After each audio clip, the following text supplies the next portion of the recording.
Welcome in, everyone, to our Cracked Racquets coverage of the 2022 ITA Kickoff weekend. Alex Gruskin here to steer the ship of what should be a thrilling day of college tennis across the country. We have 53 kickoff matches. Let me say that again. 53 kickoff matches here to celebrate the ceremonial start of the 2022 college tennis season. Of course, we here at Cracked Racquets so fortunate to be able to cover 11 of those matches throughout the day. Now, if this is your first day joining us, perhaps you didn't hear me say this earlier, you're not following us on social media, just so you know, we've got 7 regions that we're going to be able to show here on our Cracked Racquets YouTube channel throughout the day. On the women's side, we are so fortunate to be able to cover the Ohio State region, to be able to cover Duke, to be able to cover NC State and Baylor, all 4 of those regions in play at some point throughout the day. Of course, we've also got 3 men's regions that we're going to be able to cover. We've got the USC region kicking off later today, Pepperdine versus Harvard. We've got the Tennessee final coming up at 1 p.m. Tennessee looking to advance to the round of 16 as they take on Memphis. And then, of course, we've got the Baylor Bears, who actually don't start play until tomorrow. So the Baylor men will be the focus of our coverage then. But again, 6 different regions in play here on our Cracked Racquets YouTube channel. We'll be steering the ship all day, folks. Starting here at 10 a.m. We'll go all the way through the end of that Baylor women's final. Baylor going to take on USC later today. That should be a thrilling one, folks. But of course, here in our morning session, we start things off with a couple of first round regional action matches. Of course, we're going to kick things off with our coverage over in Columbus now, where we've got the Ohio State Buckeyes coming off of a season where they won the Big Ten Tournament Championship, where they won or reached the NCAA round of 16. They kick off their ITA kickoff weekend against a fellow OSU, this time, though, Oklahoma State. Of course, last year, Oklahoma State played host to the National Indoors, therefore automatic bid into the Final 8. Ohio State also reaching the Final 8 of last year's field. A thrilling 4-3 match against Northwestern on that final day of the National Indoors. Of course, this was a doubles duo we saw competing together last season as well at the #1 spot. Seniors Colby Allen, Isabel Boulay on the near side of your screen in the Buckeye red. Looks like Allen. He's serving to start here.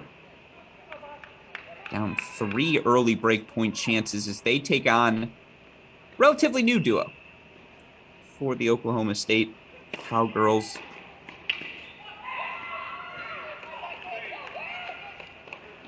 So we see the early break goes to the Cowgirl duo, freshman Mai Soanka, senior Martina Zirlo, up 1-love here on court #1. We'll check in on one momentarily. Of course, a shout out to Isabel Boulay, member of Cracked Racquets' very own Project Elite. We can talk about that throughout the day as well. But again, let's go to court #2. If we can, super producer Daniel Westhoff, want to introduce all of our actors here in our opening match in Columbus. You see on the near side of your screen, Sydney Ratliff, superstar freshman for the Buckeyes, highly touted recruit, serving on the near side of your screen. Double fault there on game point #1. She's partnered with junior #1 singles player, top 10 player in the country, Irino Cantos. Taking on the Oklahoma State duo, junior Daria Yakovskaya, Anna Orpana.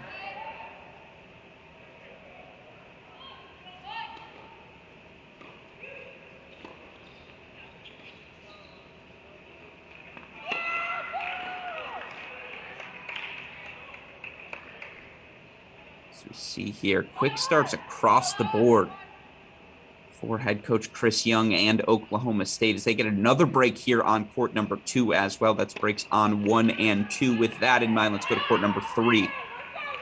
Got our final match here to open up the doubles point.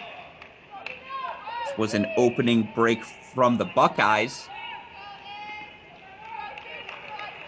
Senior Luna Dormant, junior Lucia Marzal, 1 love, 15 love here.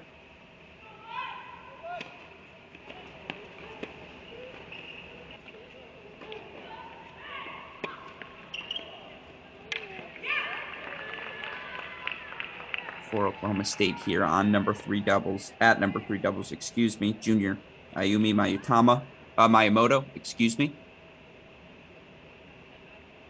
Partnered with freshman Sophia Rojas. So again, you hear freshmen in all 3 spots for the Cowgirls here. Coach Chris Young, when we spoke with him in the offseason, said he knows he's got a talented team. How quickly can he get that talent calloused up, experienced here early in their college career? Certainly to go to Ohio State on a preseason top 10 team right away in your kickoff weekend. It's a quick start for Oklahoma State. Of course, they've already earned a win this season over a very talented Princeton team. So keep your eye on this Cowgirls roster. Very young, very talented here in 2022. That's a nice overhead there from the Buckeyes, though. So Marzel, Dormant, they hold for 2 love here on court number 3. Let's go back to 1 if we can quickly before we go introduce our other match here. A couple of game points. Looks like they were able to close out there. Sonka, Zerolo, excuse me. Huge thank you to Charlie Rose, SID at Oklahoma State, sending over all the info for us here so we can provide you with all the knowledge you're looking for as college tennis fans. See Oklahoma State consolidating the break. 2 love here on 2.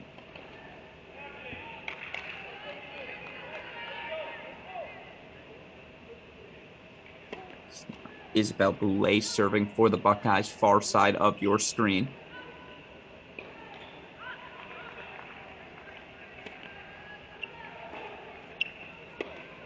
If we can, let's go to court 2 quickly. And again, I just want to get all of you viewers used to this on the day. We're going to jump around.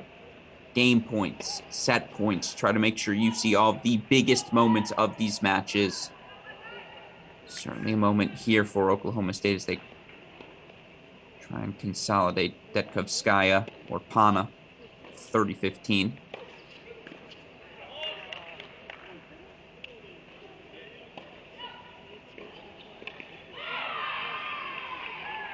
And again, for those of you tuning in to perhaps your first college tennis match, A, welcome. You picked a great weekend to join us. B, how does this doubles point work?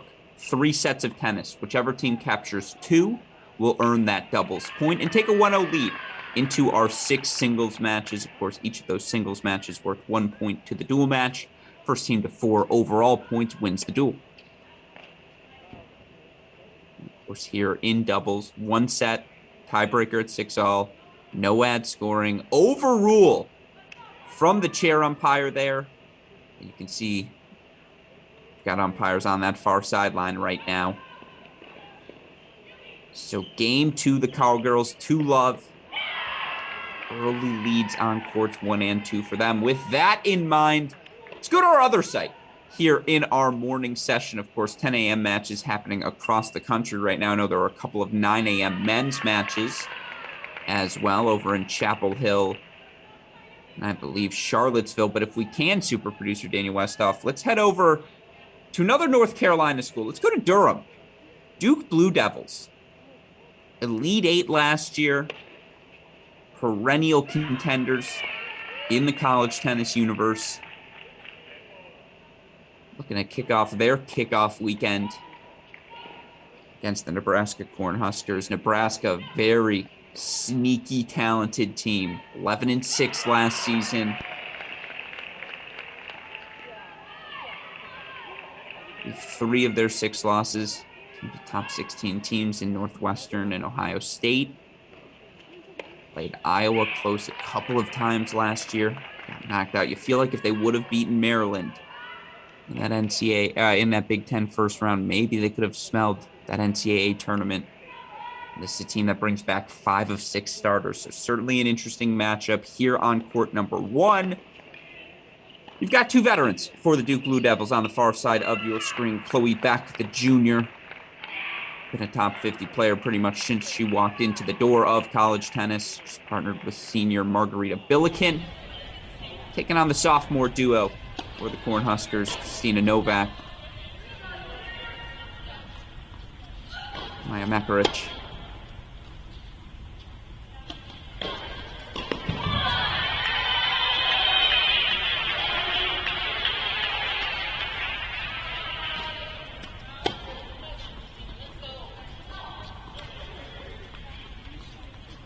Shouldn't surprise you at all to see the Blue Devils mix around with their tactics, incorporate I formation, 2 back. It's been a staple for Coach Jamie Ashworth during his tenure with the Blue Devils. Success in doubles. So successful, the camera's going to do this to us from time to time. We do apologize for that. We're back. This is their way of saying, go introduce the other matches now, Alex. So we're going to take the opportunity to do that. Unless it's 15:30 here. Oh, it is 15:30. Actually, we're going to stick around for one more second. Let's see if Nebraska can't get a break back here early on 1.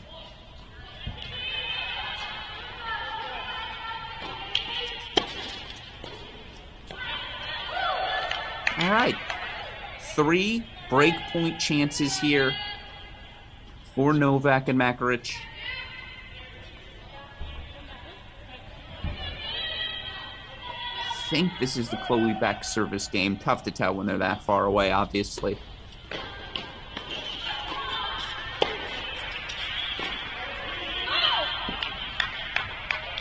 The error down the line from the Blue Devils. Nebraska breaks back here on 1. We're on serve 1-2 here in the early stages. Meanwhile, let's go to court number 2, where Nebraska opened up a lead here early. 2-love break of serve.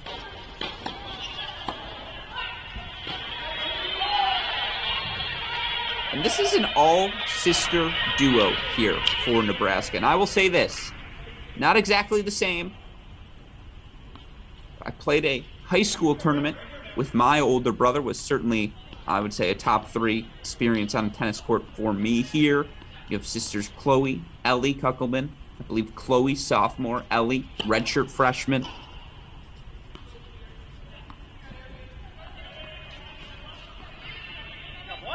Well, up 2-love, but facing 2 break points here. The Blue Devils look to get back on serve. That's good, aggressive play there from, I believe, sophomore Karolina Barankova. She and Georgia Drummy, the senior, break back 1-2 here on court number 2. We'll come back there in a bit. Let's go to 3 now. Introduce our final doubles pairings. And on court 3, it's been all Blue Devils. Due side of your court, senior Kelly Chen. Another one of those top 25 players since she walked in the door of college tennis. She's partnered blue chip recruit and freshman Ellie Coleman. And this is a duo 1-1 on the year. They've vacillated between the 2 and 3 doubles positions alongside of Drummy and Barankova.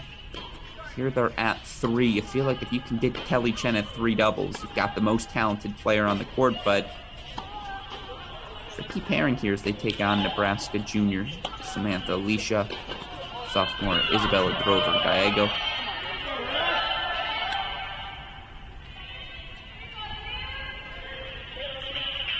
Three love here for Duke, and I'll keep my eye on those score lines in Columbus, of course.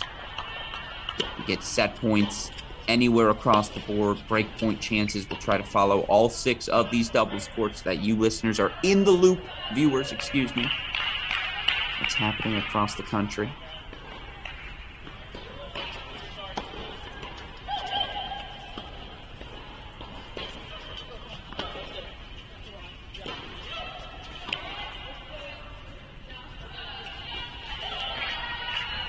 Interesting tactic there. Not a shock to see Nebraska target the freshman in Ellie Coleman. And you see head coach Jamie Ashworth. Interesting that this is where he's positioned himself for now. A chance to speak with him earlier this week. Of course, his team, a couple of adverse wins in weekend number 1, 4-3 over Ohio State, 4-2 over Princeton. And he was not thrilled with their doubles performance in either of those matches, so certainly that's something you know they worked on this week. You can see the aggression there from Coleman. Love that play there for her to poach. Still 30-15 here for Nebraska. By the way, if we can, Westhoff, let's go to 1. Apologies from jumping away to this one, but back Billiken. 3 break point chances to retake that break lead here on court 1.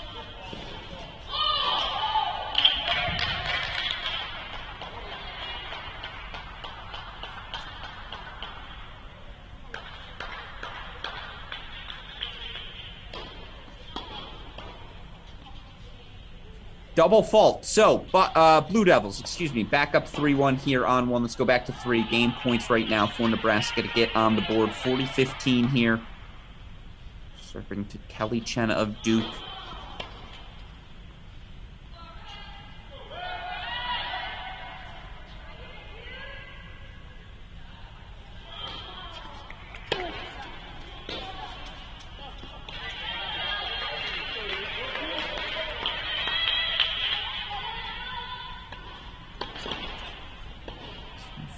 .30 here.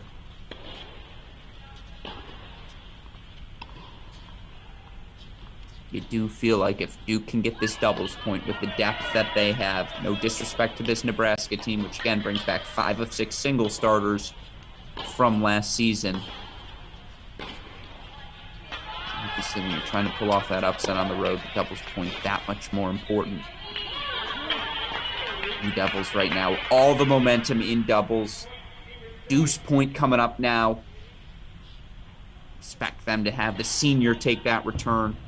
Chen in that deuce side, of course, deuce point, a deciding point here in college tennis.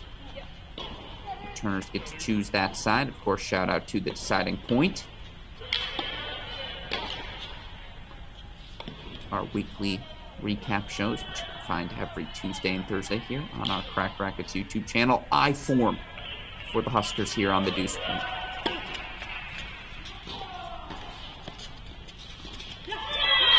That's excellent. Excellent return from Kelly Chen there. Decisive, on the rise. Good pinch over by the freshman, Ellie Coleman. Kelly and Ellie. That's a doubles team we can get behind, folks. Kelly and Ellie with the break for love now. They are cruising here on 3. Meanwhile, back to 2 if we can. Super producer Daniel Westhoff. Deuce point coming up. And we join it mid-deuce point, and it's the sisters. The Kuckelmans, Chloe, Ellie with the break. 3-1 now. They lead here on court number 2. And again, it's 4-love Blue Devils on 3. 3-1 break of serve lead on 1. Let's go back to 1 if we can. 15-30 in the Blue Devils service game. You can see scoreboards there, top right of your screen, right above. After this, we're going to go check out the action in Columbus. Some developments there. Stick around here for the end of this game, see if back Billiken can pad that stat.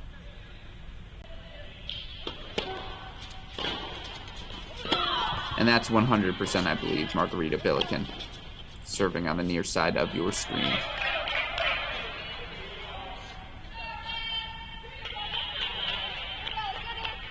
It is crazy after you watch these players long enough. It's not even the person, but the racket that you recognize to be able to identify who is who.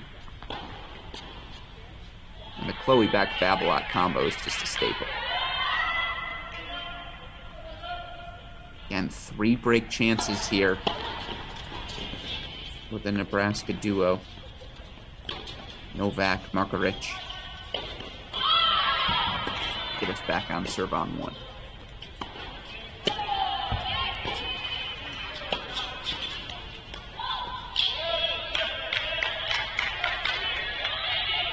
Break Huskers. So we're back on serve. 2-3 here on court number 1. Meanwhile, if we can, super producer Daniel Westhoff, can we go to court 3 in Columbus? Court 3 in Columbus. Junior, senior, experienced duo. if we can, court 3 in Columbus stuff. As we see here, court 3 in Duke. See, this is why he's the best in business, folks. Back here on 2. In fact, he beat me to it. So, Miyamoto, Rojas on the board. Still 4-1 for Marcel Dormant.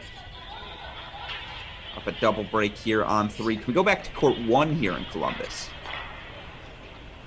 40-30 right now. For my Soanka, excuse me.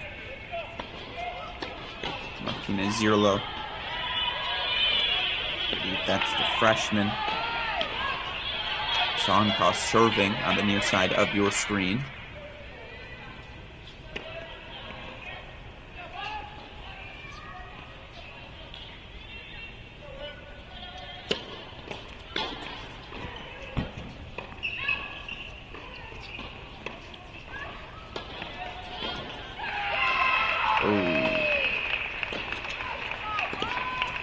First peg of the 2022 season we've seen here on our broadcast, and of course, Coley Allen.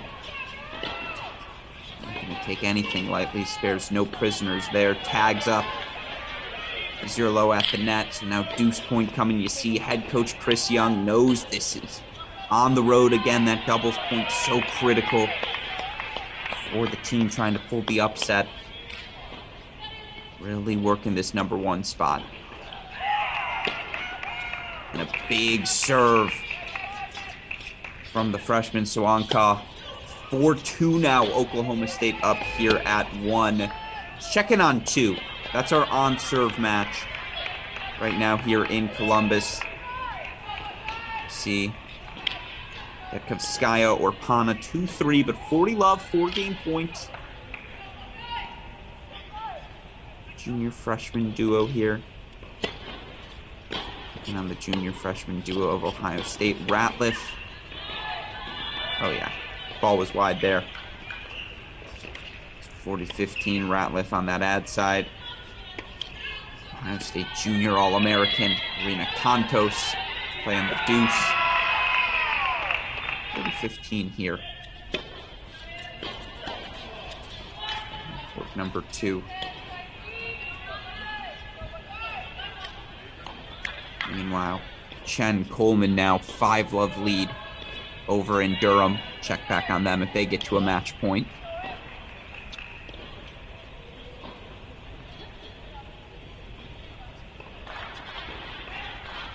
It's a really nice overhead from the freshman there. Love that she didn't let that ball bounce. Would have been easy to say, give the lefty Arena Cantos a middle forehand, something for her to get in on. Nope, Ratliff takes that ball out of the air, and having talked to Coach Schaub, I know the freshman Sydney Ratliff. She's someone who's lived and breathed Ohio State tennis her entire life, from the Ohio area.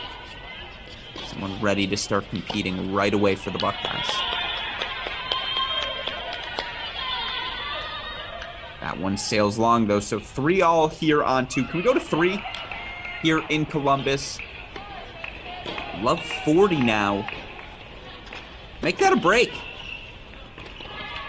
for Miyamoto and Rojas. Still a big lead for Ohio State here. Up a break 4-2, but that's 1. And that's 2 consecutive games, a little momentum building for the Cowgirls here. Meanwhile, if we can we go back to court 3 in Durham? Super producer Daniel Westoff. Court 3 in Durham now, where the Blue Devils 2 points away from putting a double set on the board.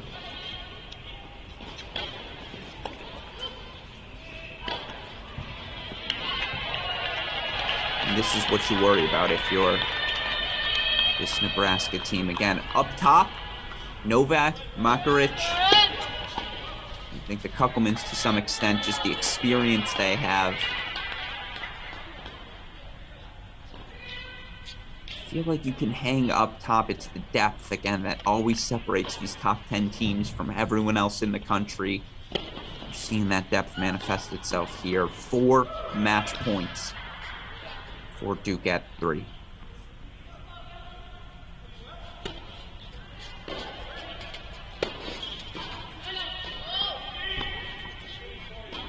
little excited there from the freshman Ellie Coleman. Love that she hit that return move forward, and I've loved what I've seen from this duo of Coleman and Chen, the aggressiveness with which they play.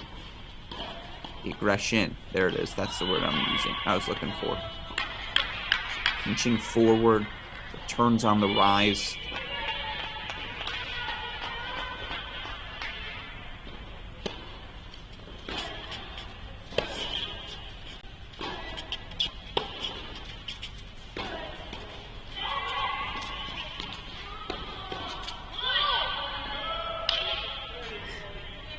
Yeah, that was a freshman mistake. Which is okay, by the way. Not trying to criticize. You're going to take that ball, though, from Chen. Should have had an approach forehand there. The bump lob, probably not the play. And you know Coleman's kicking herself after hitting that shot. Still, that's why you build the 40-love lead here, so 30-40.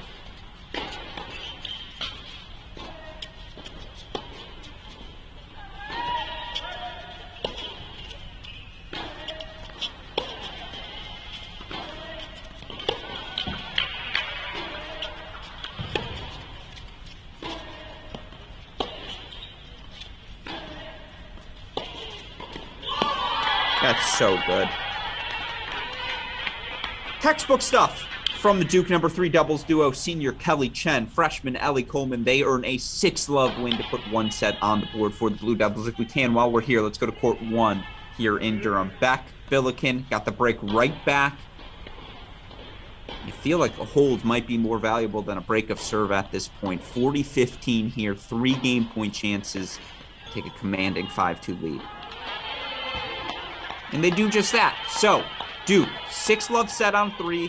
They lead 5-2 here on 1. 3-all on court number 2. That's a battle unfolding there. In the meantime, we'll keep our eye on 1. Let's go back to Columbus, court number 3. Marzal Dormant, a junior-senior duo for the Ohio State Buckeyes. Up 4-love through the first 4 games of this match. Now 4-3 here. Miyamoto, Rojas have come storming back. Meanwhile, let's go to court number 2 if we can. 4-3 here. On serve are Kontos and Ratliff. Detkovskaya or Pana. Meanwhile, it's a 4-3 break of serve lead for Oklahoma State at 1. Very thin margins here in what we knew might be one of our matches of the day on our broadcast. Splits the middle, does Kontos. She'll take it. 4-love 15 here. And you love to see the communication here between the senior and the freshman, and the energy of freshman Sydney Ratliff. Does not seem to be rattled in the slightest by the moment. I know we've only seen 3 points, but passes the body language test with flying colors.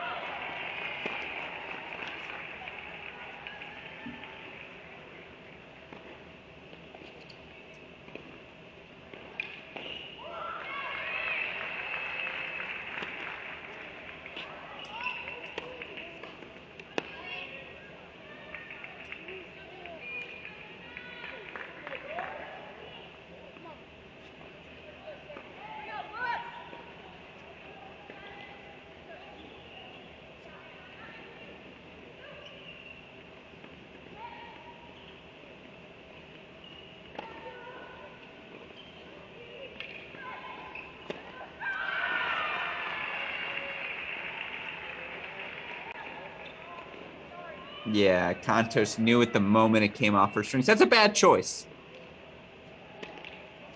Cross-court top spin lob over the player who's at the net currently. Just, again, I guess that's why you build love 30, but that's certainly a ball she'd want back. Meanwhile, for those curious, 30 love right now for Novak and Markovich as they look to stay alive at #1 doubles in Durham. Again, the moment that match gets close to a match point, we'll head back over there. This is the place for us to be right now. Things coming down to the wire in this doubles point. That's a great cross there from Oklahoma State. 30 all now. And again, the margin's so thin. Ooh, if we can, let's go to 1. 3 break point chances for Ohio State here. Oh, excuse me.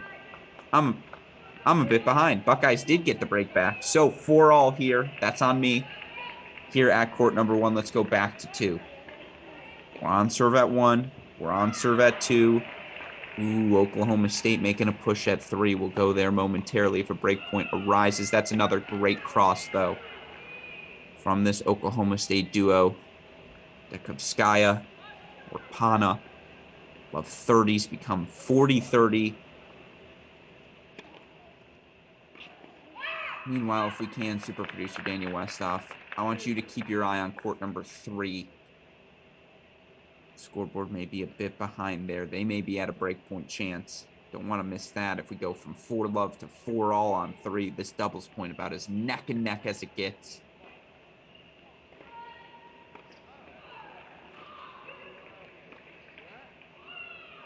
So a hold here for Oklahoma State, 4 all on 2. Let's go to 3. See where we're at from a scoreboard perspective. 15:30, I believe, as we check in.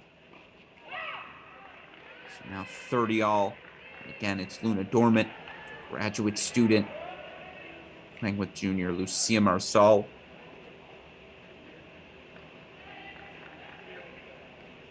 Taking on it's the junior for Oklahoma State. And in fact, it is Miyumi Miyamoto with freshman Sofia Rojas.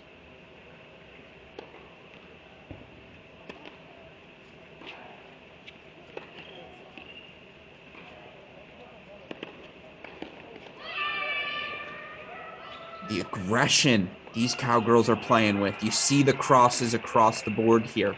It's clearly a system for Coach Chris Young. The Buckeyes a little too tentative with this 1 up, 1 back. Just leaving spaces on the court open. I love the I-form look here to change things up.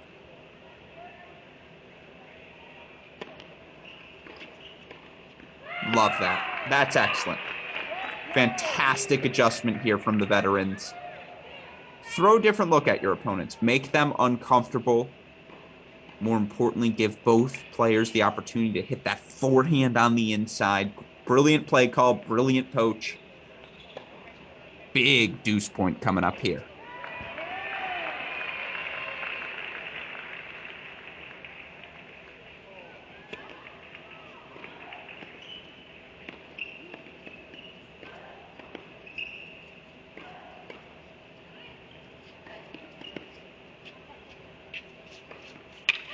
They just weren't comfortable.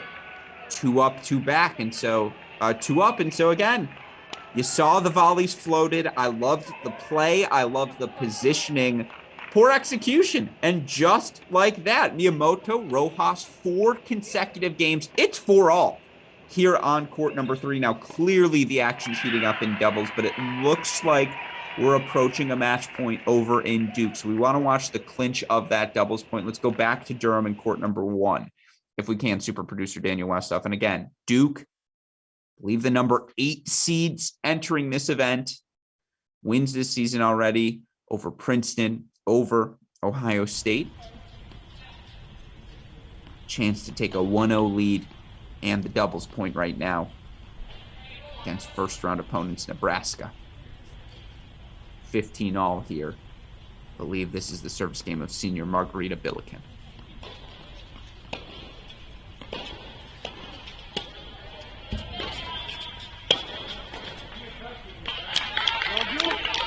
Great intent. Love that move there. At the next, unfortunately, forehand volley sails on her a bit. So now 30-15 here. And again, if you're just joining us, Duke senior Kelly Chen, freshman Ellie Coleman, a clinical 6-love win at the number 3 doubles position. This match, been a bunch of trades of breaks of serve. Beck Billiken an early hold, then about, I believe, 4 to 6 consecutive breaks of serve. Beck Billiken getting another hold there to end that streak. They've traded holds here 4-5-3. Don't call this one over just yet, though, folks.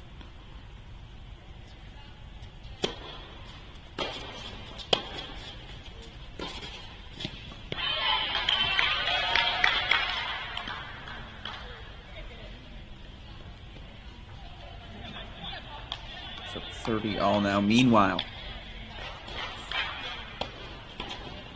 Oklahoma State got the break right back at number one doubles. Now they lead 5-4 there, 15-30 in their service game. Contos and Ratliff held for 5-4. It's 15 all in the 4 all game at 3 dubs. Things heating up across the board, folks.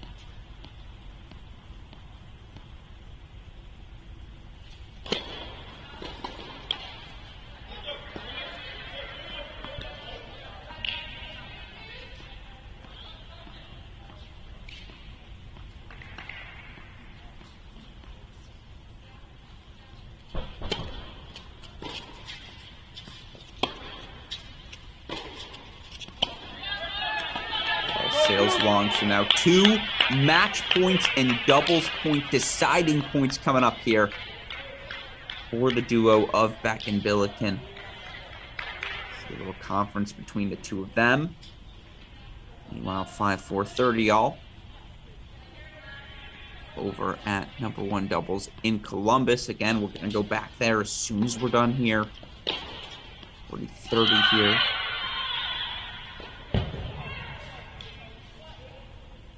Secondary conference. Sometimes you'll do that. Match point coming up. You see a look. You feel something different. Again, shows the intensity here of the kickoff weekend. This is one of 53 matches on the day.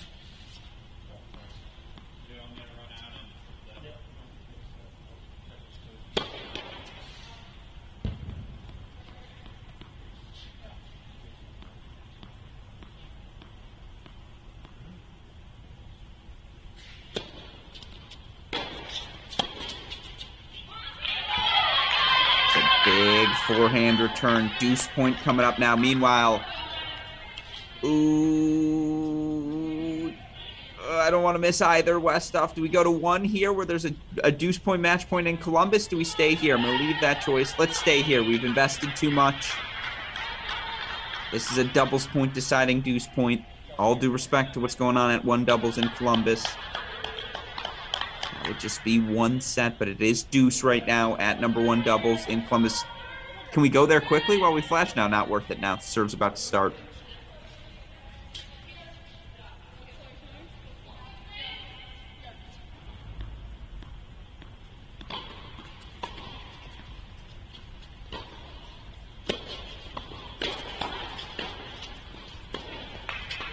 There we go. Doubles point to Duke. Now quickly to Columbus. Number 1 doubles if we can. Super producer Daniel Westhoff. You see the celebration. Oklahoma State.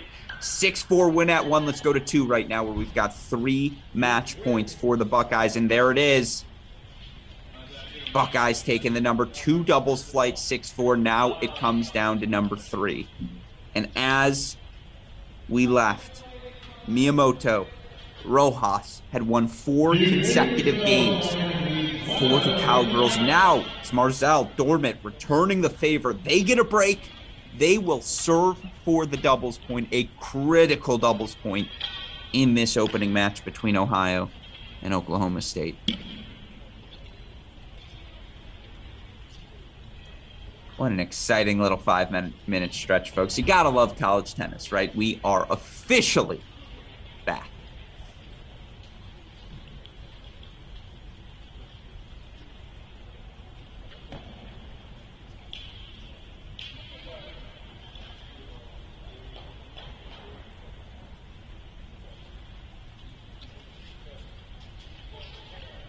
I'll check down here.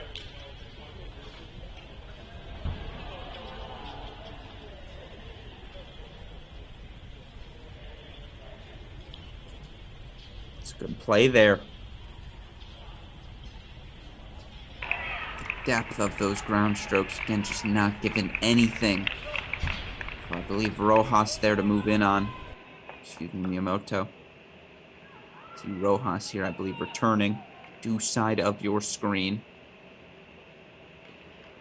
That's 2 points away now from a 1-love lead. Of course, we're going to reset things as soon as we're done here. Talk about what other action we've got coming up. You're not getting beat down the line. You're not playing doubles correctly. Good move there to put some pressure on the Buckeyes. Better recognition, though. And now, 4 match point opportunities here to take the doubles point and a 1-0 lead for Ohio State.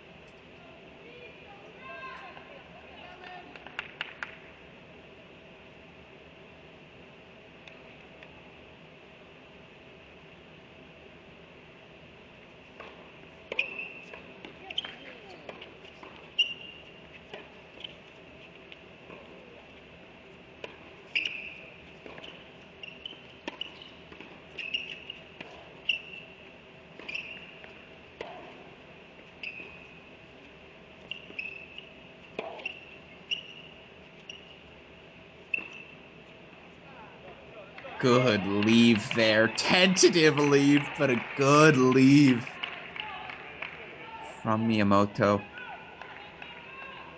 See head coach Chris Young.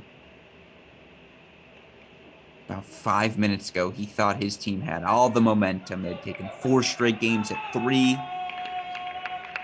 leading at 1.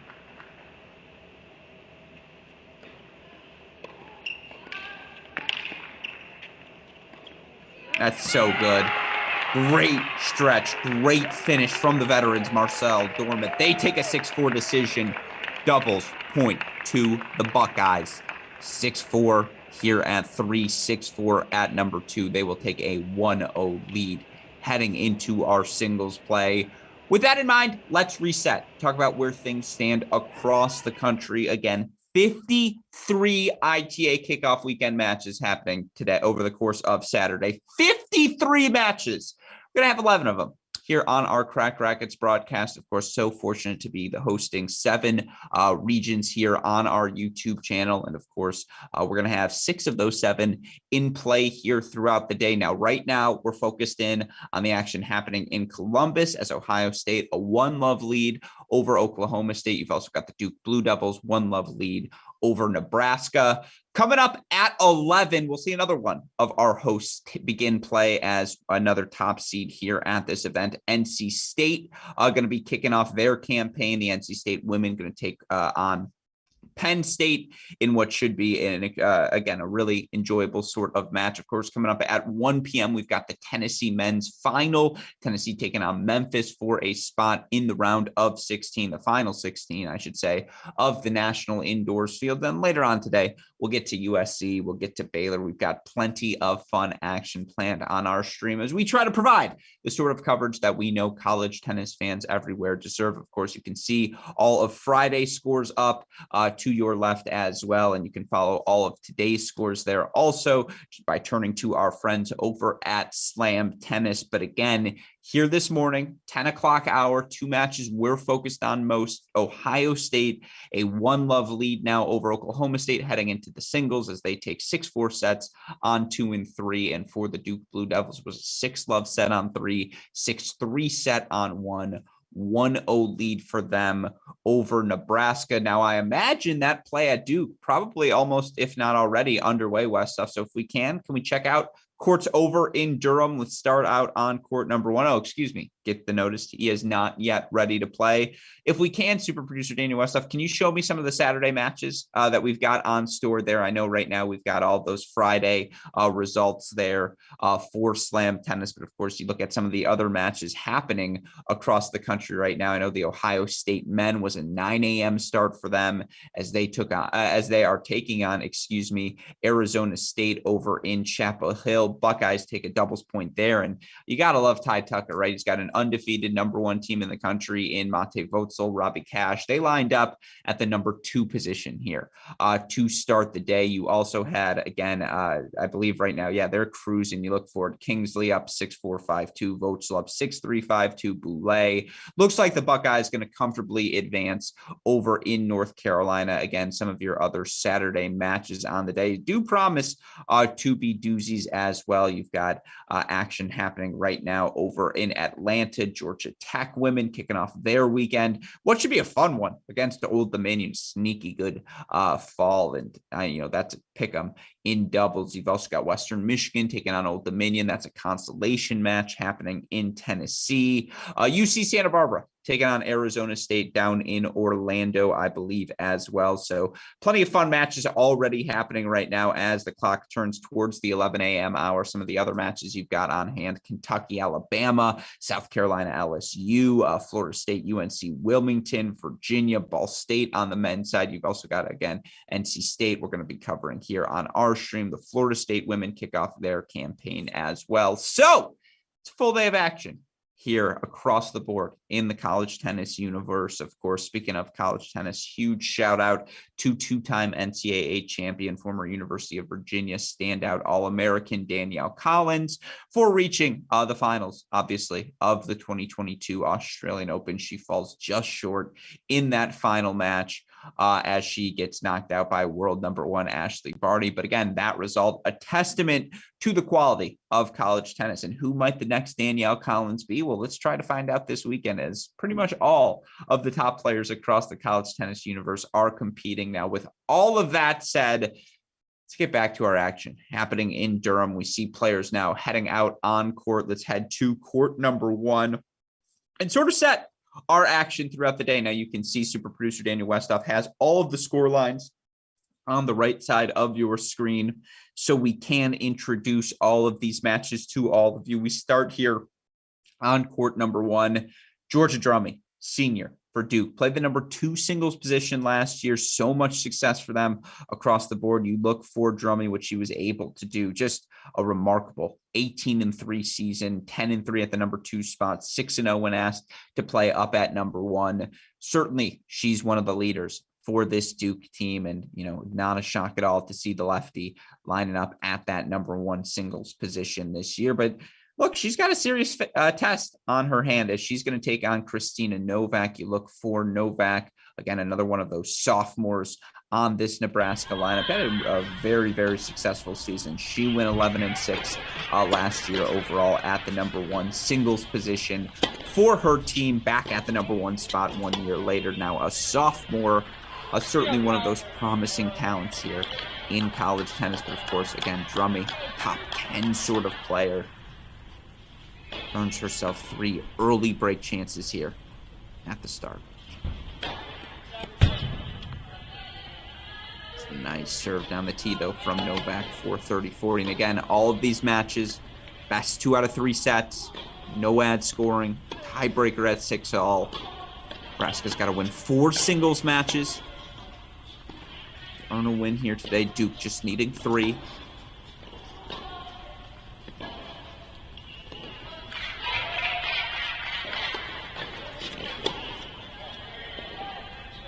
But the double fault means early break of serve goes to Georgia Drummy.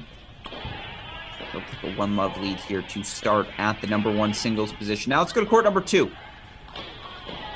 Chloe Back, junior for the Blue Devils, held in her opening service game for 1-love. She's going to take on Maya Mekarich, the other half of the number 1 doubles duo for Nebraska. Mekarich, another one of those sophomores. Big sophomore class.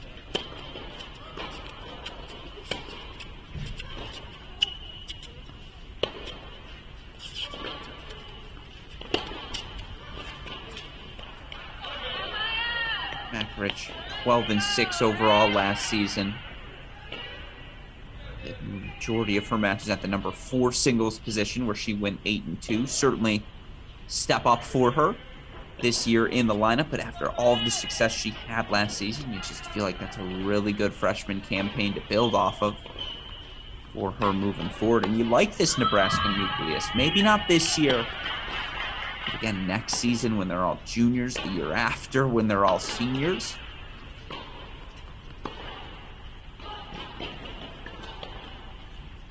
So it feels like this is a group that has the potential to do some special things.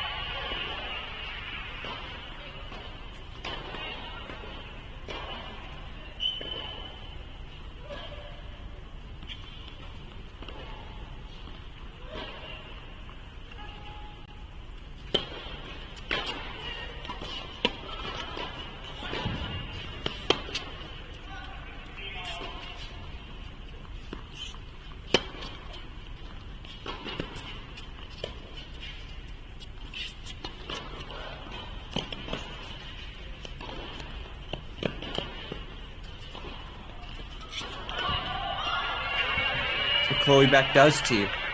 On the rise, slice down the line, drop shot when you least expected. So much variety in the Duke Juniors game. His back last year was an essential ingredient to the Duke match calculus. Back 14-6 overall in the year thus far. Last season, 18-3 in the dual match season, 14-1 at the number 3 singles spot.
Fantastic hold there to kick things off for Maya Makaric.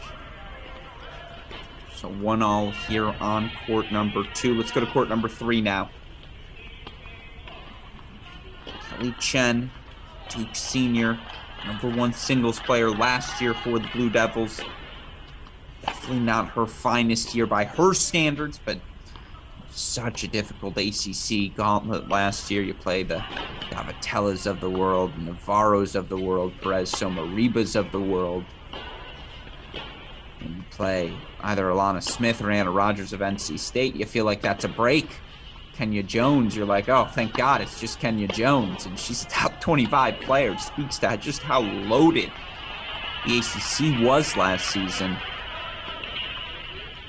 Quite the luxury now for Coach Ashworth to be able to play Chen at that number 3 spot. And much like last year, whomever of Drummy, Back, Chen, all capable of playing number 1 singles. Whichever one of them you get to throw into that number 3 spot, I feel like should be a lock for you no matter who you're playing.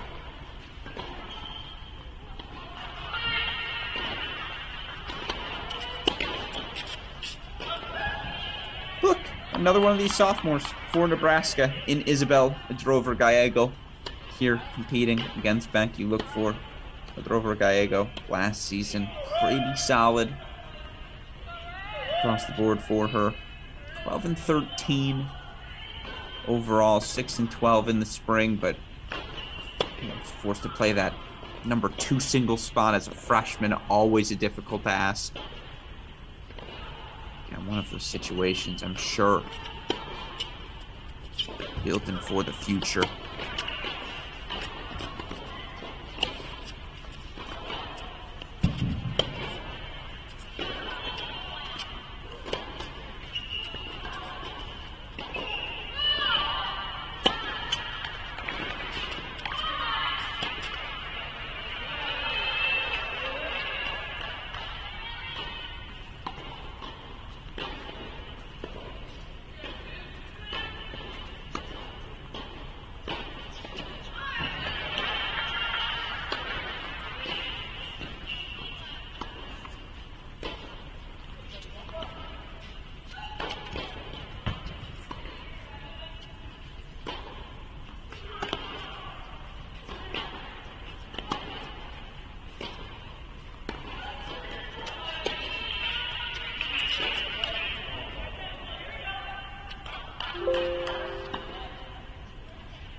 confirmed, by the way. Ohio State men's team, 4-0 victory over Arizona State.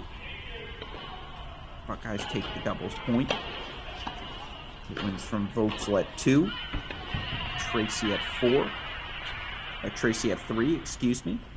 Cannon Kingsley finishing the job at number 1. Buckeyes on the road during this kickoff weekend in Chapel Hill. Rare that anyone goes to Chapel Hill as the favorite.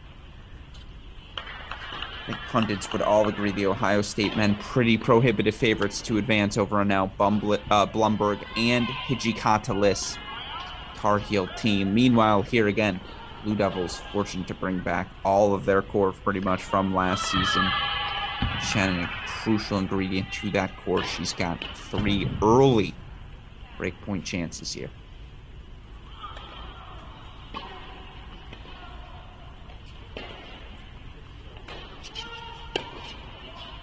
There's the break for Kelly Chen. She takes an early 2-1 lead here on court number 3. Meanwhile, let's go to court number 4. Again, I want to introduce all of these matches here in Durham before we head back over to Columbus. We'll eventually head over to Raleigh for NC State as well. In the meantime, Emma Jackson, another one of those super talented freshmen for the Duke Blue Devils. Duke Devils, hey, great shot. Duke Blue Devils. 1-all here. 40-love lead for her. That's one of Kuckelman twins, sophomore Chloe Kuckelman.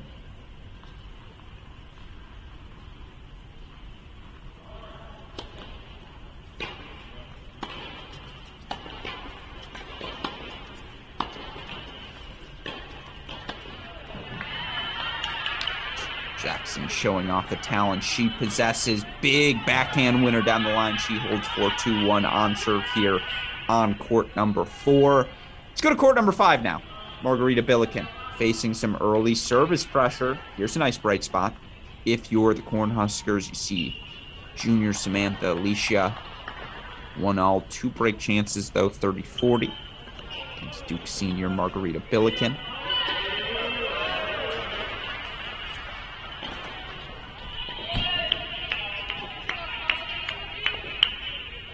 Ball sails long. You can see some early frustration here from Nebraska. And again, for Coach Ashworth, it's the bottom of the lineup that's most fascinating. Think you know pretty confidently Drummy, Beck, Chen, that's your top 3 in some order. But Jackson, Billiken, Coleman, Barankova, who's going to fill out those bottom 3 spots in what order? That's what Coach Ashworth's trying to figure out here this weekend. Certainly would like to see that hold from Billiken. Fights off a couple of break points. 2-1 here on 5. Let's go to our final match, court number 6. Another one of those super talented freshmen, Ellie Coleman. Couple of early break point chances here. Take a double break. 3-love lead.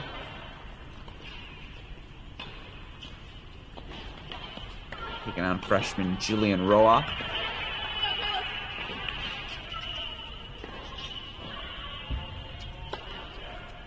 Nice ball there from Roa. Inside in on swinging forehand inside out. Each point coming up here. And you look right now across the board for the Blue Devils. Strong start to their singles performance. 3-love double break lead for Drummy. Chen's up a break. Needs to take a break lead here as well.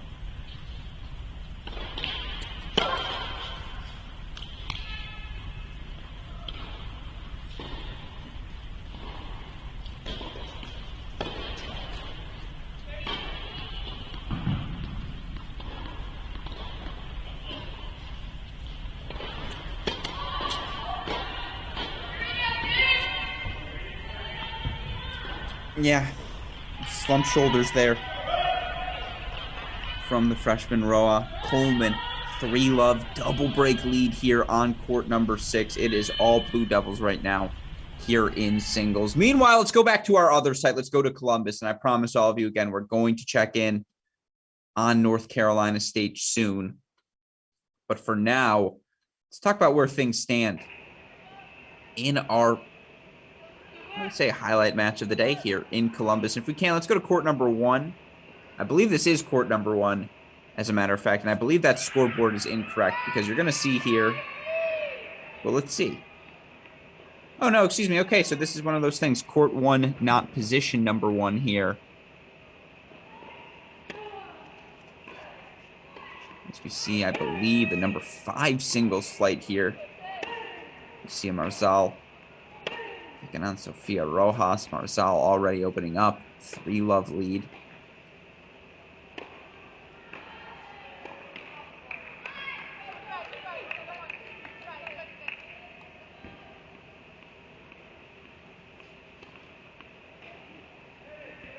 Again, this is your number 5 singles position here. Marzal 3-love up. Marzal the junior on the freshman Sofia Rojas. Look at that graphic switch. Shout out to you, super producer Daniel Westoff.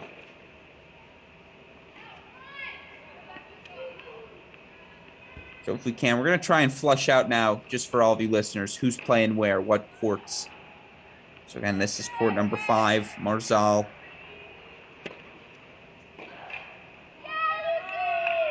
Big here on the freshman Rojas. Let's go to court number 2, see what position it is.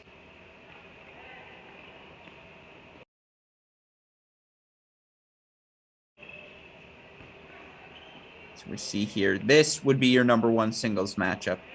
Where right now, Arena Cantos looking very much like an All-American. 3-love lead for her over the freshman. Iswanka of Oklahoma State. I do wonder from an energy perspective how young this Oklahoma State team is.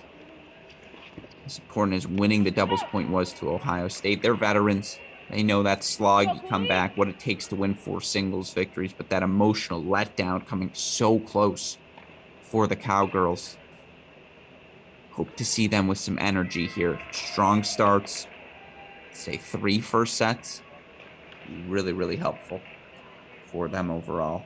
Again, far side of your stream, freshman Mai Swanka serving for the Cowgirls down now. Love 3, love 30 to All-American Junior Arena Cantos.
What a point from Mai Swanka. You feel like, okay, she let that overhead bounce. Maybe you'd like to see her put that one away. Couple effort there from Cantos to extend that rally, but the continued aggression from the Oklahoma State freshman earns her the point. 1 break point fought off.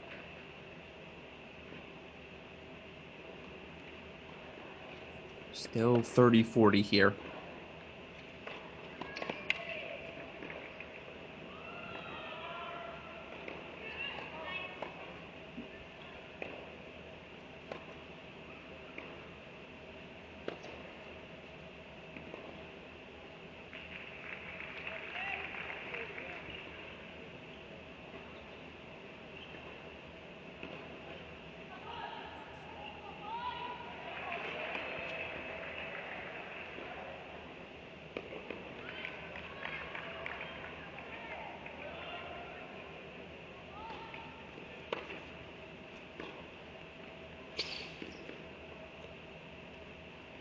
Drops in.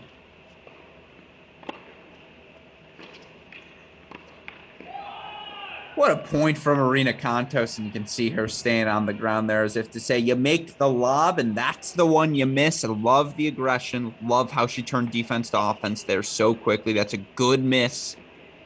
Good intention, but freshman on the board here for Oklahoma State. 3-1 Kontos lead. Let's go to court number 3 now. See who's playing where, again, according to the court assignment feeds. Okay. This is your number 2 singles match. Isabel Boulay in cruise control right now.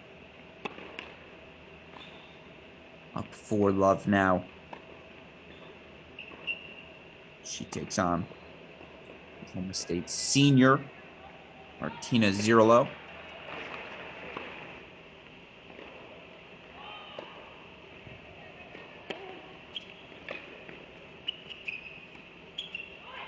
How's that for a serve +1?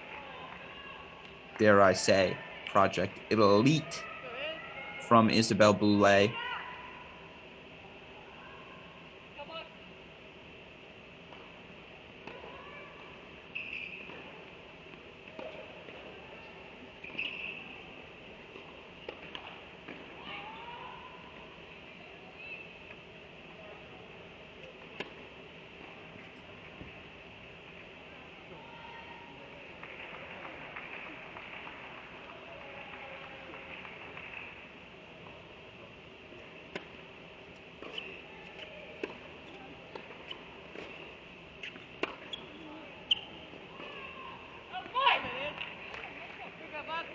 Boulay feels very much like a swing player for these Buckeyes this season. You look for her last year, 12-6 overall, 7-4 at the number 2 singles position. The Buckeyes last season, so good at the bottom of the lineup.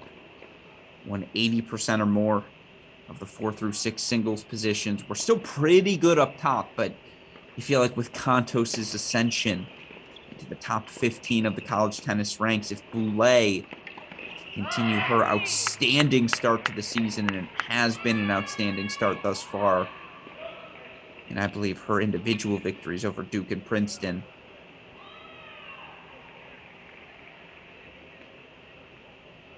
it's a team that not only has the depth, but it feels like now might be starting to get that talent up top as well. 40-15 here, 3 game points for a 5-love lead for Boulay.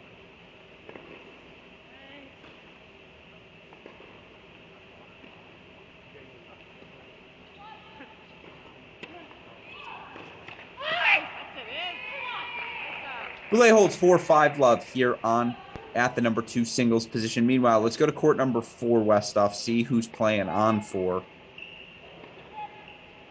This is Coley Allen. This is your number 6 singles position in one of the few spots right now where Oklahoma State has an early lead. How'd they pick the court assignments here at the brand new Ty Tucker Center? That's something I'm going to have to text Coach Schaub and ask about. Unconventional, to say the least, but this is your number 6 single spot. Ayumi Mayatomo. Oh, excuse me. This is your number 4 single spot. Excuse me. That's on me. Okay, that makes more sense. Scoreboard operator just pulled the quick switch up on us. Much more sense.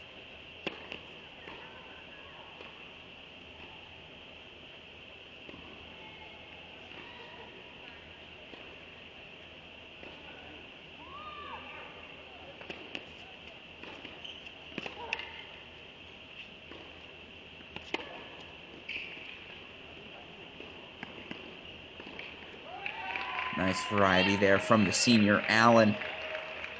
430 love, excuse me. Can we go to court number 5 quickly? I just want to, again, get all of these numbers in, and then we got to hop back to Durham real quick. Check out court number 5 now, see who's playing. Okay, so court number 5 is now number 5 singles. Excuse me. So I was going, I'm sorry, I meant, because we still have 2 unassigned court, super producer Daniel Westhoff, so I just want to make sure we haven't seen our number 3 singles match, Ratliff versus Orpana.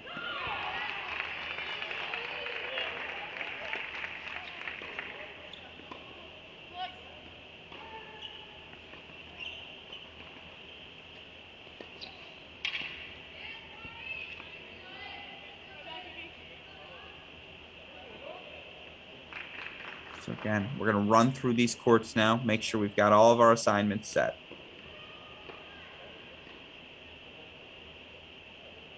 So here, right here, we've got court number 5. Here we've got court number 1. This is Contos. This right here would be your number 2 singles matchup, Isabel Boulay. This would be your number 3 singles matchup. Here we go. Ratliff taking on Orpana. So we're playing around here. This would be your number 4. This would be your number 5. And this would be your number 6. Okay, so we have them all. So let's go, if we can, to court number 3. Here we go. Money. Okay, Sydney Ratliff, who we'd yet to see, the freshman. Up a set and a break. Up a break, excuse me, not a set. But up 3-2 here in the first set, 30-15. So you all get a little peek behind the glass here. What we're doing. In the meantime, if we can, super producer Daniel Westhoff, can we go over to Durham? Missed a couple set points there, but let's go to court number 5 in Durham if we can.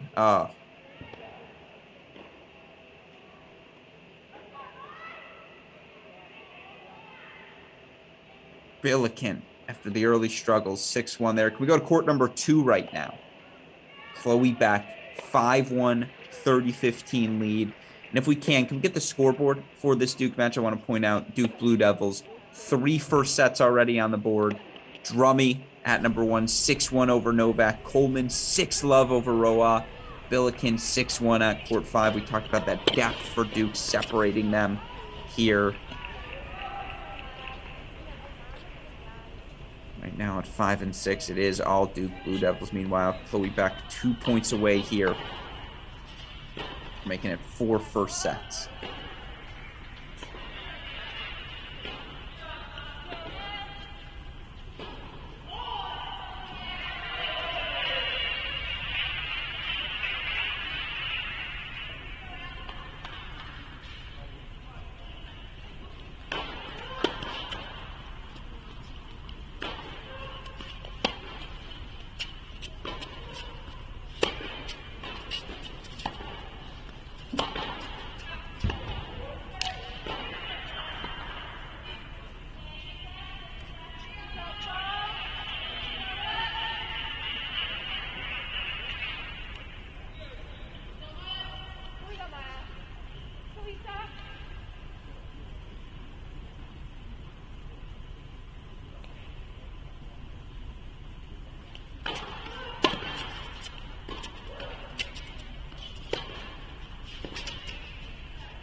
Make that 4 first sets for the Duke Blue Devils. Now they take a 6-1 set here on court number 2 as well. Meanwhile, Kelly Chen up 5-2 on 3. Kuckelman, a bright spot for Nebraska, up a break 4-3 on 4. In the meantime, can we go back to Columbus, court number 5, that Marzal Rojas match. Marzal, the junior, 5-1 deuce point lead right now for her. And in fact, it was 6-1 set for Marzal here on court number 5. If we can, let's go to court number 2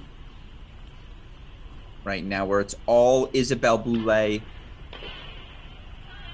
Senior Martina Zirolo manages to get on the board here for 1-5, but Boulay got the opportunity to serve for an opening first set. Let's keep our eyes here. Again, as soon as these first sets wrap up across the board, I want to go over to Raleigh, introduce that NC State Penn State match happening right now. All NC State right now, as they're up with 3-love. And 2 of the 3 doubles courts. So maybe we'll head there next. Let's just see if Boulay can serve out this set. And we'll head on over to NC State.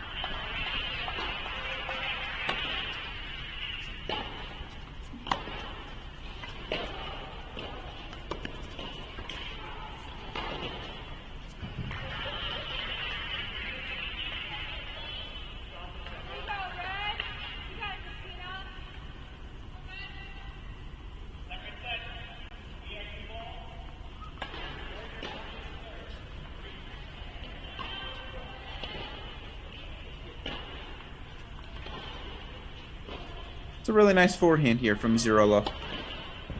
Again, she just tries to build some momentum as we head towards the back half of this match. Right now,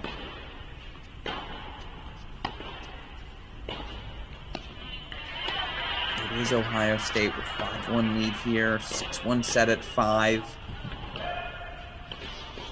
Credit to the Cowgirls who've taken a couple of breaks back, a couple of other flights now on serve pretty much elsewhere, but again, you're asking me who would I rather be right now? I still think that answer is probably 70-30 Ohio State.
Now 3 set point chances here for Isabel Boulay to make it 2 sets apiece, 2 sets in total, excuse me, here for her Buckeyes.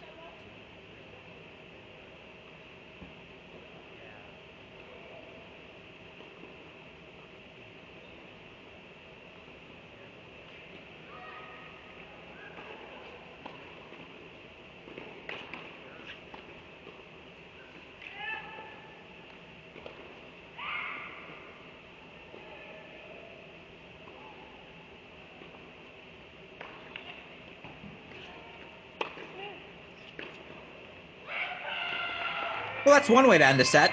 Isabel Boulay blistering cross-court forehand 6-1. She takes the first at number 2 for the Buckeyes. Now, let's introduce our third site here of the morning. We go over to Raleigh, North Carolina, where the NC State Wolfpack, coming off of, obviously, best season in program history,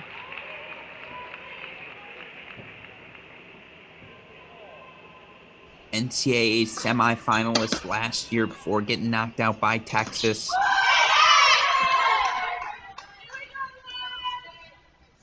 Good wins for the Wolfpack last weekend as well over Ohio State and Princeton.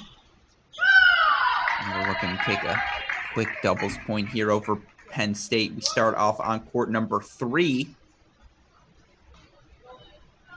Court number 3 here, Daniel Westoff, Nair Negroho, new duo for the Wolfpack. Here on 3, taking on Zafova and Ryan for Penn State. Currently 2-all here. And we're clearly the newly resurfaced NC State courts. Love the fact that they squeezed one more court in on the left there. No doubles alleys. I believe it's 3-2, though. NC State with the lead here on court number 3. Let's go now to our next court. Call them out as we see him, Westoff. Tough to say who's where until we know. This being court number 1 now.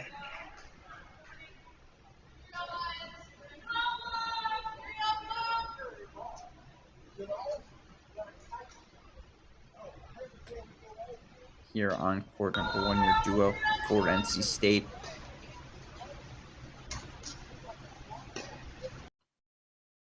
Excuse me, this might be the number 2 spot. Come on.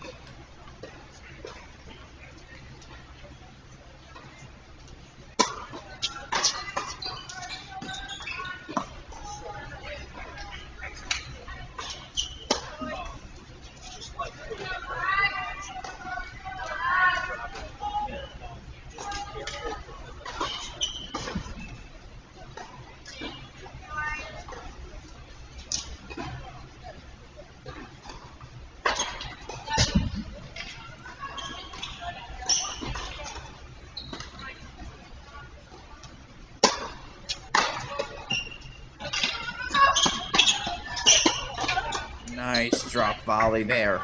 I believe now Penn State gets on the board here. 1-4. It's 2-3. Unfortunately, their scoreboard down at the moment. Meanwhile, let's go to our other match. We can. So this is your number 2 doubles flight. Jackie and Rinchelli. They're at 2. Meanwhile, number 1 here, Jada Daniel. Now Miller, near side of your screen. On Friedland and Nielsen of Penn State. Was a 4-love lead for Daniel and Miller. And unfortunately, scoreboard down right now at NC State. Don't have the official update for you.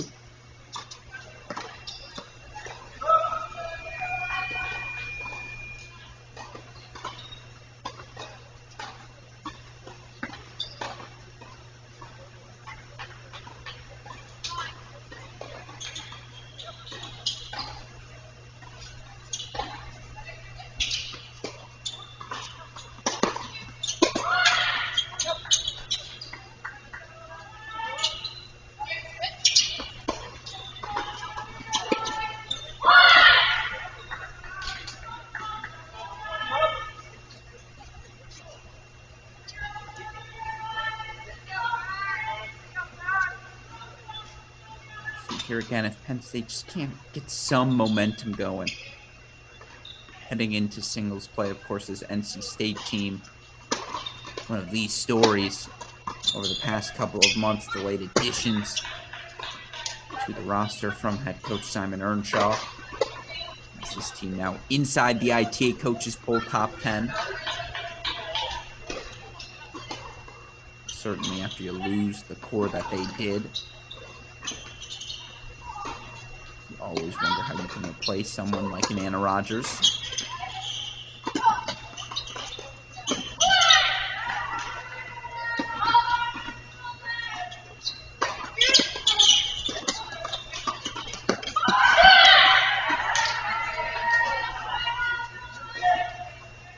Get overhead there from the Nittany Lions, though. They're cold to get on the board here. On court number 1. Excuse me. So now 4-2 here. And this is court number 2. Excuse me, super producer Daniel Westoff. So the scoreboard back up. And it is indeed here. Miller and Daniel on court number 2. Now 4-2 lead for the NC State duo. Meanwhile, it is Rajecki and Shelley. Number 1 doubles. They're up 4-1 right now. So again, this here, your court number 2. Shout out to super producer Daniel Westoff, as always, killing it on the graphics here. This right here, Jada Daniel serving on your side of your screen. No Alana Smith in the doubles lineup right now. No Alana Smith in the singles lineup either. As soon as this NC State team gets her back, they're that much more dangerous.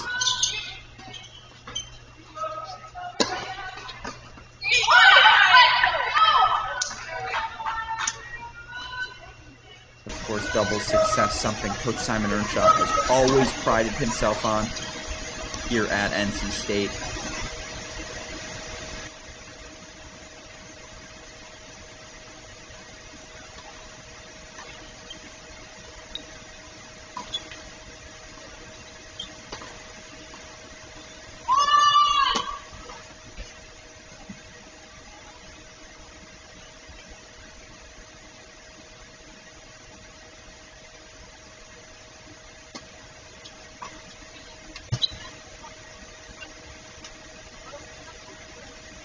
Serve there from Daniel as again the Wolfpack look to extend their lead here to 5-2. Meanwhile, again, updates on the other grounds. First sets coming to a close over in Columbus. We'll get back there as soon as we're done here at this changeover. Sydney Ratliff, Arena Contos, both up 5-3 for the Buckeyes on their respective opponents. Meanwhile, over at Duke, 5 first sets for the Blue Devils. And Jackson up 5-4 as well. They're in cruise control. Fun action here on day 2 of the ITA kickoff weekend. It looks like NC State now a couple game point chances. So again, look to extend their lead to 5-2 here.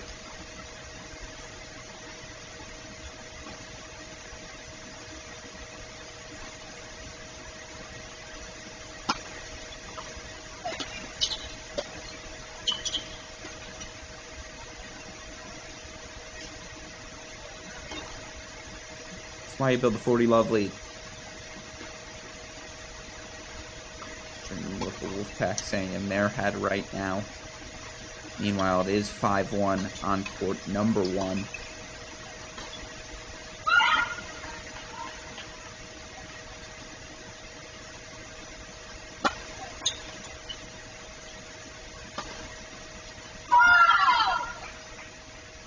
No better feeling than that spike downwards as the Wolfpack hold 4-5-2. Meanwhile, can we just check out court number 1 real quick here for the Wolfpack before we head back to Columbus?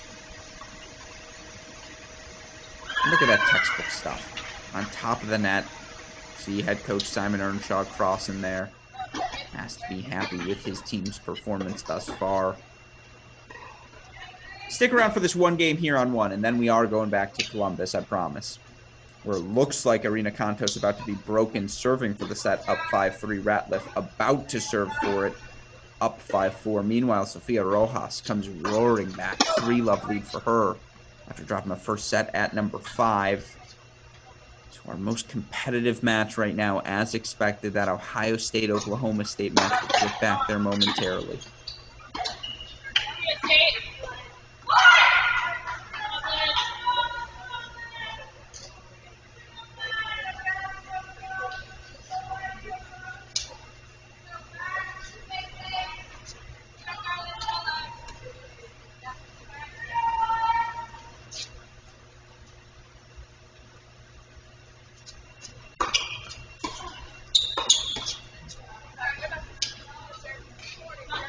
By the way, super producer Daniel Westhoff, we're here on court number 1 for NC State, Penn State.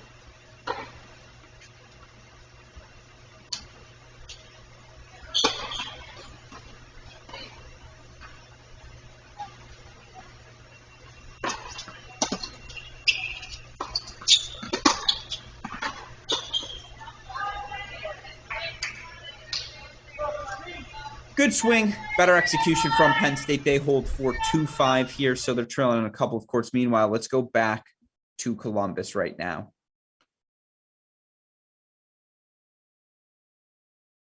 Let's go to court number 3 in Columbus. Excuse me, my bad. Super producer Daniel Westhoff, if we can. Sydney Ratliff. Right now up 5-4, about to serve for it against Oana Orpana. See here again, if we can, this is court 2. If we can, let's go to court number 3.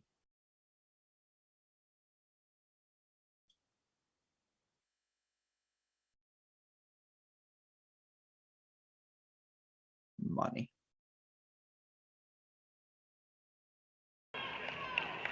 Ratliff 2 points away now. Let's see the big winner down the line there from freshman Oana Orpana. And again, this is an all-freshman battle, folks. File it under things you love to see. That next generation of college tennis superstars making their push here in their first kickoff weekends. Nothing like the adrenaline rush these two are likely experiencing. 30-15 now for the freshman Ratliff serving. Far side of your screen for the Buckeyes.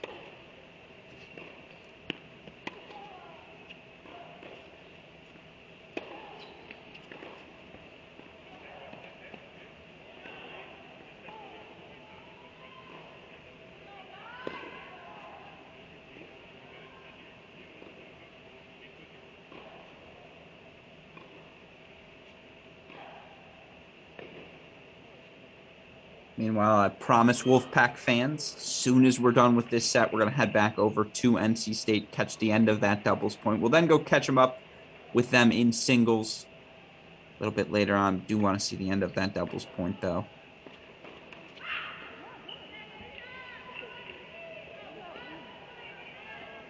Of course, keeping our eye on the action in Durham right now. It's all Blue Devils. They're up sets in 3-0, 3-1 on a couple of courts.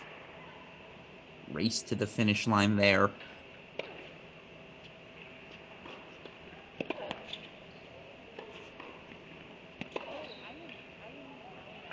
How about that forehand combo from Sydney Ratliff? Line, cross, draws the error. 2 set points now.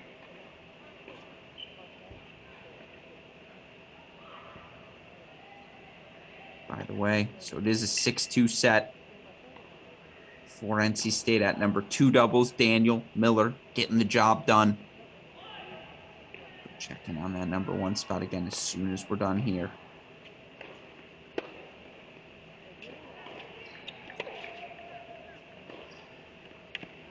Couple of brilliant forehands from Sydney Ratliff to close out set number 1. 6-4 for the Buckeyes here on court 3. Let's go back to 1 in Raleigh if we can. 1 in Raleigh. Rajecki, Rensheli. 5-2 lead for them.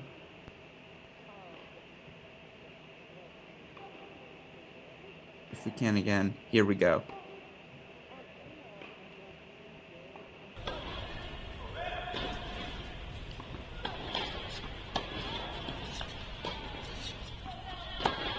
And again, court number 1. Sorry, NC State. In that number 1 doubles match. Up 5-2 on Penn State, looking to clinch that doubles point.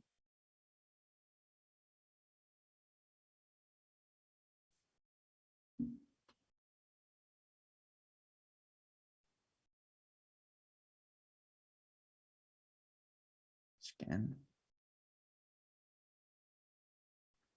It does look like doubles point goes the way of NC State, so they'll take as expected 1-0 lead over the Nittany Lions heading into singles. In the meantime, let's see, what's our closest action? Let's go back to Durham.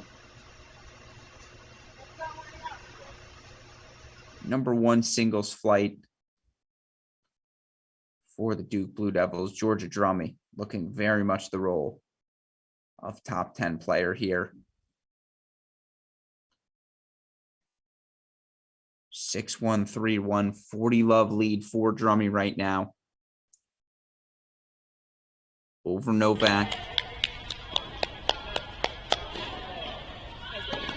And again, Drummy, see the smile on her face, the Duke senior taking on the sophomore Novak. Drummy holds actually 4-4-1, so she's close to the finish line. Billikens up 6-1, 4-1. Let's go to court number 6, if we can. Freshman Ellie Coleman looked excellent in the doubles with Kelly Chen. Currently up 6-0, 4-0, 15-all on Jillian Roa. And a lot of matches happening across the board right now. Try to follow them all.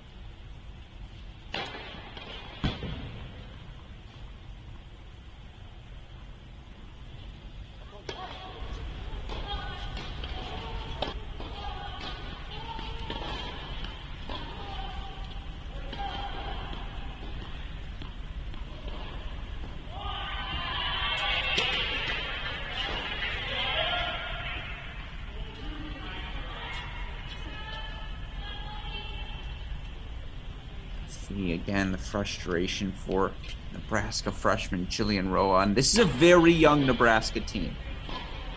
1 upperclassman in the lineup, everyone else sophomores, freshmen. Hard to keep that sort of long-term perspective in the moment. Of course, Nebraska trying to do as much winning in the immediate future as possible, but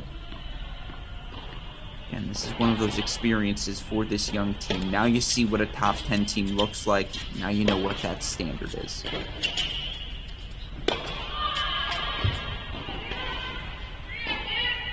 Now we've got 3 break point chances here for Ellie Coleman. Put herself 1 game away from the finish line. Interesting to note, we still have a first set going on court number 4. And we'll get there momentarily after this one. I want to talk about what has been the bright spot for Nebraska today.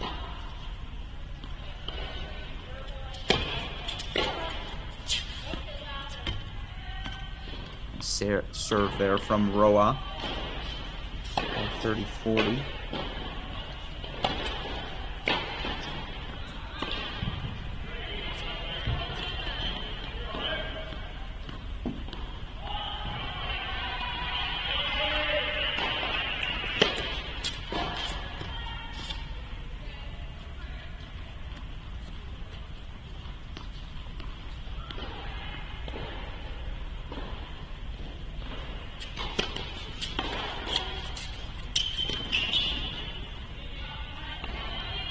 Five love, Ellie Coleman now, as she's one game away from putting a point on the board for the Blue Devils. In the meantime, let's go now to court number 2. Let's go to court number 2. Chloe back, 6-1, 4-1, 40-30. She's serving with a couple of game points to put herself one game away here.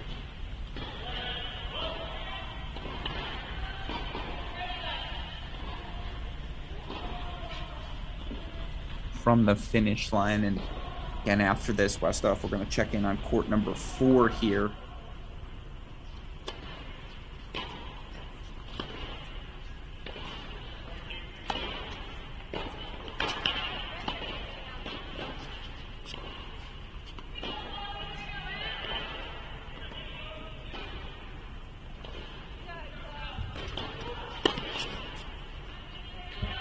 It's a good service game from Chloe back now. 5-1. She's one game away. We're going to stick around here in Durham for a bit longer, as it does feel like the finish line is in sight. But of course, I am keeping my eye on all the action happening over in Columbus. 3 first sets in the books for the Buckeyes right now. Irina Kontos up 6-5, love 30 in the up love 30 in the 5-6 service game. Swanka, excuse me, at the number 1 spot. Of course, unfortunate today, Oklahoma State not able to play with their full roster, as pointed out by John Parsons. Still, nice performance here for the Buckeyes after a tough weekend in Carolina last week.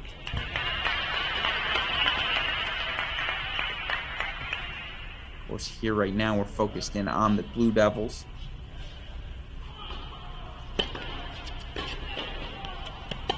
Now up a set and 5-1 or 5 love in 3 of 4 matches.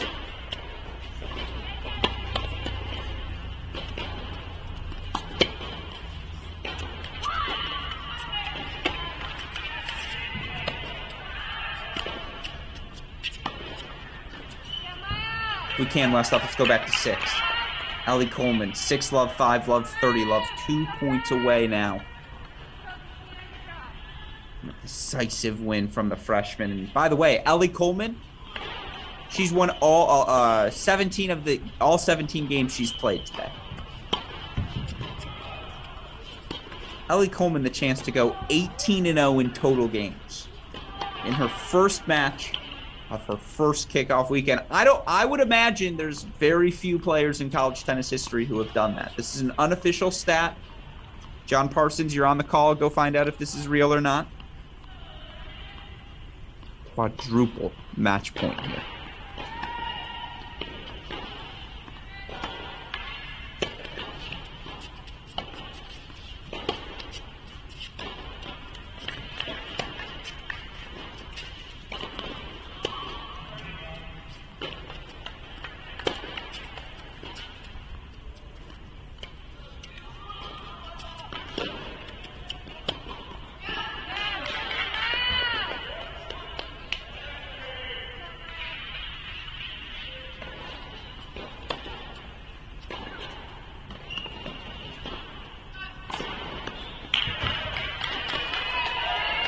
There it is, Ellie Coleman.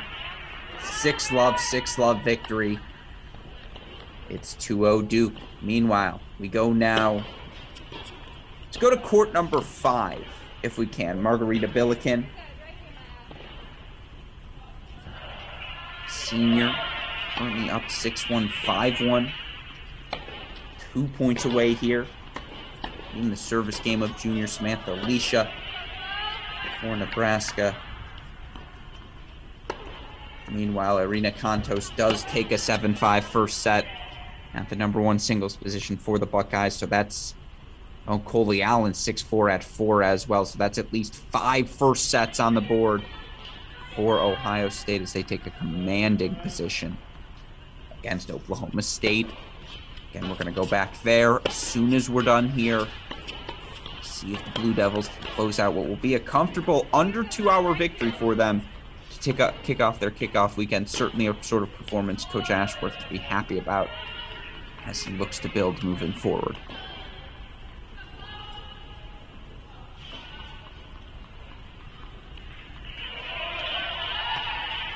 Now we're 1 point away. Margarita Billiken, senior, 2 match point opportunities. Questioning the call here. Don't believe there was an overrule. Still say 30-40.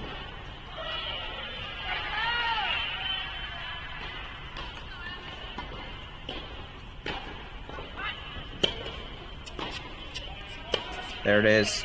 3-0 Duke now. Margarita Billiken. 6-1, 6-1 at 5. That's 2 collective games dropped at the bottom 2 positions. Meanwhile, let's go to 2. We've got a dual match point here for Chloe Beck. Deuce point, match point, and I think she's done it, folks.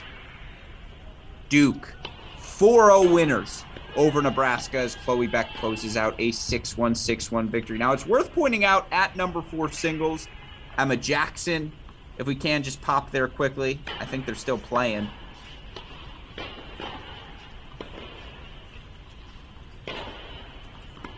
Court number 4, if we can, please.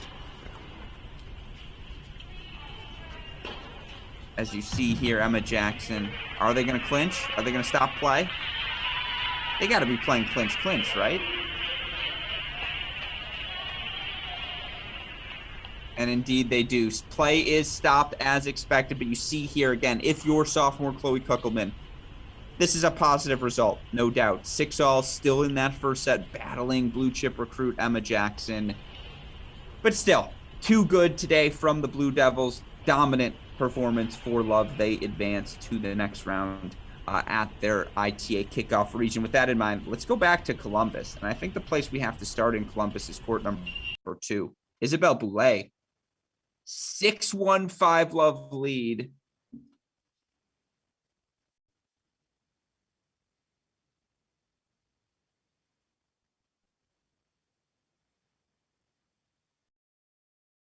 As you see right now, and 2 points away is Isabel Boulay from a quick 2-love lead for the Buckeyes.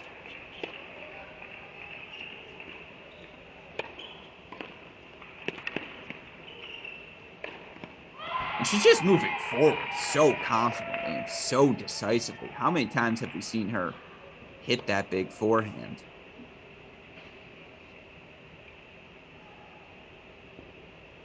So now 3 match point chances here for Boulay.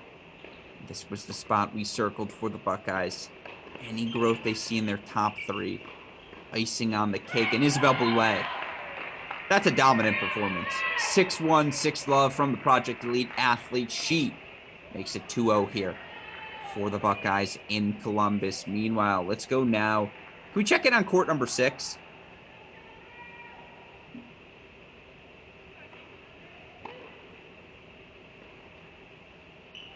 This is the one first set Oklahoma State's able to have on the board right now. It's the junior, Daria Ditkovskaya.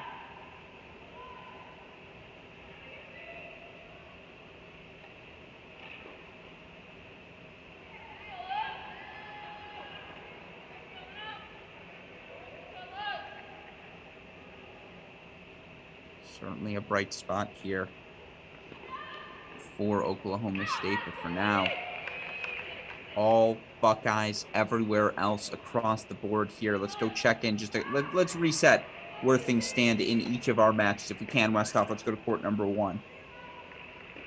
Right now, it's junior All-American Irina Cantos.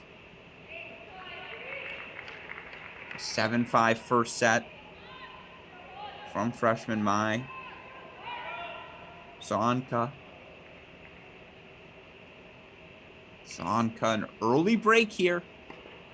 2-start set number 2. And you do feel like if there's going to be a comeback here for Oklahoma State, this is going to be one of the courts, given the talent of Sonka, where that comeback begins.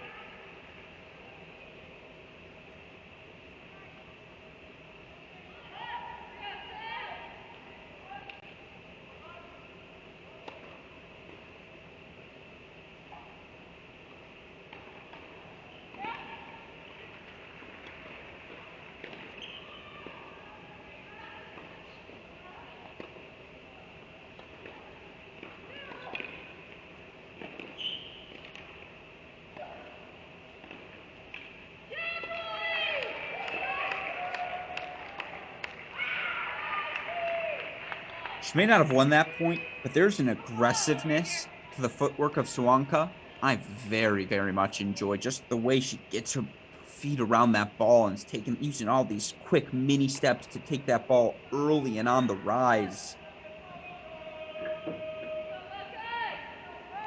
I'm impressed. Very, very impressed for the freshman to push the All-American this hard.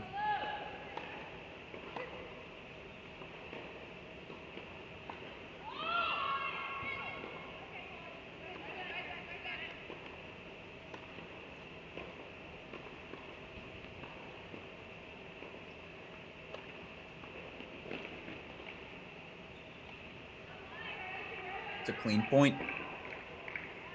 Footwork, good +1 ball.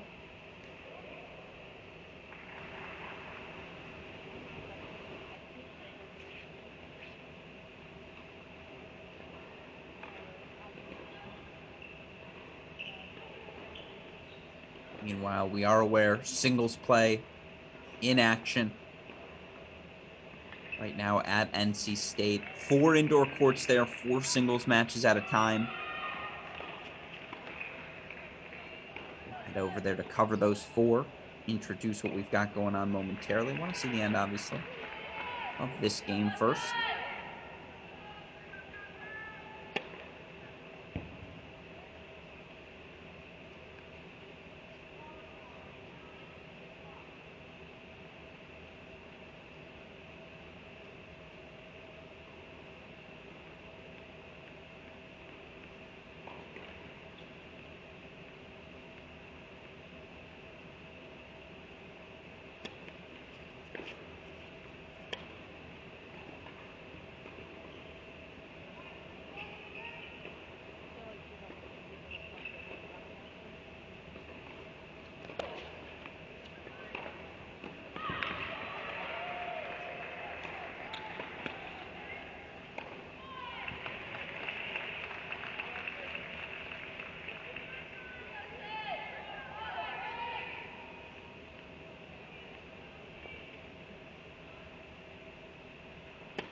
It's a very nice ball from Contos here, not going anywhere quite yet.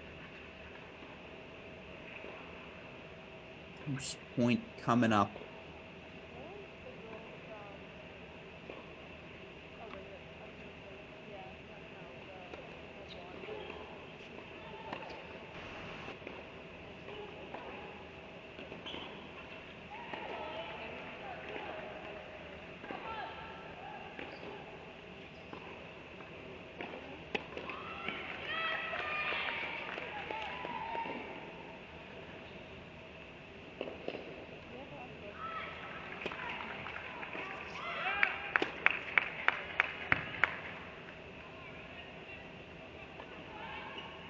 The break goes, to Irina Contos.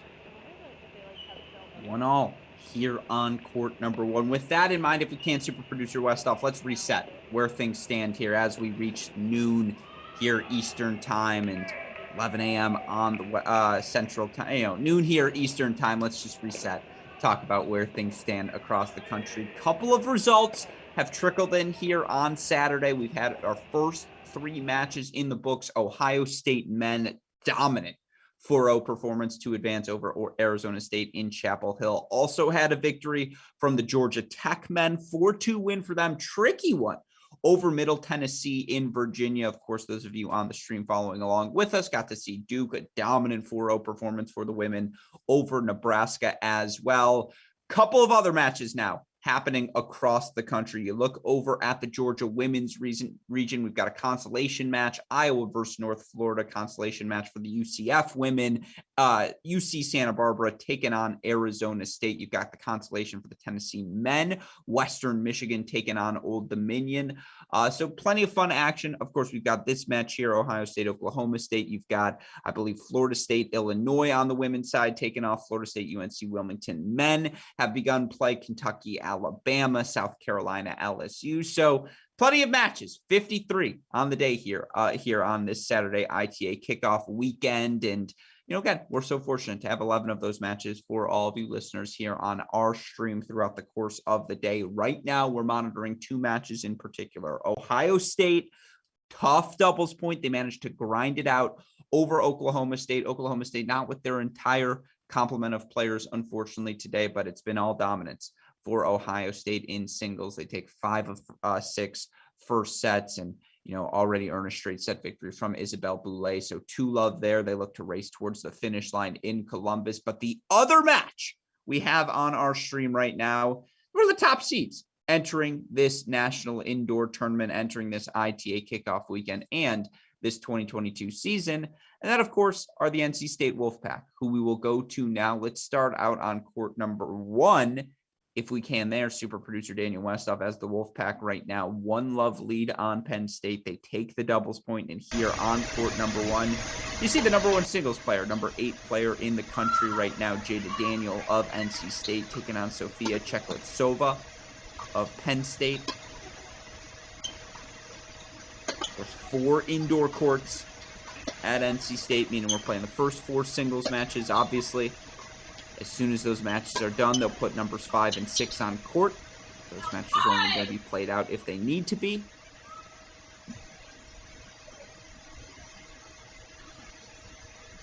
You look for Jada Daniel. Transfer from Auburn. Fits so well, like hand in a glove. Since arriving in Raleigh at NC State, first year, 21-9. Overall singles record, 6-0 in conference play before play stopped. He's top 15 in the country with doubles partner Adriana Riemi. Last year, 17-11 overall in singles, 25-6 in doubles, including coming in All-American, reaching the round of 16 with partner Adriana Riemi. And of course, you look at this roster this season, no Riemi, no Anna Rogers. To graduating. Of course, this core here at NC State has accomplished so much in their time together. First NCAA semifinal in school history last year. Jada Daniel picking up right where she left off clearly as we make the turn here on court number 1. Let's go to court number 2. If we can now, super producer Daniel Westhoff again introduce all of our players here. By the way, you look for this Penn State team, of course, at court number 1 there. Sofia Cheklitsova, sophomore out of Estonia. Here on court number 2, got the number 25 player in the country on the far side of your screen, Abigail Rincelli. 2-1 lead for her. And Shelley, of course, sophomore, Sarasota, Florida.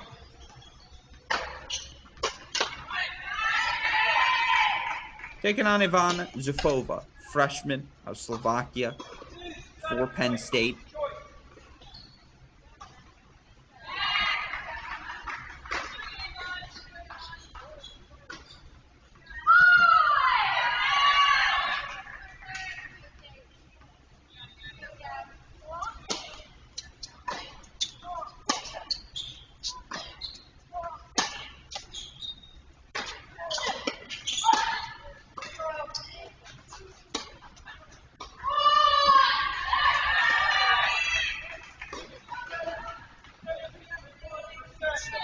for this Penn State team. 2-1 thus far on the year. Wins for Syracuse, West Virginia. Lost to Old Dominion. They're 10-8 overall last season. Played a pretty good schedule. 4-3 wins many a times throughout the year. 10-8 overall. Again, a new face here for the Lions in Sofova, the freshman.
Tough playing there from Rensheli.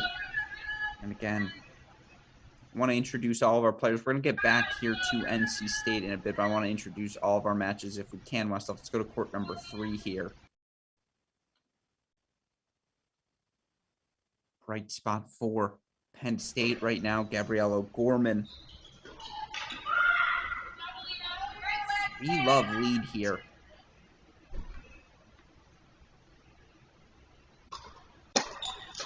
For the 5th year. She puts on one of the new faces. Texas Tech. To NC State, excuse me. Priska Nugroho.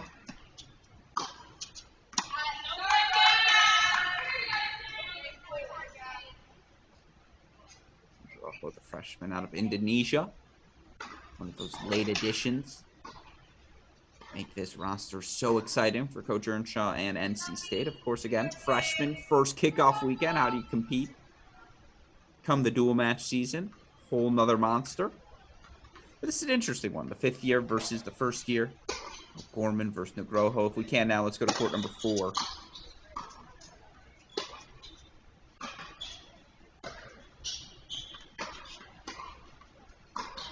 Some of you may be wondering again on court number 4.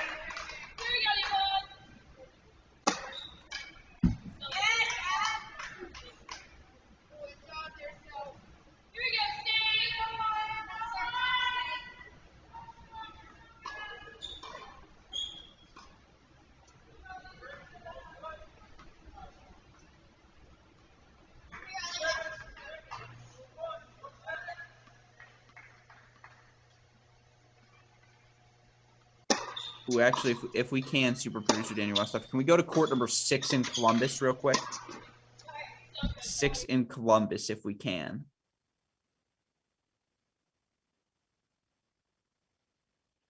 As right now we've got match points here for Daria Detkovskaya. And in fact, Detkovskaya closes it out. So Oklahoma State gets on the board here. 1 love for them. Meanwhile, if we can flash court number 5 in Columbus.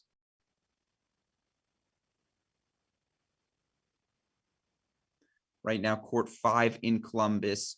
Freshman Sofia Rojas roaring back, taking that second set 6-4 to try and just level things out a bit here. Right now, if you're looking for that pathway to 4 for the Buckeyes, probably starts on court number 3. Which is where I want to go after this game point. Oh, excuse me. So now 2 love here. If we can, let's go to 3. Sydney Ratliff. 6-4, 4-1. Deuce point coming up. Game point chance here to take a commanding lead for the freshman.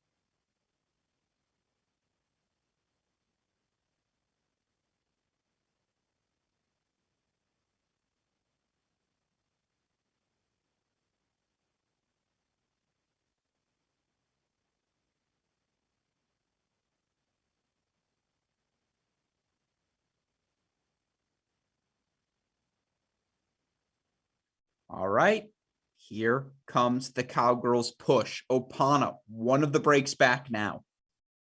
So 6-4, 4-2 here. Meanwhile, if we can, let's go to court number 1. 4 break point chances for my Sawanka, freshman for Oklahoma State here on All-American Arena Cantos.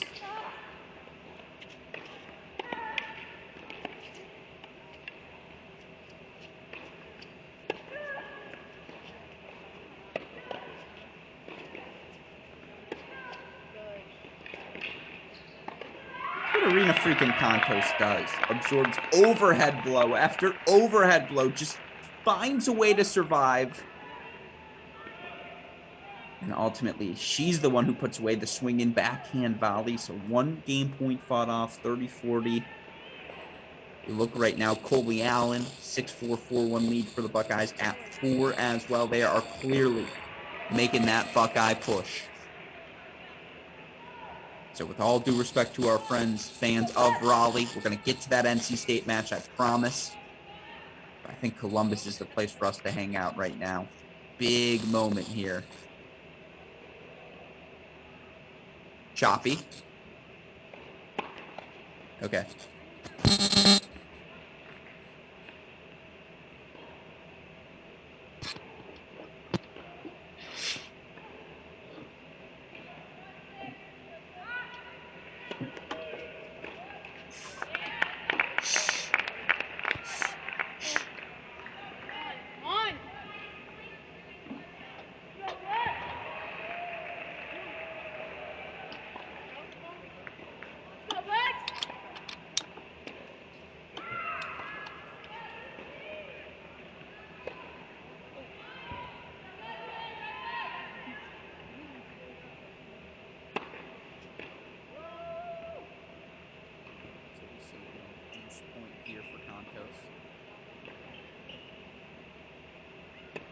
Deuce point here for Contos.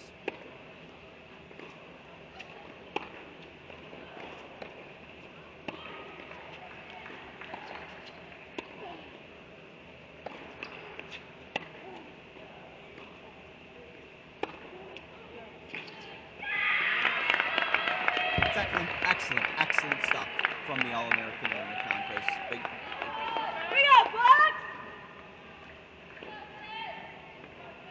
I don't know what else I can do then.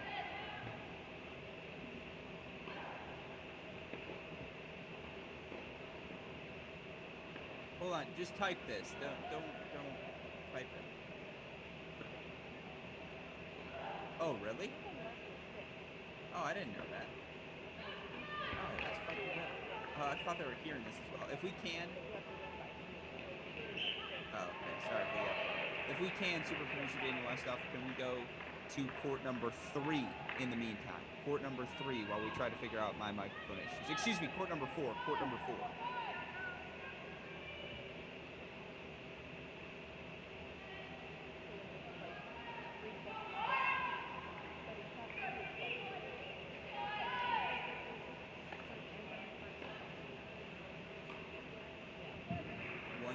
I did. I don't know if there's anything I can do about that.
Sound now. Better. Money. And live. So apologies for those audio difficulties, folks. We are back here in Columbus right now. Colby Allen serving up 6-4, 4-2.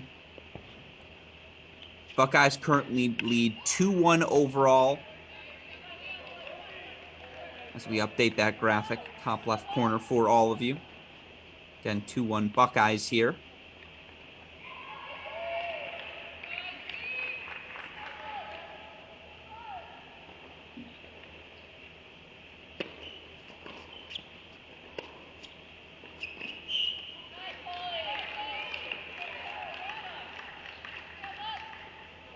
Meanwhile, Rena Contos again gets out of that hold.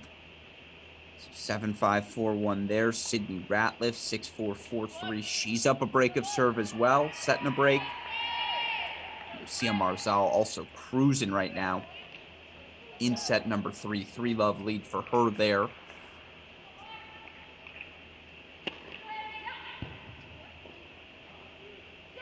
Overrule is Miyamoto. 30-15 now here. Meanwhile, can we go to court 3 quickly? Game point happening for Sydney Ratliff up. Again, a set 4-3, 40-15. See if she can't, again, extend that lead even further.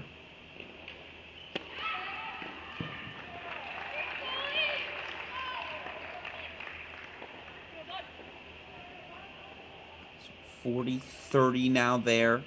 Meanwhile, again, I'm keeping my eye on the other score lines happening, not only here in Columbus, but elsewhere across the country. Strong starts for NC State at the number 1 and 2 singles position. Wolfpack giving them business at 3 and 4. We'll get back to our action in Raleigh momentarily. For now,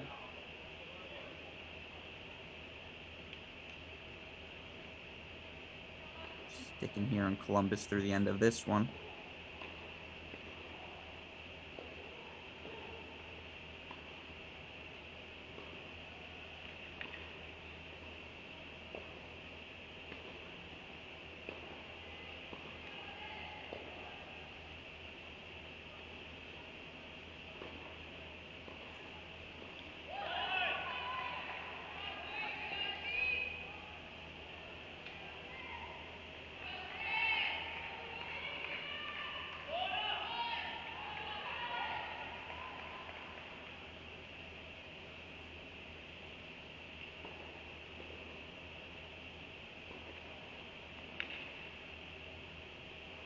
How about that aggressive tennis from the freshman? Decisive backhand approach shot from Sydney Ratliff. She's 1 game away, folks. 6-4, 5-3 here on court number 3. Meanwhile, Colby Allen holds for 6-4, 5-2 on court number 4. 7-5, 4-2. Buckeyes on court 1. 3-love lead for them on court number 5. You've run out of time if you're the Cowgirls. The pushback has to happen now. Fopana, the freshman, can't just get a hold on the board here. Ask the question of Sydney Ratliff. That's a nice ball. Hand down the line there for 15-love.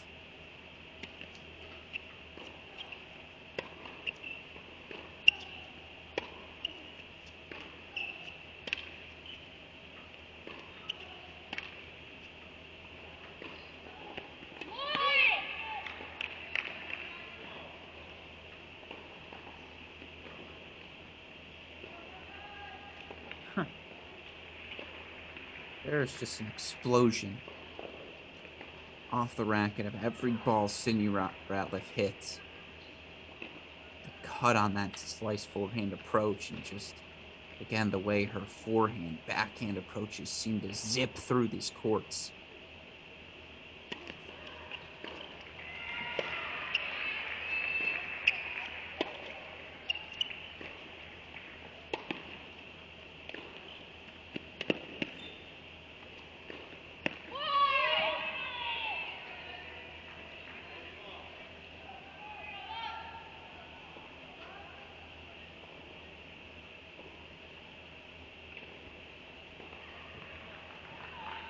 That one sailed a little too far, though, on her. So 30-15 here for Opana. Meanwhile, again, Miyamoto serving to stay alive on court 4 for Oklahoma State. She's up 30-love. See if the Cowgirls can't just force both of these Buckeye players to serve it out.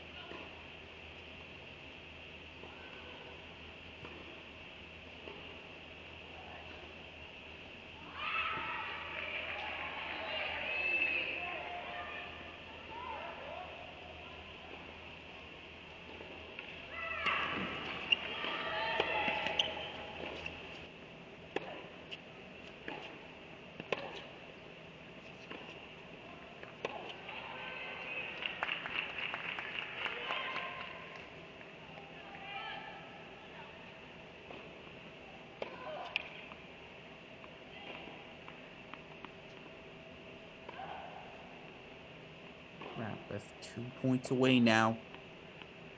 Putting that 3rd point on the board for her team.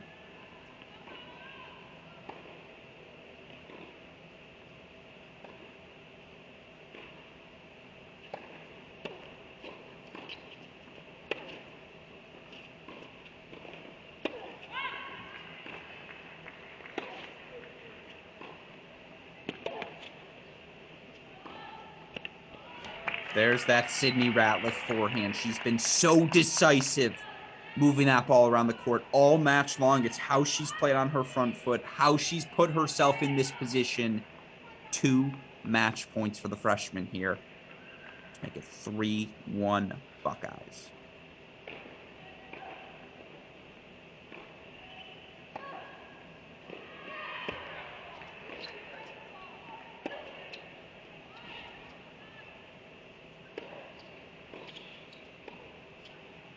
Well, how's that for a response? Opana, freshman herself, match point down. Swinging volley there. I love it. Deuce point coming up. Meanwhile, Miyamoto does hold serve for OK State. So Coley Allen going to serve up for the match 5-3.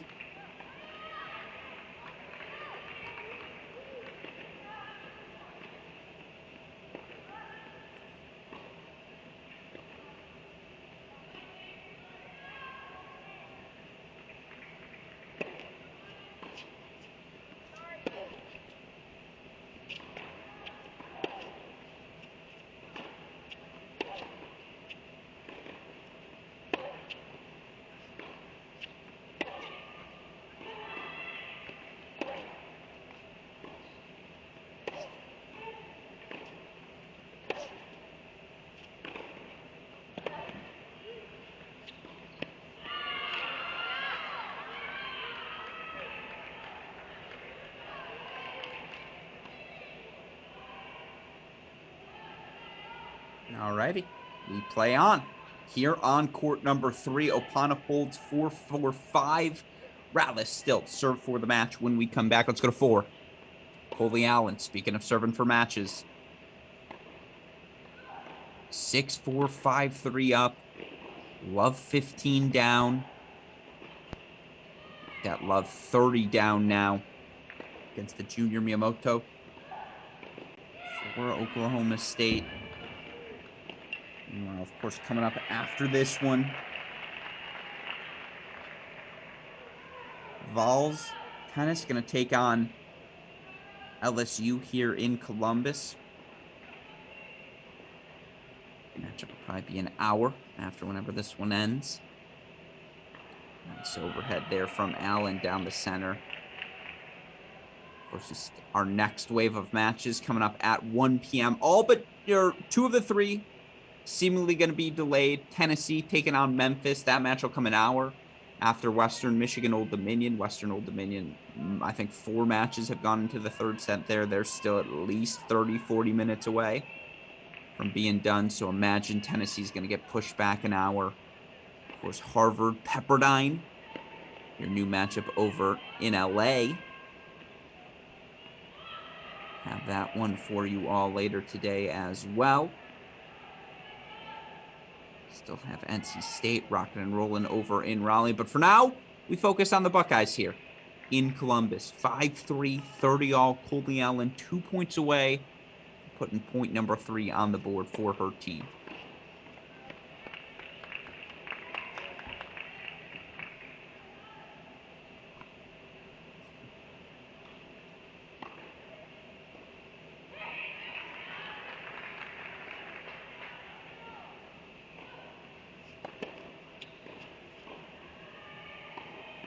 Alrighty, not done yet.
Miyamoto stays alive, and you hear the roar, how much that means to the Oklahoma State upperclassmen.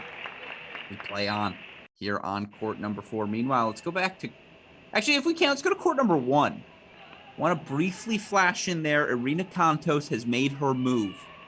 7-5, 5-2 lead. She's put herself in play to be the clinch here. Meanwhile, Sofia Rojas has come roaring back on serve 2-3 in the third. It's like this match has become that much more important. Match point chance here for Kontos. Deliver victory for her team. Put them 1 point away from advancing. Meanwhile, 30-15 in the 5-4 service game of Sydney Ratliff. We're keeping an eye on there as well.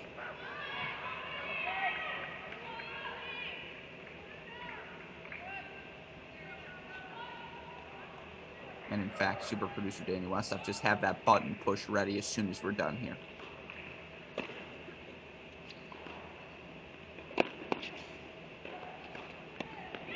It's too good. Cowgirls finding a way to stay alive right now across the board. So that's your action on 1. Let's go 3. Again, Ratliff, Warpana. Sydney Ratliff now. Double match point. See Coach Melissa Schaub standing there with her freshman. Coaxing her, trying to coax her through the finish line.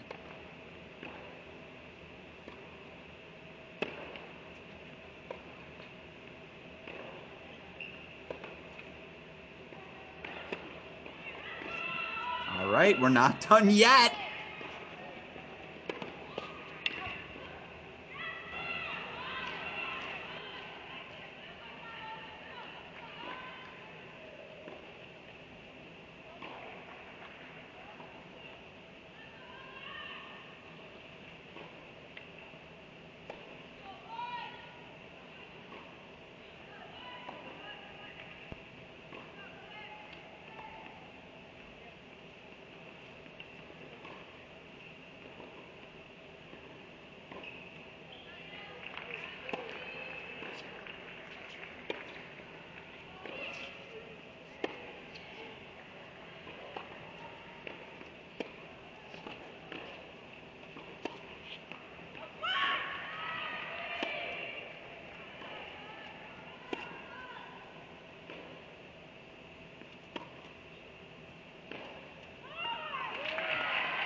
Sydney Ratliff. How about that for the freshman?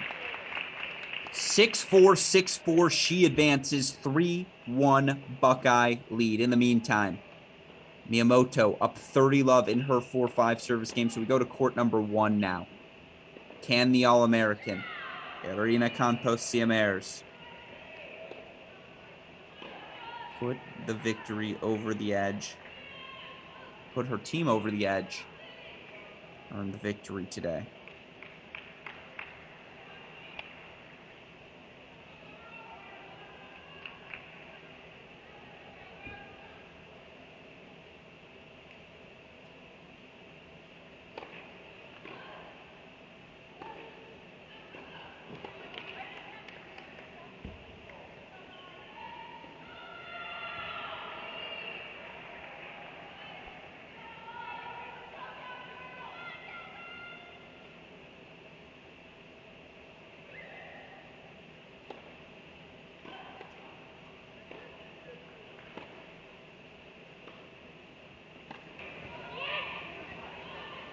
Big rip there.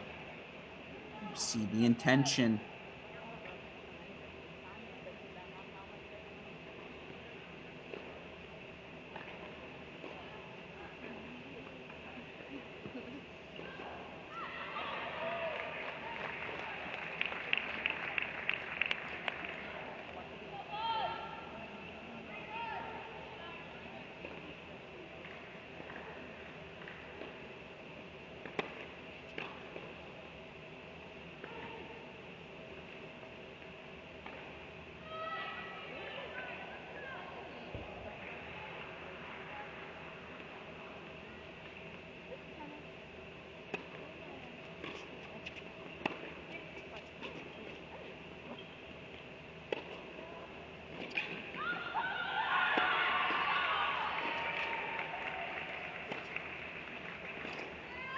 Oh, how about that from the freshman?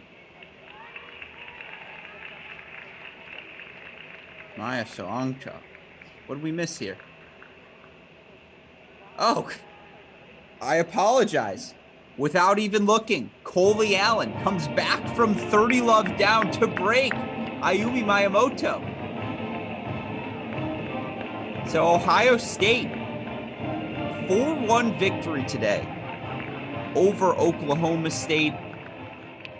They'll advance to the second round to face the winners of today's Tennessee LSU matchup. That matchup, a match hopefully coming up in at least in about an hour, maybe a little bit sooner than that. Of course, we'll be able to watch it here on our stream. But again, I want to quickly reset where things stand after this morning session of matches. Now, right now, to your right, I believe you see all of the Friday matches. We've had some Saturday results come in already throughout the day as well. Let's start, of course, with the matches we've had here on our stream. You see super producer Daniel Westoff updating now. We had Duke women, dominant performance, 4-0 victory over Nebraska, dropped, I think, 2 total games at the 5 and 6 singles position, and, 2 more games with the win they earn as well. And, sweep across the board, just excellent performance for the 6th seeded Blue Devils. You also had a 4-0 dominant win from the Ohio State men over Arizona State. Just, again,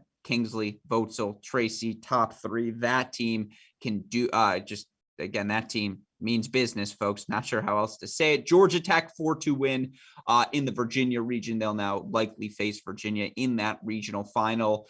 Ohio State, dramatic doubles point. It was close across the board the entire way. They drop a 6-4 set at 1, get wins at the 2 and 3 positions, ultimately then get wins here in singles from a dominant performance from Isabel Boulay, Sydney Ratliff, the talented freshman, delivering at 3, and then it's senior Coley Allen delivering the goods at 4. So seniors delivering the goods here to start our Saturday of the ITA kickoff weekend. Again, there are 53 matches happening this Saturday. 53. It's chaos, folks. How do you follow it all? Well, hopefully you'll stick with us here throughout the day as we try to cover all of the action. We've got 7 regions on our broadcast, 11 total matches in play today for us to enjoy. Of course, you can follow all the scoreboard as you see to your right with our friends at Slam Tennis. Going to try and offer you resets, try and offer you updates on any of the biggest developments that happened throughout the day. Of course, coming up in a little bit for us, we've got a slate of 1 p.m. matches. Tennessee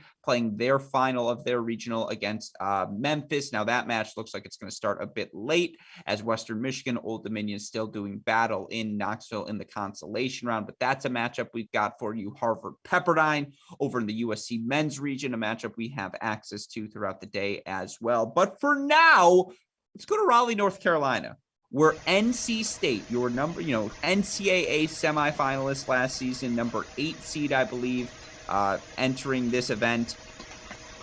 They're in a bit of a pickle here early in their first match against Penn State. Now, certainly a big push from North Carolina down the home stretch of these first sets. They trailed 4-1 at number 3 singles. Freshman Prisca Nugroho takes a 6-4 set. Abigail Rincelli, she's been in control from the start. 6-4 set for her at 2. Right now, we see Jada Daniel, number 8 in the country, playing number 1 for the Wolfpack, closing out her 6-4 first set here. So that's 3 on the board for them. Now, they were down big at the number 4 single spot, which is where I want to go next. Nell Miller for NC State, the transfer from Texas Tech now. It's down 5-2, now 5-all in her matchup against Lebedeva, for Penn State. So again, this is court number 1. Daniel, 6-4 first set over Cheklovsova of Penn State. In the meantime, if we can, super producer Dana Westhoff, can we go to court number 2? See if Rincelli Zafova. I think right now we're in that weird spot where almost every court is not in action right now. You see, here we go. Rincelli Zafova back on court. 6-4 set for Rincelli. If we can we go to court number 3 as well? I just want to check in on all of them. Ooh, 6-4, one love. There we go. For Rincelli, the update there. Court number 3 here again. Nugroho was down 4-1. 5 straight games for the Indonesian freshman. 6-4 first set for her over O'Gorman. And then on court number 4, our final first set of action here in Raleigh.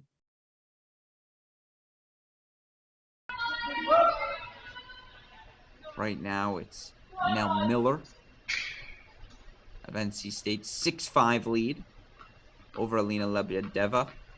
Serving now on the near side of your screen for Penn State. Let's stick here. Our last first set of the action. Again, only 4 matches at once.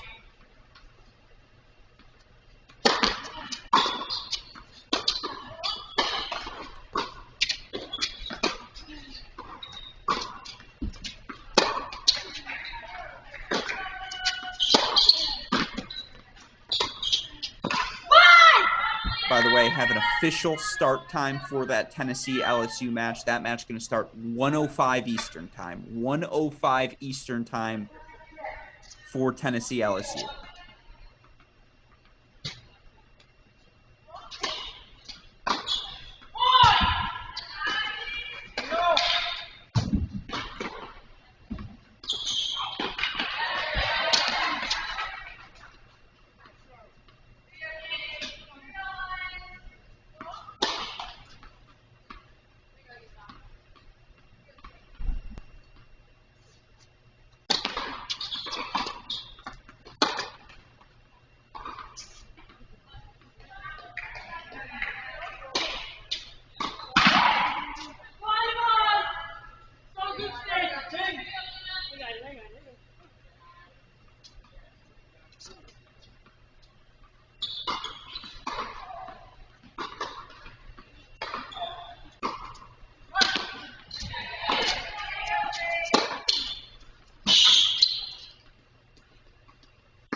From Nell Miller there, the graduate transfer from Texas Tech, scrapping.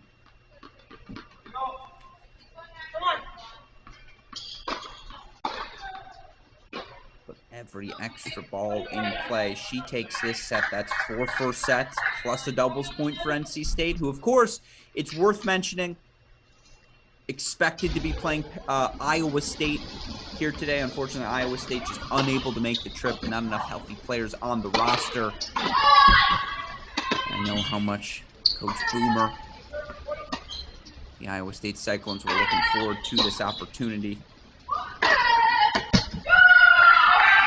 have to appreciate the effort of Penn State. Short notice to come down here to Raleigh, play this match. Nevertheless, they're putting up fights. Now Miller, though, chances to make it first sets across the board for the Wolfpack.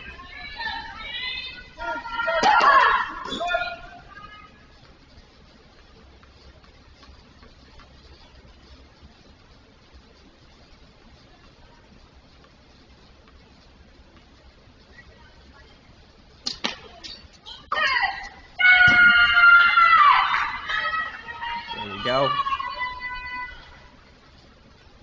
4 first sets for NC State as they get a 7-5 set from senior Nell Miller here on court number 4. Meanwhile, let's go back to 1. Anytime you get the chance to see a top 10 player play, should relish that opportunity. We've got that here. Number 8, Jada Daniel, transfer from Auburn. Seems to have been one of those missing pieces for this Wolfpack program that put them over the top, helped them reach that first semifinals at the NCAA in program history last year.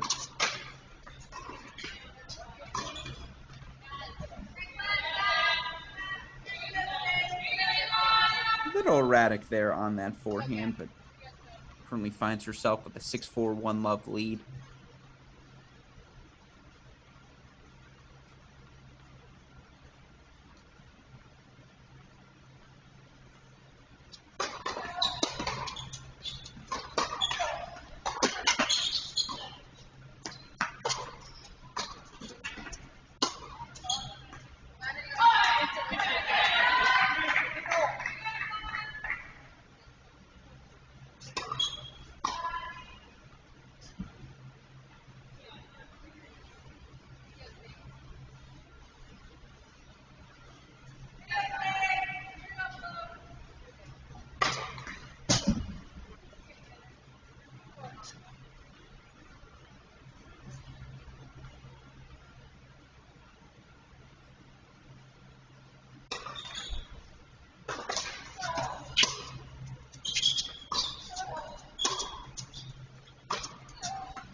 Of course, you look for this Penn State team and just to reset where they're at. 10-8 last season.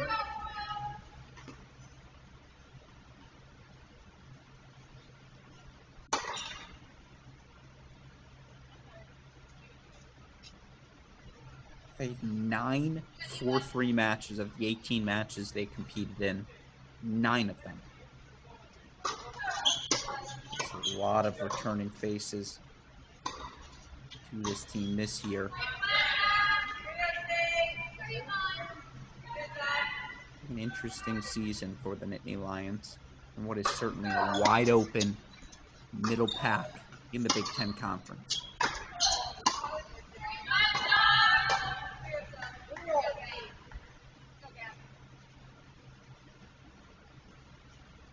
There's that pace for Jada Daniel, just hits that forehand so heavy. Draws the error there. From the sophomore Czechoslovakia.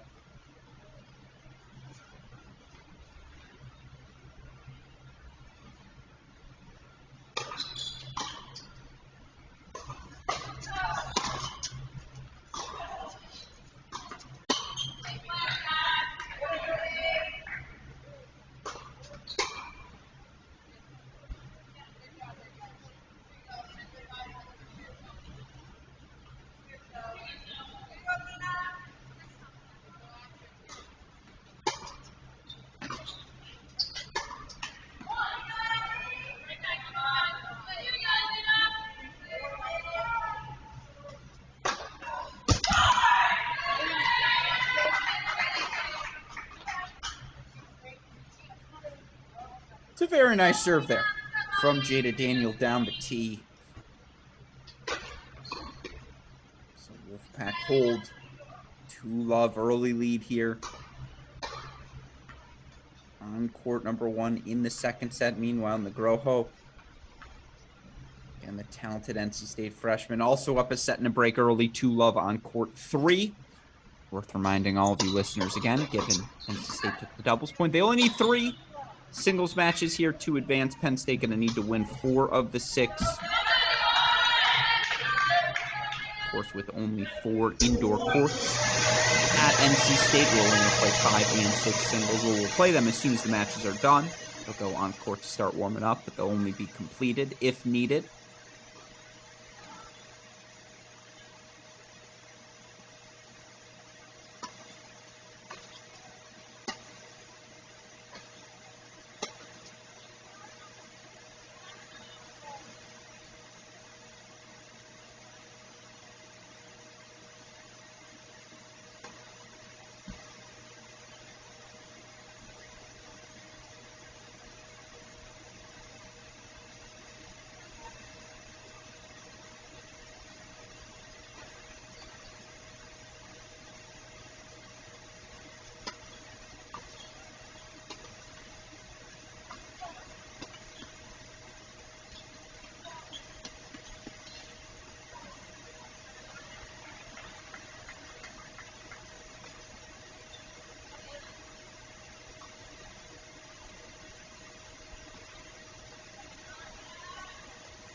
Going to stick through this game, then we're going to move courts for all the listeners or viewers. I know not the best court audio here on this one. After this, we'll go check out the freshman Nugroho at that number 3 spot for now. Again, too committed to this game, right? Got to stick around here. See if Chekosova can get on the board.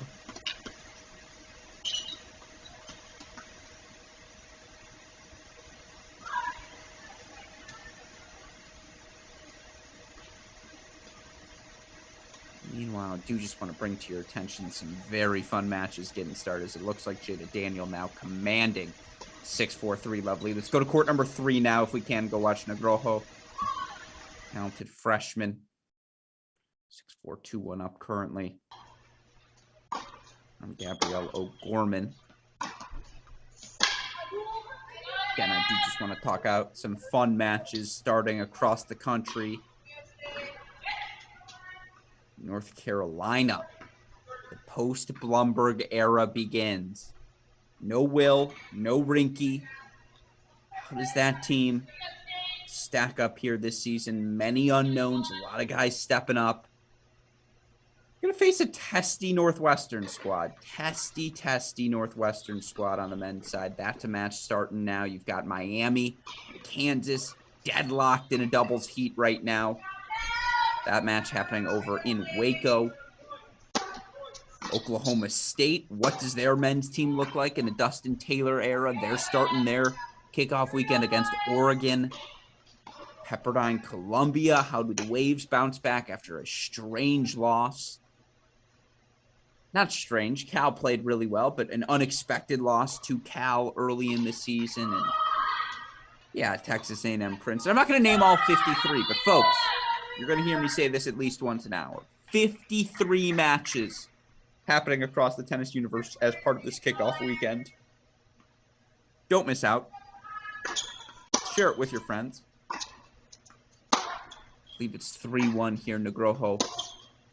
She begins to pull away here in this match.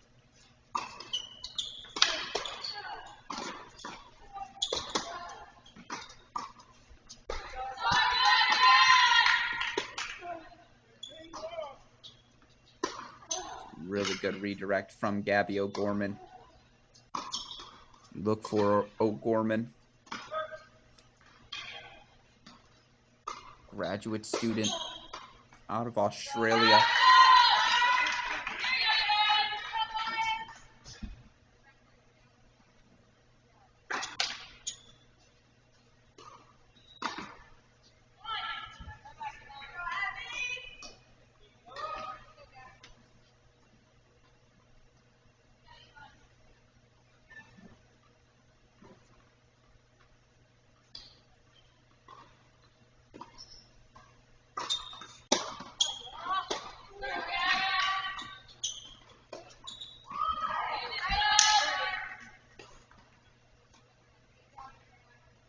Of course, last year was O'Gorman, who lined up at the #1 singles position. Oh, excuse me, 2-all here.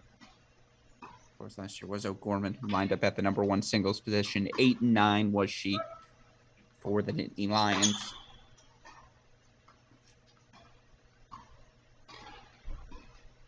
Slight Russian roulette switcheroo here.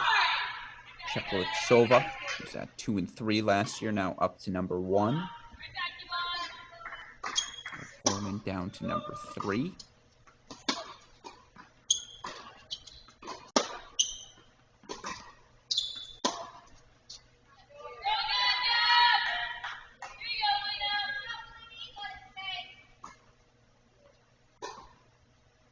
Of course, the #2 singles player, new to the roster, in Ivan Zufova.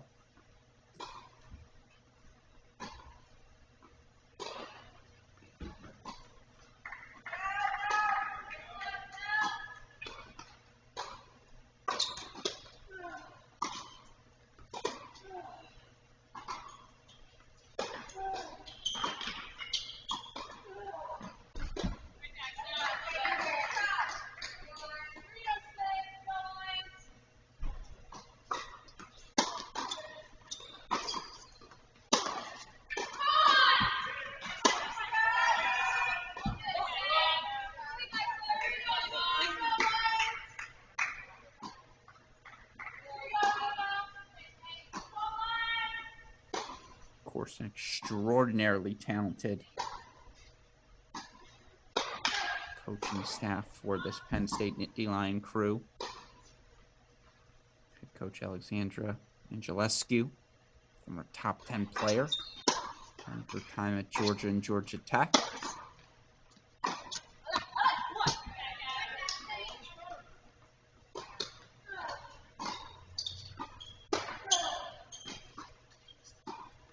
Assistant coach Ronit Parker. Some of you may remember better as Ronit Urofsky. Former standout Michigan Wolverine. There's talented coaches everywhere. In college tennis now, it's a big reason why we see such a high quality product.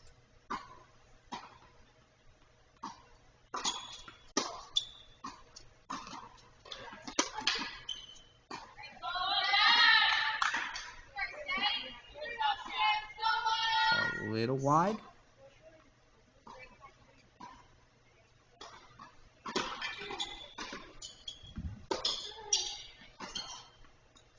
Unclear what call was made there. Looked wide here from the stream. I suppose we'll find out as they update the scores. In the meantime, again, right now, worth noting, Miami takes the doubles point over Kansas. That's big for a Hurricane team that suffered a brutal 4-3 loss yesterday.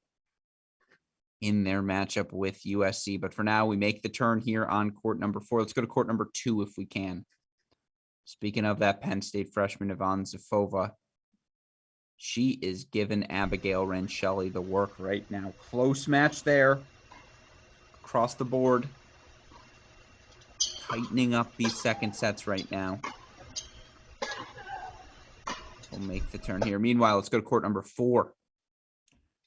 After that tight 7-5 first set, Texas Tech transfer, senior now for NC State, Nell Miller. 7-5, 2-love lead for her in her match. So where the NC State up a set and a break? They're up a set and a break at 1. Jada Daniel. Set and a break here at 4. Miller and Lebedeva. Miller taking on Lebedeva, for Penn State.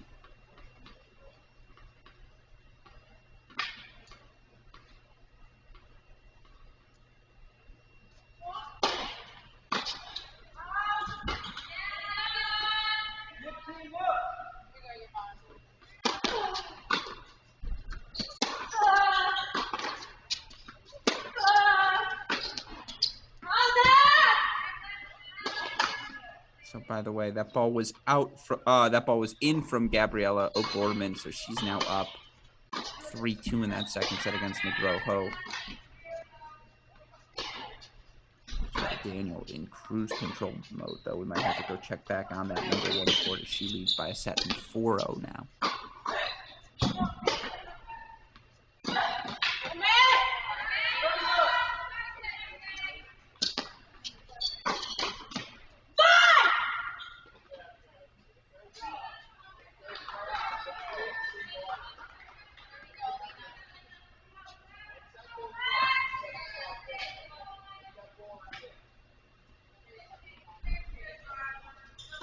Look here for the Wolfpack and for them to add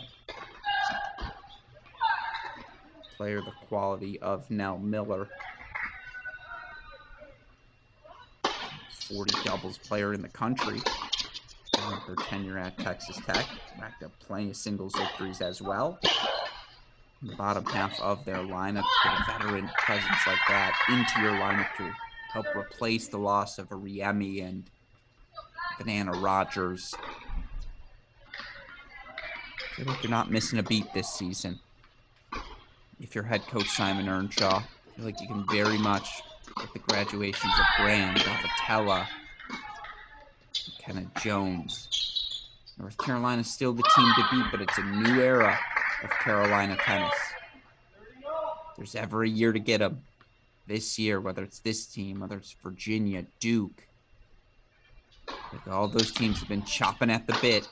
Get their shot at the Tar Heels and a conference crown. This could be the year for this NC State team.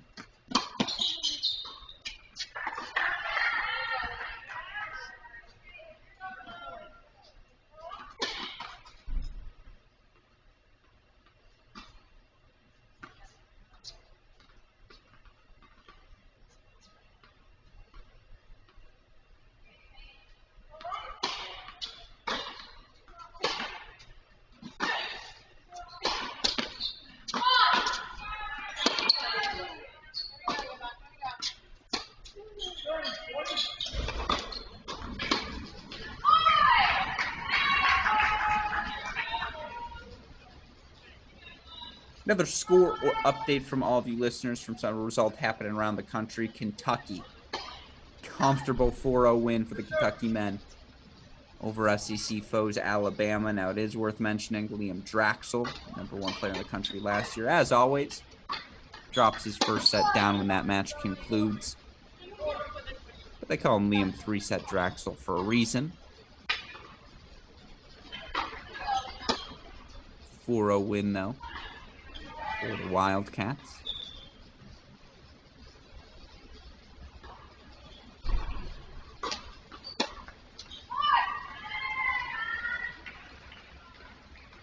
Meanwhile, again,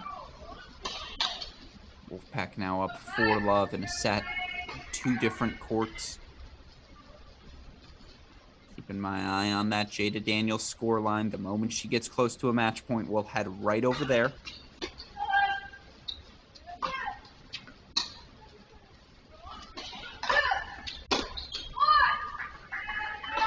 That aggression of Nell Miller looks awfully difficult to contend with here indoors.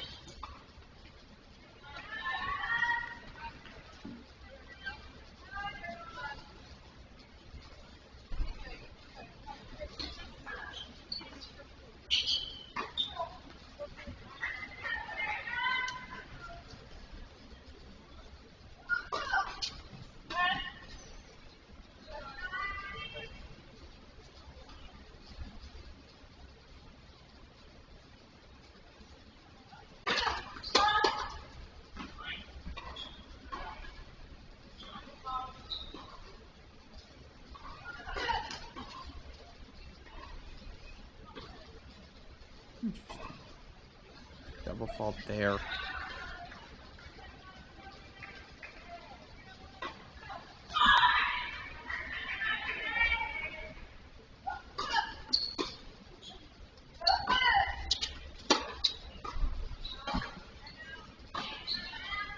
Meanwhile, if we can, super producer Daniel Westoff. We see the turn here, 5-love for Miller. Can we go to court number 1? 5-love right now for Jada Daniel. She looks to finish, serve out her match. Sophomore Sofia Chekliatsova. And just in time, Jada Daniel, 6-4, 6-love victory. 2-0 now for the NC State Wolfpack as they look to close in on a first-round victory here in their regional. In the meantime, let's go to court number 2. Abigail Rincelli, another one of those veterans, part of this nucleus that has taken this NC State women's program to new heights. She leads. Scoreboard incorrect. Well, one scoreboard's incorrect. This one says 6-4-3, y'all. I have 6-4-4-2 on the official scoreboard. There we go. So now we're back, folks.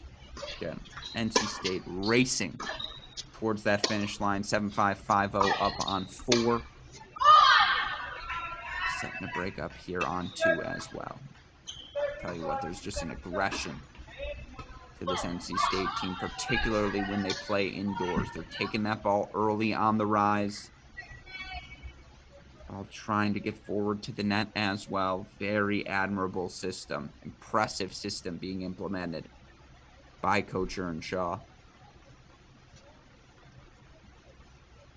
If we can also, can we go to court number 4? Excuse me, I almost said 6. Court number 4 right now.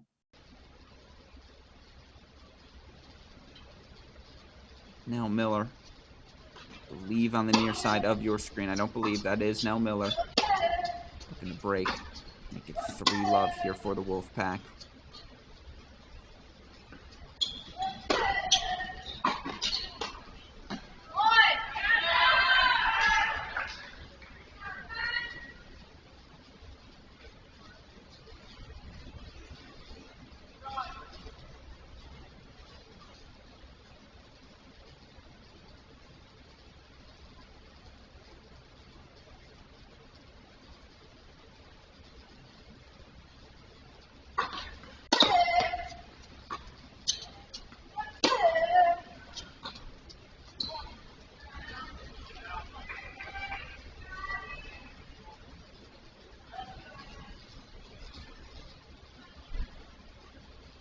Another result just in. Old Dominion earns the victory in the end. 4-2 victory for them over Western Michigan. So, what does that mean? It will be a 2 p.m. start for Tennessee men's tennis taking on Memphis. 2 p.m. start here. Meanwhile, 1 p.m. hour. Harvard, Pepperdine, Tennessee, LSU. Getting ready for them on our stream here.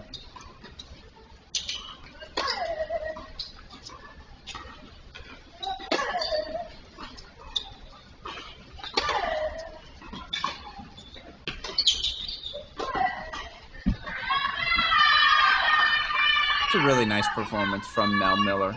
Struggled at the start of the first set. I think rips off 11 consecutive games, I believe, down 5-2. So no, excuse me, 10 consecutive games. No, 5-2 down, 5 + 6 is 11 consecutive games. Lock in the first time, Alex. 11 consecutive games, I believe, from Miller. 7-5, 6-love win there. Meanwhile, let's go to 2. 6-4, 5-2. Rensheli, Zafova. Rensheli looking to put this one away here. Meanwhile, North Carolina men right now commanding lead over Northwestern in doubles.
Zafova staying alive here.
Shelley looking to close things out now with 16-5 last year in her freshman campaign in singles, 16-5 in doubles as well. Like 70th at the end of the season, top 30 for now.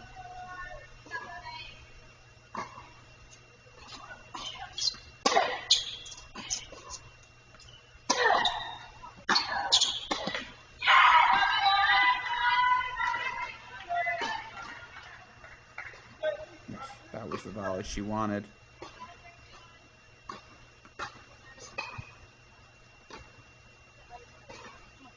Still now. And Shelley gonna have to serve it out.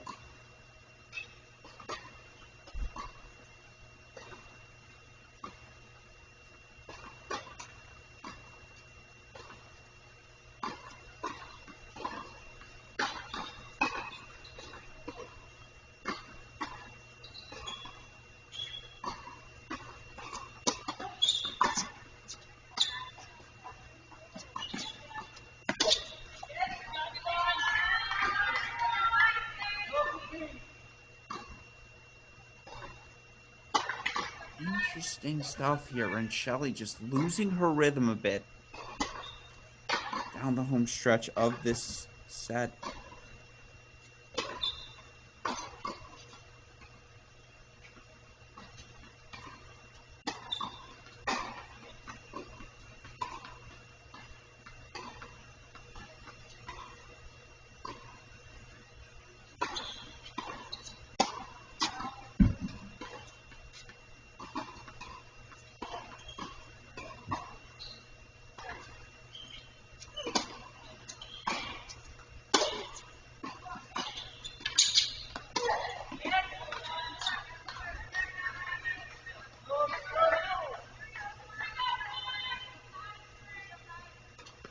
These forehand errors piling up right now for Abigail Ranchelli.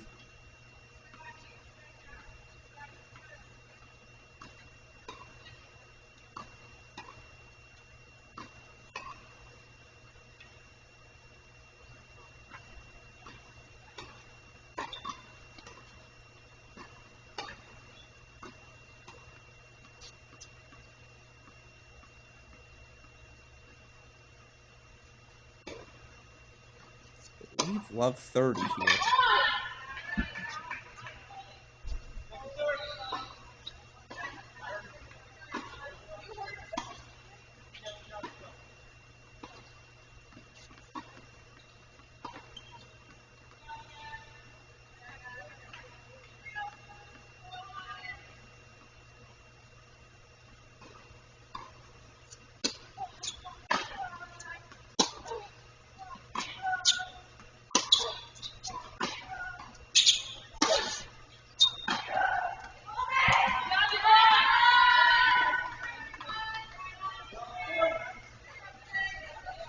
You can see Abigail Ranchelli just asking himself, what can I do here? Forehand's misfiring. If Zafova's going to find that backhand down the line, we will keep playing on, folks. A couple of break point chances here for Zafova to get us back on serve here. Court number 2. Meanwhile, it's 4-all in that second set on 3. Warm-ups underway for the number 5 and 6 singles players. I'm sure they're all hoping at this point. For NC State, you don't have to play. But we play on. Here on court number 2, Zafova breaks back, stays alive, keeps Penn State fighting here in Raleigh. Meanwhile, let's go to court number 3 if we can. Looks like we're headed to the changeover here. Negroho, Gorman, 4-all here in our, making the turn here, 5-4 one way or the other. So if we can, super producer Daniel Westhoff, let me set the scene quickly for everyone. Talk about what we've got scheduled now over the next couple of hours. So matches we've seen unfold on the day. Duke, dominant 4-0 victory for them to kick off their national indoor campaign against Nebraska. Ohio State, things got a little tricky for them in the doubles, but I thought put together their most complete performance of the season. Very strong in singles. Turn a 4-1 win over the Cowgirls. Of course, right now we've got the Wolfpack up 3-love. Abigail Ranchelli just served for the match, ends up getting broken, still up 6-4, 5-4. NC State also up 6-4. I believe it's 4-5. They're trailing, but on serve in that match on number 3 singles. Of course, your 5 and 6 singles matches, Friedland versus Abrams, Nielsen versus Rajecki, yet to start. They'll play those matches, obviously, or they'll start those matches as soon as they can. Those will only be played out, of course, if NC State does not clinch that 4th point momentarily. Of course, we've got some other matches starting now across the country as well. Pepperdine, Harvard, underway in the USC region, unfortunately.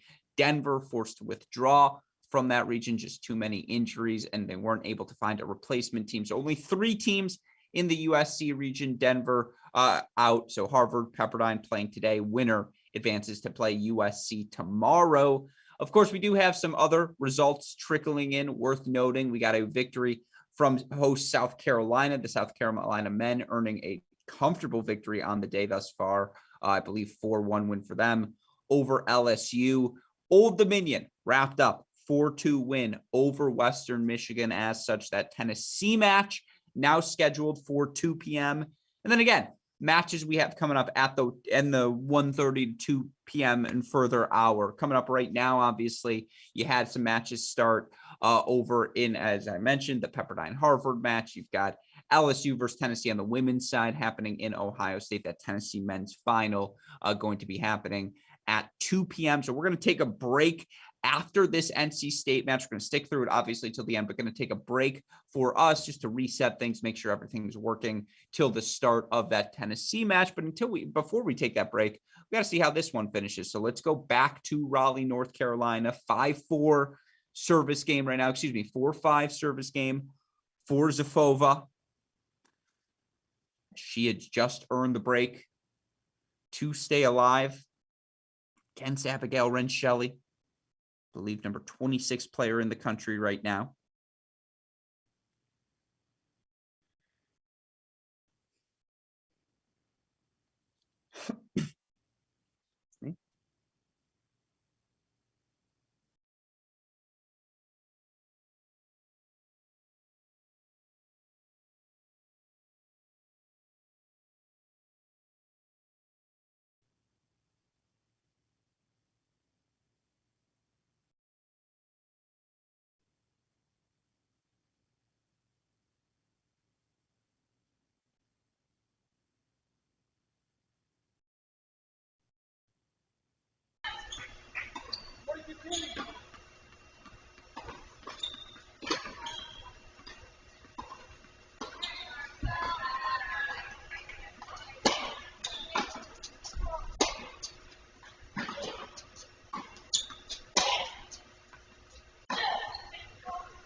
That's a much better forehand combo from Abigail Rensheli.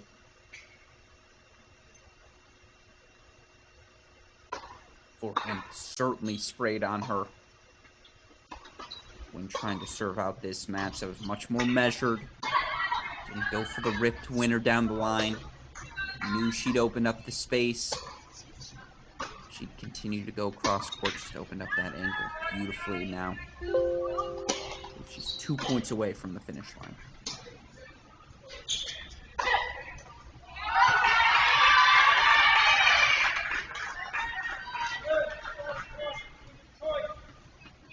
That's the forehand. There it is. For Abigail Rensheli. See here now. She can't close this one out.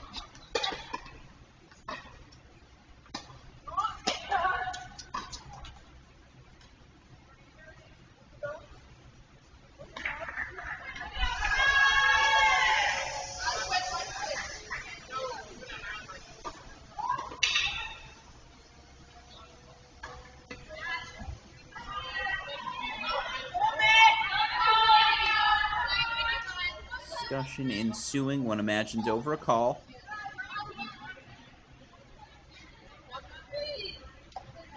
Oh, Rensheli is irate at that overrule, excuse me, irate.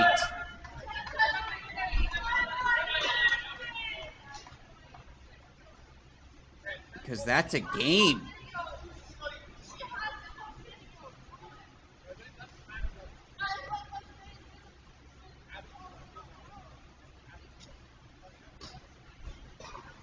Well, what do you know here? The debate continues.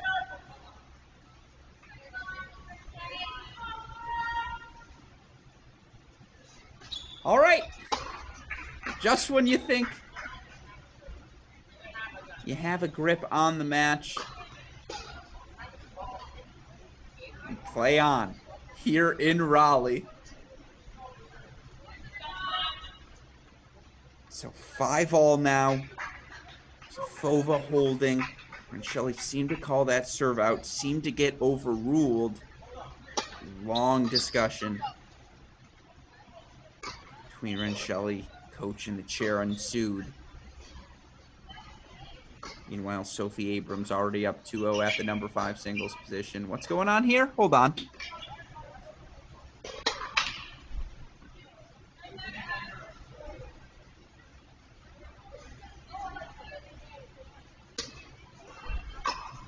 Are they reviewing the overrules? They must be.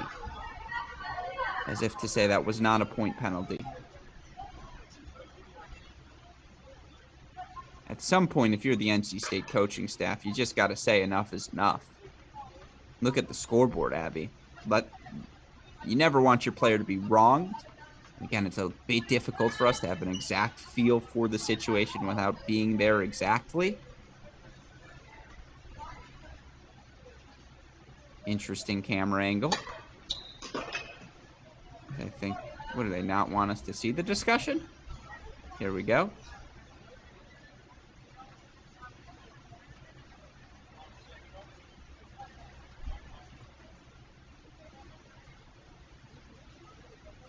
So now the head official is out. Conference is being had. What is going on here? A mystery of mysteries for sure. In the meantime, can we go to court number 3?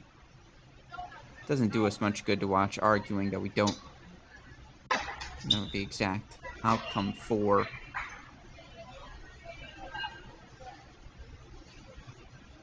In the meantime, again, if we can't, yeah, let's go to 3. We split sets here on 3? We did not. I was going to say, okay, another conference, though, going on here.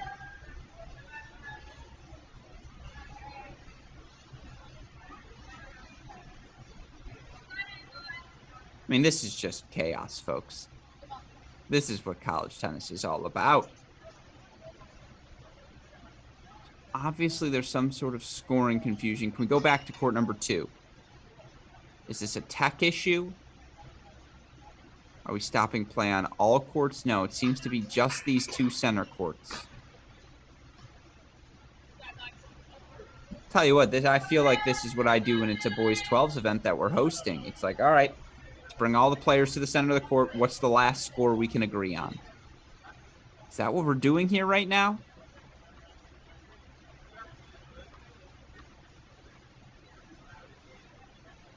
Puzzling stuff, folks. Let's go back to 3. Again, watching this unfold doesn't do us much good. In the meantime, right now, Gabby O'Gorman serving, I believe, at 5-all against Priska Negroho. Set number 2 here.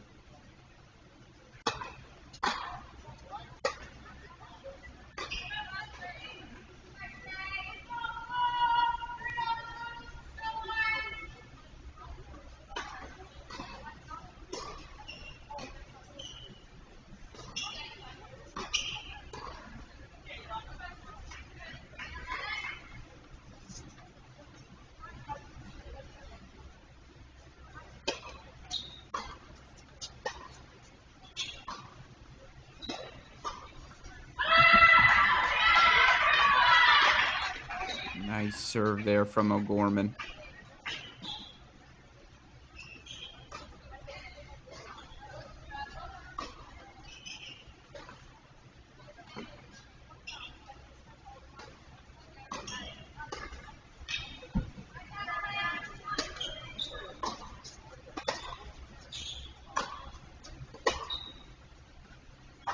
Hold on. According to the scoreboard there, look, we've got some tech issues, clearly, with this NC State region. We'll try to work them out. I'm going to text my people on the ground, see what can happen. We do have a clarification, it sounds like, from John J. Parsons. Ump said she made the call after she netted the forehand. On court 2 with Rincelli. Rincelli obviously disagreed. That's the chaos that ensued. A huge thank you to you, John Parsons, for the clarifications. Jay seems to have played back the replay and agrees with the call from the chair. We're going to take his word for it, but that's your controversy there. Was a late call. Not a bad call, a late call from Rincelli. Ultimately, the chair umpire does not allow it to fly.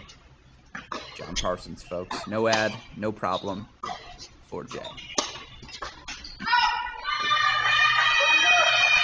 And now it is 5-all here between Negroho and O'Gorman.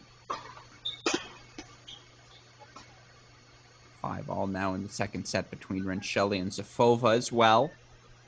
Meanwhile, Sophia Abrams trying to beat her teammates to the punch, already up a 4-love lead at number 5 singles.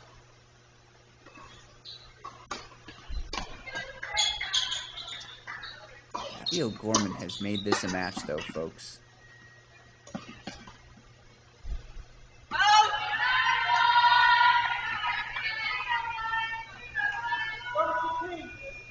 it is O'Gorman serving on the near side of your screen. Good play there from Negroho to get to the net.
We see here at the changeover, it's going to be Negroho to the finish line first. Let's go to court 2 if we can. Super producer Daniel Westoffer and Shelley. Zafova back on court here.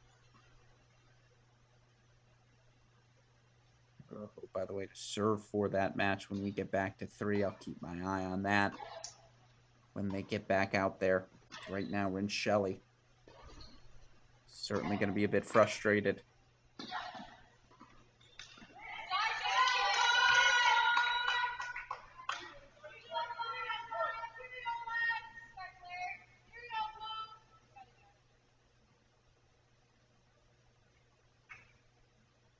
It's a really nice play there, though, from Zafova. Have to love the way your freshmen's competed. If you're this Penn State coaching staff.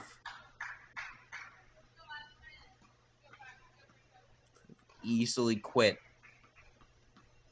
A couple of lopsided second set scores. You dropped the doubles point as well against the highly touted NC State team. And again, got to give all the credit in the world to this Penn State program. Supposed to be Iowa State here competing today. They're just unable, unfortunately, to make the trip. Not enough healthy players to compete. Penn State says, no worries, we'll take the spot. Performed admirably today to this point.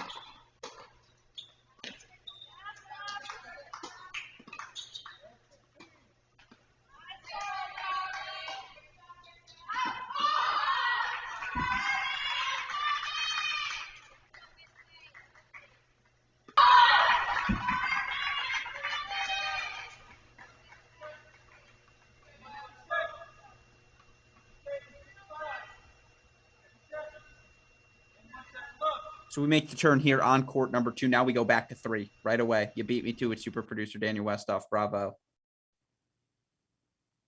This is Priska Negroho, freshman looking to serve out the victory for her Wolfpack. And there's just an aggression this team plays with.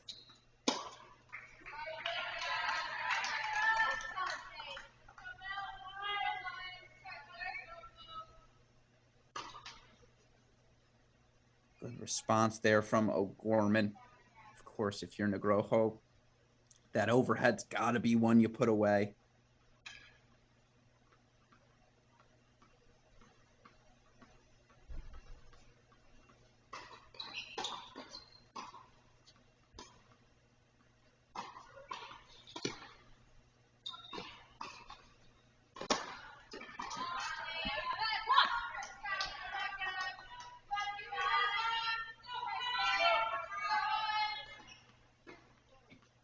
Nice serve there from the freshman.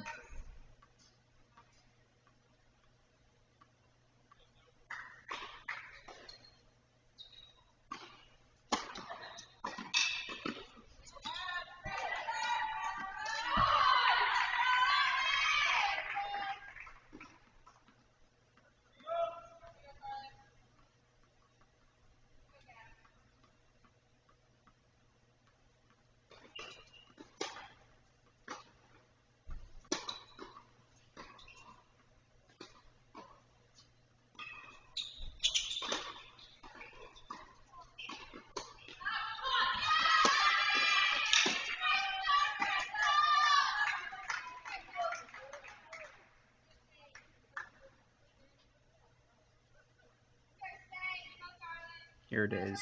Match point coming up now for the NC State Wolfpack.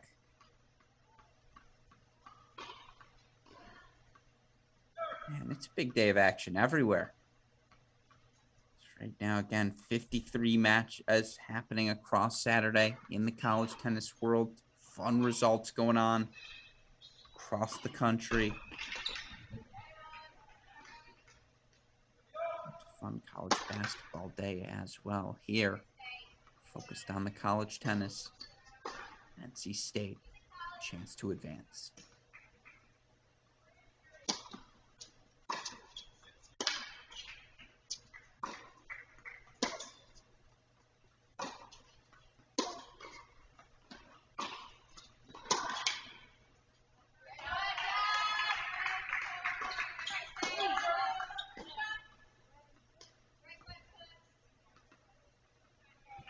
Play on.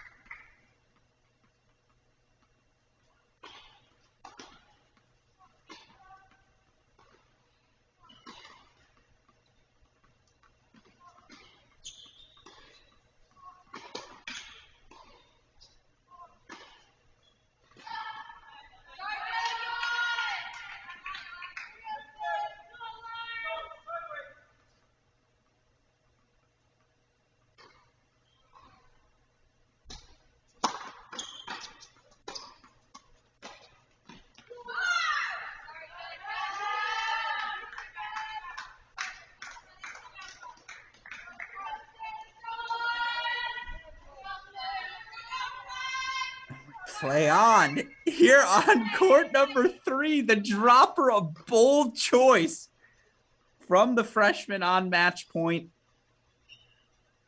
Tiebreaker to decide things here on 3. Let's go back to 2. Rincelli. 6-4, 6-5 up.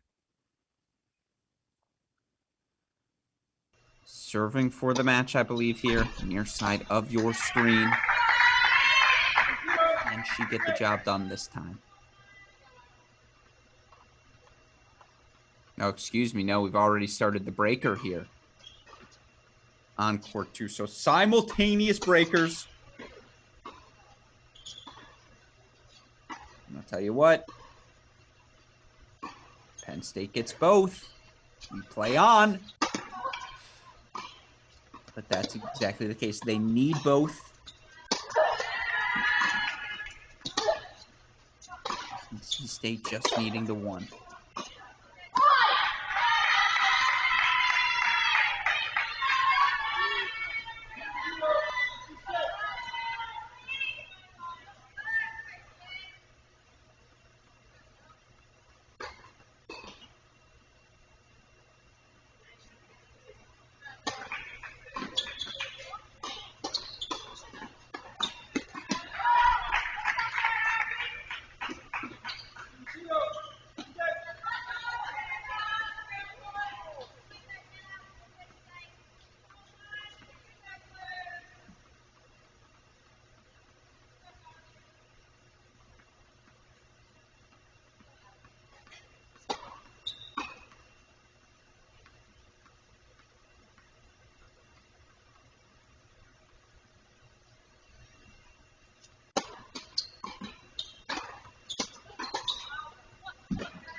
Oh, yeah.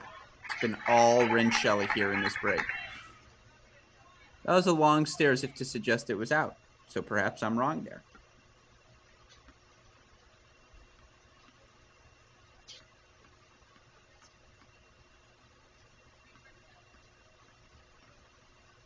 Meanwhile, for whatever it's worth, NC State right now, 5-1 up at 5, 4-1 up at 6. I'm feeling pretty confident that it's going to be the Wolfpack. It's just who and when. Good serve, though. Abigail Rincelli there. I believe she's taking a 4-1 lead here in our breaker.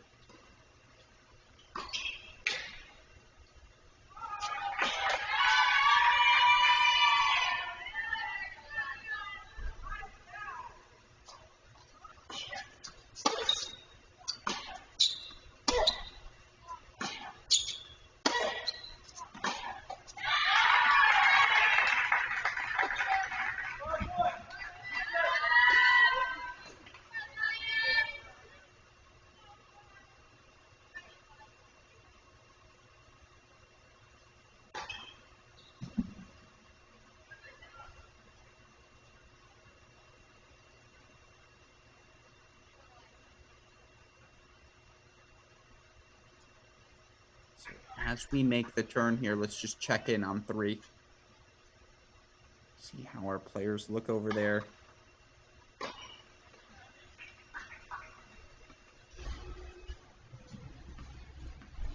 And if we can, super producer Daniel Westoff, can we quickly pop in on 3? Meh. So now they're going to make the turn here. So we're actually ahead on court 2. So let's go back to 2. Let's see here again. One Shelley. Couple of points away now.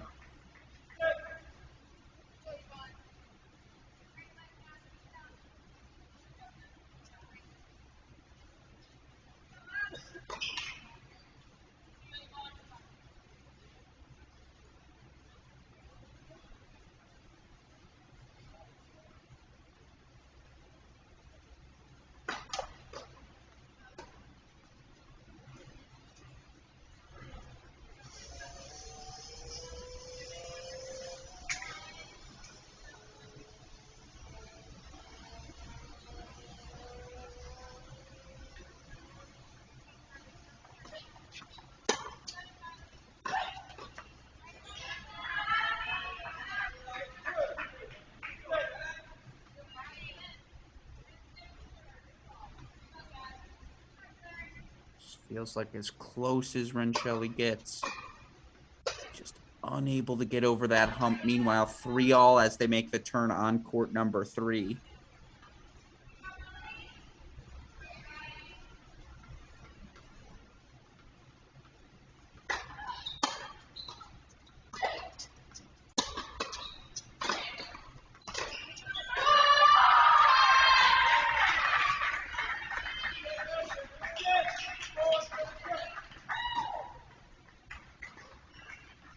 And there it is.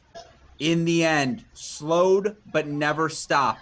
Abigail Renshelley, 6'4", 7'6". She advances to give North Carolina State a 4-0 win over the Penn State Nittany Lions. Now, again, there's action happening across the country right now. Tennessee, LSU, fantastic women's first-round regional action happening in Columbus. That unfolding as we speak. We've got Pepperdine taking on Harvard on the men's side as well. That match unfolding as we speak. Of course, coming up at 2 p.m., Tennessee men going to play their regional championship match as they take on the University of Memphis. All of that action coming up in about 20 minutes here on our Cracked Racquets stream. We will be back at 2 p.m.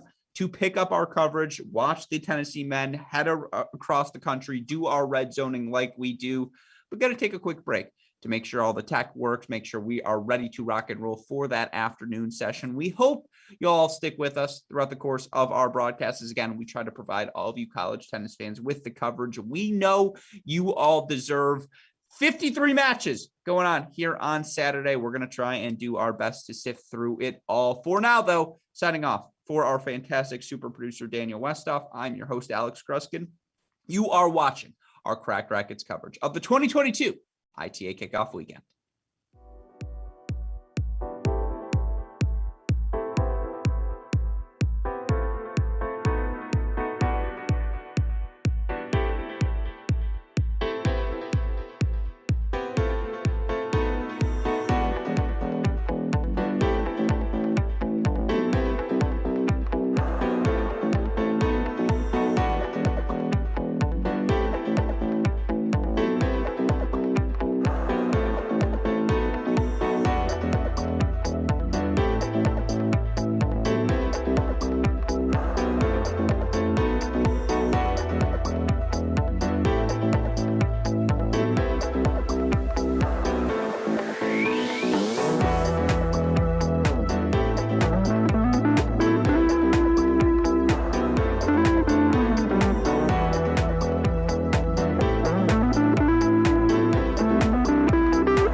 Welcome back, everyone, to our Cracked Racquets coverage of the 2022 ITA Kickoff weekend. Alex Gruskin, joined by a familiar, I say foe, in reality, friend to our Cracked Racquets shows. Of course, you know him as the professor, forefather of the college tennis ranks formula, guy who makes tons of predictions, not very good at tennis himself, but fantastic with numbers. It's our friend, Chris Halliors. Chris, 53 matches today. I feel like this is the sort of day that collegetennisranks.com was built for. I mean, if you're going to be locked in the house with nowhere to go, this is a day to do it. I mean, come on, 53 matches. It's insane. What a day. I mean, it's a great day to just be sitting in front of the computer and switching all over the place watching, or tune to the Red Zone coverage. Yeah, so you've known Mother Nature longer than I have. True or false? She delivered this snowstorm on the East Coast to ensure that people are watching college tennis this weekend. Because it's not false. Absolutely. Come on. Yeah. Yeah, exactly. And so, again, a great day of college tennis, a great day for all of us college tennis fans. And we pick up our coverage here on our broadcast with multiple matches happening across the country. Of course, the one we are locked into right now, the regional final action happening over in Knoxville, Tennessee. Now, they were the number 4 seeds entering this event, but you're number 1 right now in the ITA coaches ranking. Tennessee taking on the University of Memphis, Tennessee yesterday.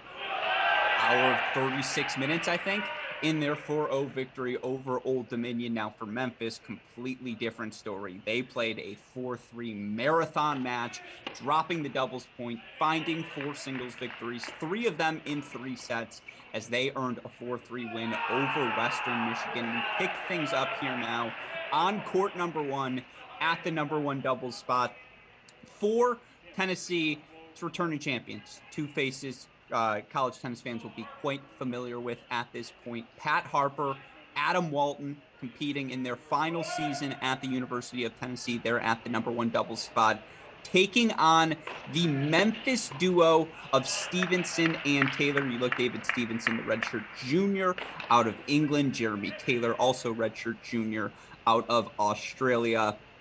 Obviously, Chris, you go on the road.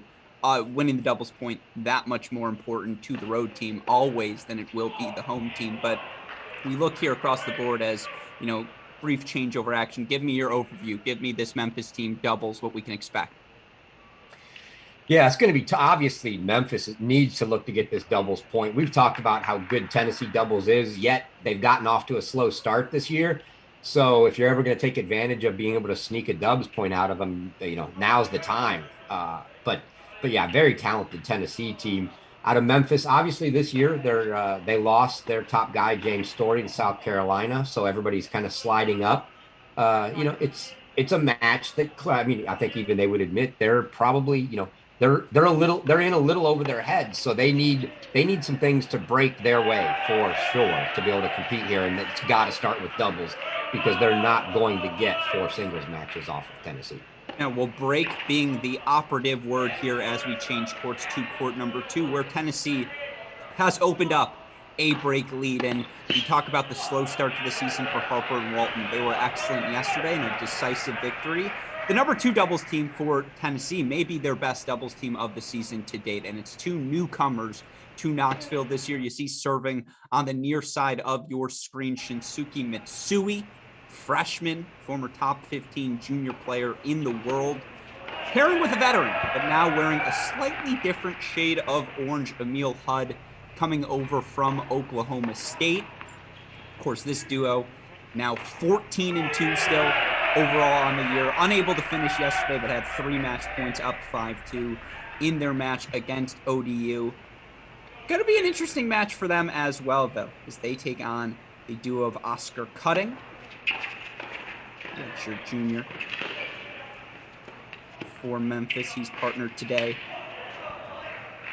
Patrick Seibau, another redshirt junior out of Aruba.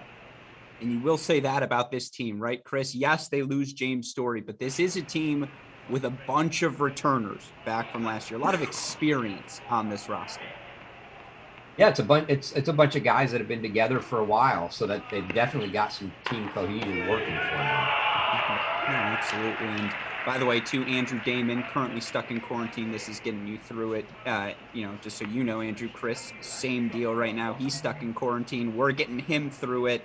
We appreciate all of you who have taken the time to join us. We hope all of you feeling up to it, feeling well right now, staying safe. But of course, does it get better than this? Opening college tennis season of the weekend here, folks. Yeah, I will do my absolute best to keep the coughs on mute, but they are undoubtedly going to sneak in from time to time. Well, you came in unmuted in your wardrobe, full Tennessee gear. I was like, don't mute anything. He's full colors, full blast. He's ready to rock and roll. I had to put the hat on at least. The sad thing was I was gonna don the shirt as well, but I'm not allowed out of my room to go get a shirt. So I told my wife to toss me a shirt, and of course, what do I get? A Mississippi State shirt. I like it. Of course. Well, again, as you can see here, Chris happily in. Flash that Tennessee real quick. Show me that top of the head. Oh, look at that. Beautiful for all of you fans in Knoxville tuning in. But of course, again, you look here right now, we're locked into the number 2 double spot. It's Tennessee with a break of serve lead here. We're going to go to court number 3 and jump right in there. And again, this is court number 3 here. We'll get our graphics updated. I promise all of you. Here we rock and roll. Right now, 3 breakpoint chances for the duo of Johannes Monday, Martin Prada, who went 17-6 last year, Chris, at the number 2 doubles position. They are now, I think it's safe to say, justifiably at 3. You got a 14-2 duo at 2, defending NCAA champs at 1. You get Monday at Prada at 3. This is where fundamentally you see a great volley there as they take on the duo of Rock and Alamani for Memphis. But this is why we feel so strongly about Tennessee's doubles point, right? It's to have this team at 3 almost epitomizes it. Yeah, and if Prada, and we know Prada was injured early, probably affects him more in singles than it does in doubles. To be able to play Johannes Monday at 3 doubles, the lefty serve in doubles, the power he's got, the touch he's got at the net, this is virtually a lock position for them if Prada is playing well. So that it's to move them from 2 down to 3, bringing Hud and Mitsui in, it's a ridiculous doubles lineup, which makes it all the more shocking that they've lost some doubles points as early in the year as they have.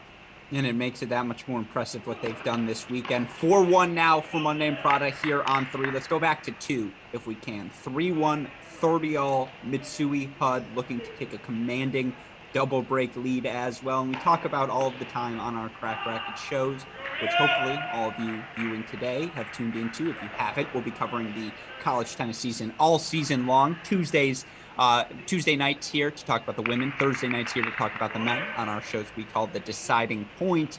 We talk about it all the time on those shows. What separates the best teams from the very rest? Because a lot of schools nowadays, you can find a superstar to play 1, a superstar to play 2, but it's that depth that separates the team at the top from everyone else.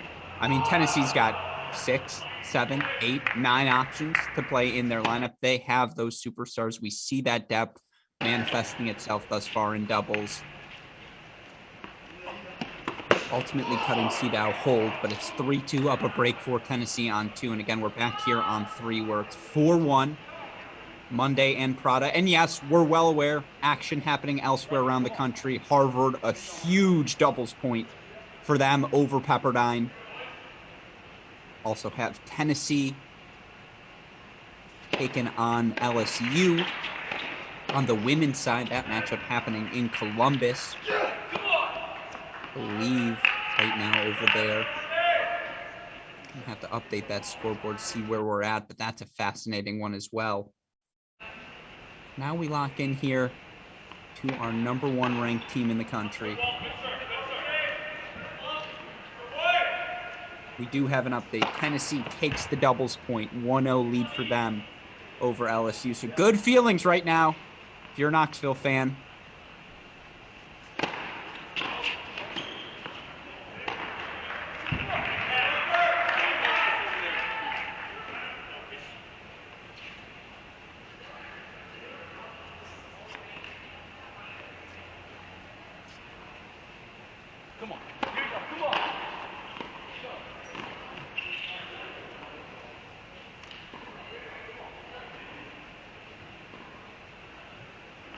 Joe Monday on a number 3 doubles court. What a luxury. See the big serve there from Monday. 30-all now here.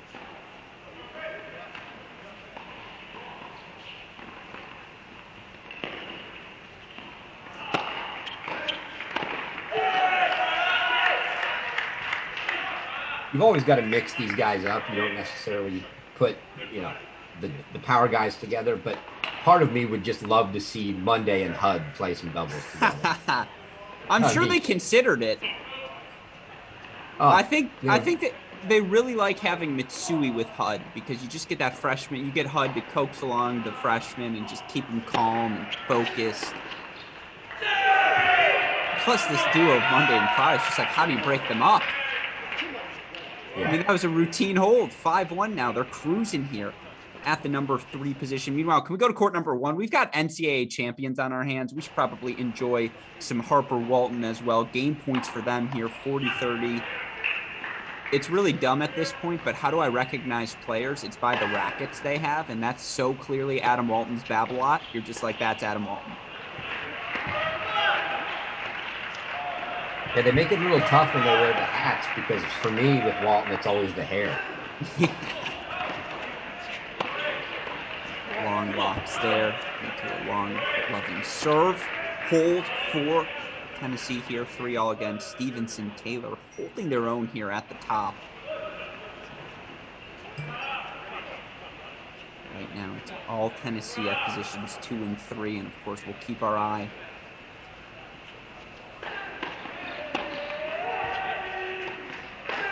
on those courts if we get to a set point.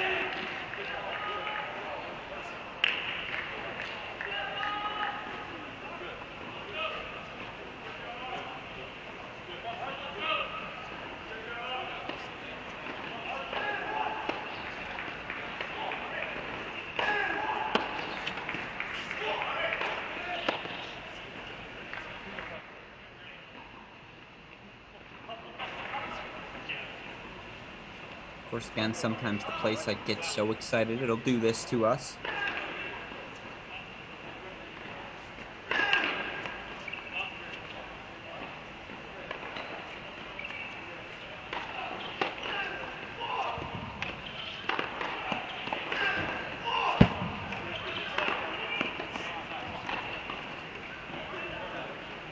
Look here again now.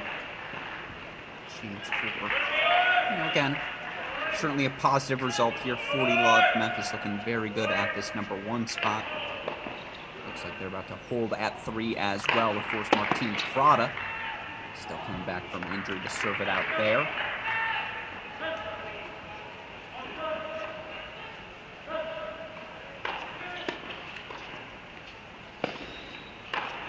Yields from Harper. It's a better overhead combo, though. From Memphis, they take it 5. So 4-3 on serve on court number 1. Let's go to court number 3. I know we're still waiting on them to come back, but I want to watch Martin Prada, see if he can hold it out. Up 5-2 here for the Volunteers. I'm going to use this break in the action to ask you a question, Chris. You look for this Memphis team, what they were able to accomplish last season, 10-9 overall on the year, make the NCAA championship, beat Georgia Tech before getting knocked out by these very Tennessee Volunteers in the second round. It was a puzzling first-round conference loss to them, 4-3 to Wichita State. They still managed to get into the tournament. They still managed to win a round. Overperformance, underperformance, what do you think about this team last season? I honestly thought we might see a little more from them last year. I'm a little worried this year with the loss of Story and not any, no huge additions that it's going to be, it's going to be a battle. They're going to be starting the year probably in one of those outside looking in spots when we're talking about the NCAA tournament. They were roughly a 500 team with him, and that's, anytime you lose your number 1 guy and you're forcing everybody to jump up a spot, and you don't get a huge recruit to fill in that spot, it's going to make it a little tough. But Yeah, I think I would have liked to see a little bit more from them last year, but they were still solid, which is why they made the NCAA tournament. And they're going to have to come up with some big wins during the year now to do it again.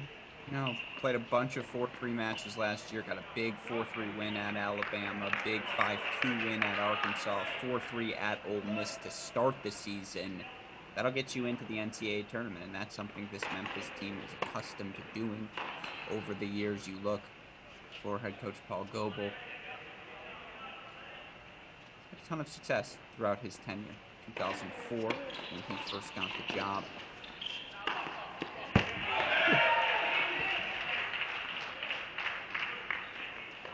That's nice, isn't it? Yeah, and Memphis has always had a good pipeline coming in from the UK with Goebel, and you used to have Chris Dorr there. Chris Dorr now moved on. He is the assistant at Florida State. But those two guys do a great recruiting job with the English players, and that's going to be a steady pipeline for them.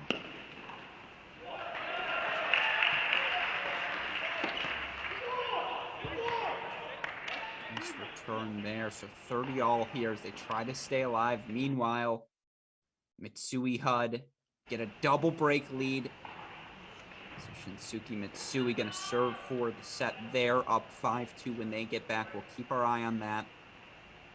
Of course, after this, we're going to go check out some of our other sites currently unfolding. I'm going to do a general score update as well for all of you at the top of the hour. Maybe a bit before that. But right now, 2 breakpoint chances for Memphis. Try to at least get one of those breaks back here, excuse me, against Martin Prada.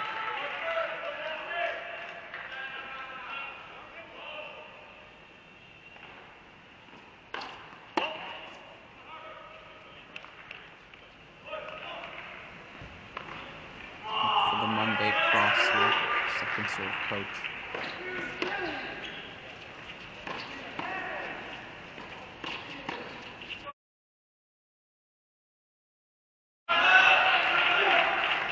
Good court positioning. Good play call. Just a little shaky there on the volley. So deuce point coming up. So a set point here. And the serve of Martin Prada. Right now, Mitsui 15-all at number 2 doubles. We're going to go there next.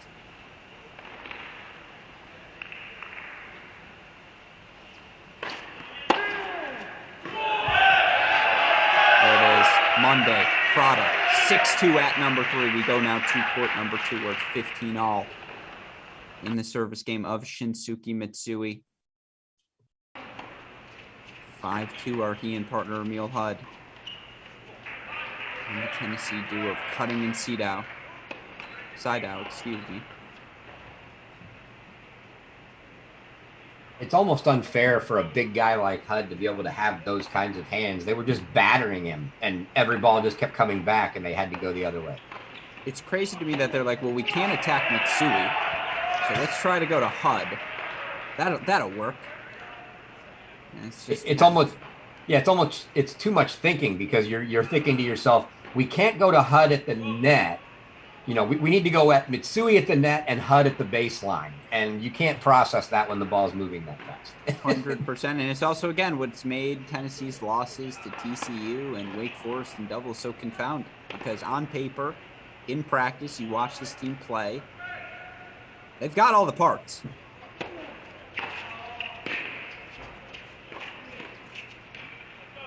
Oh.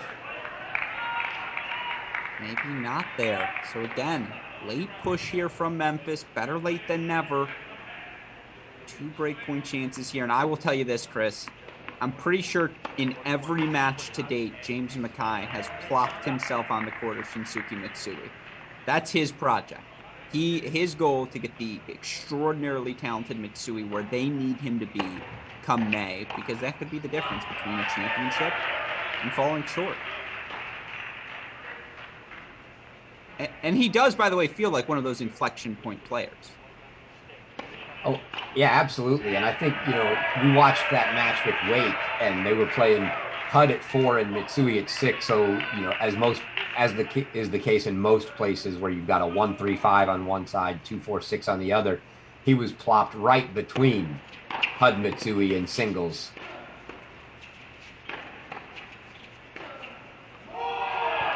Good hands Nice there down the from the line. freshman. Better pass there from the Tigers. So they survive. One break back, 3-5. If we can, let's go to one, Westhoff. Deuce point coming up.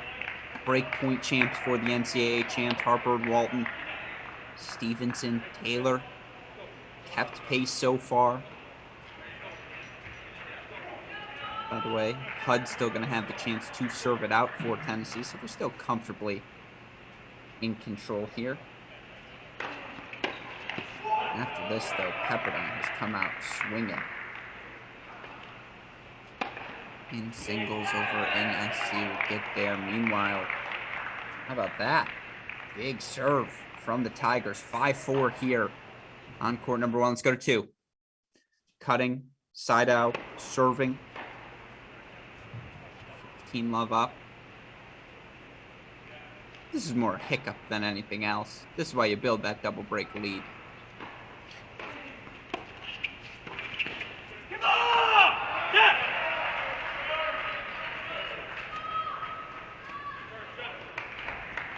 So I've talked about this with Coach Mackay, Chris, and for those of you who have never been to the Tennessee indoor facility, no air conditioning in the building. Now, obviously, in the month of February and January, it's a little different. Do they owe it to college tennis everywhere to put that AC in, or is that a home court advantage you don't give up? Oh, that's a home court advantage. Come on. That's like they're playing today indoors at Florida, which is a 3-court facility, which is a travesty. But and there's nowhere to sit, right? You have like 5 feet between the green screen and the wall that you can stand to watch the matches. And because it's cold there, it's okay. But when we were forced indoors due to rain I don't even remember what it was. I think it was the conference tournament. Oh my God, it's 900 degrees in there, and they have the security guards stand at the exit doors, trying to open them just to get some airflow because it gets so hot. But yeah, that's the players are used to it. It's a home court advantage for sure. No doubt about that. See how it manifests itself here. Meanwhile, 40-15. 3 game point chances for cutting inside out if they try to cut into this Tennessee lead. It's good serving. Can't knock the Tigers there.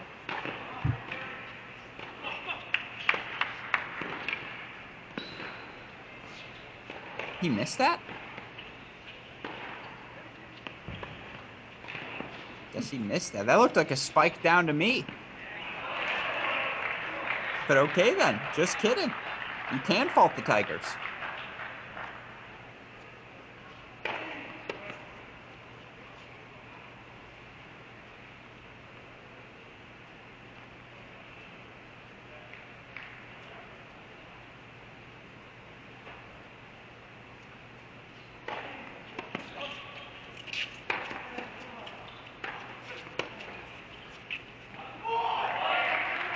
Good hands there by HUD to force him to play an extra ball, but there we go. Tigers do hold, so Emil HUD going to have the chance to serve it out up 5-4. Let's go to 1.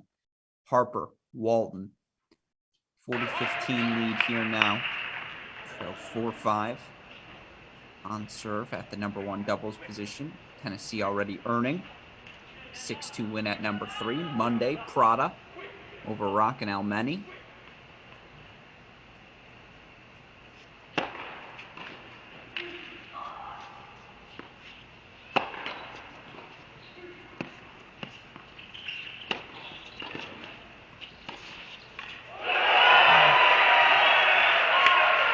So that was a really nice shot by Adam Walton. And you see Chris Woodruff giving some love to his players.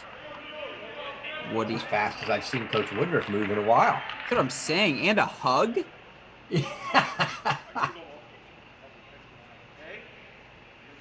But see, if I'm Walton there, I'd have taken a second overhead off the bounce. You earned it after that first one. I've been like, sorry, Pat, I got to do it. I don't know. You hit the first one. You hit the first one into the tape, and it goes in. There's no way you want another one from a ball that's not even fully extended height-wise.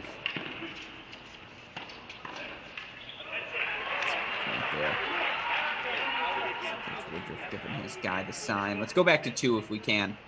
Neil Hudd serving for the set there. 30 love now, where we pick things up. 2 big serves from Hudd. Feels like this is the spot. And again, after this, I want to quickly reset some of the other action we're monitoring here on the day. Then we're going to go enjoy some of our other sites here.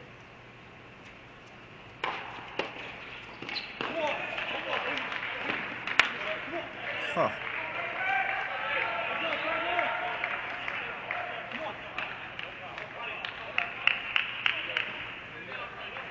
Westhoff, you want to throw this on the ticker for some breaking news for our tennis fans. Tom Brady retiring after 22 years. Wow. Going to go coach University of Denver in tennis. Is there in need of an assistant?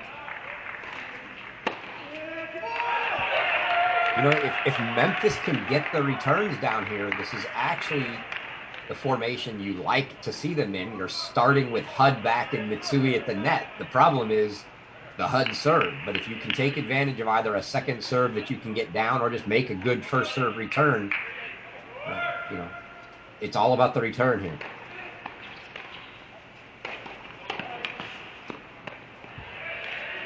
See, I actually disagree with you. I kind of like this formation, Hudd serve and the speed of Mitsui at the net. I feel like this is the game where you go, all right, we're not breaking here. Big serve into that body.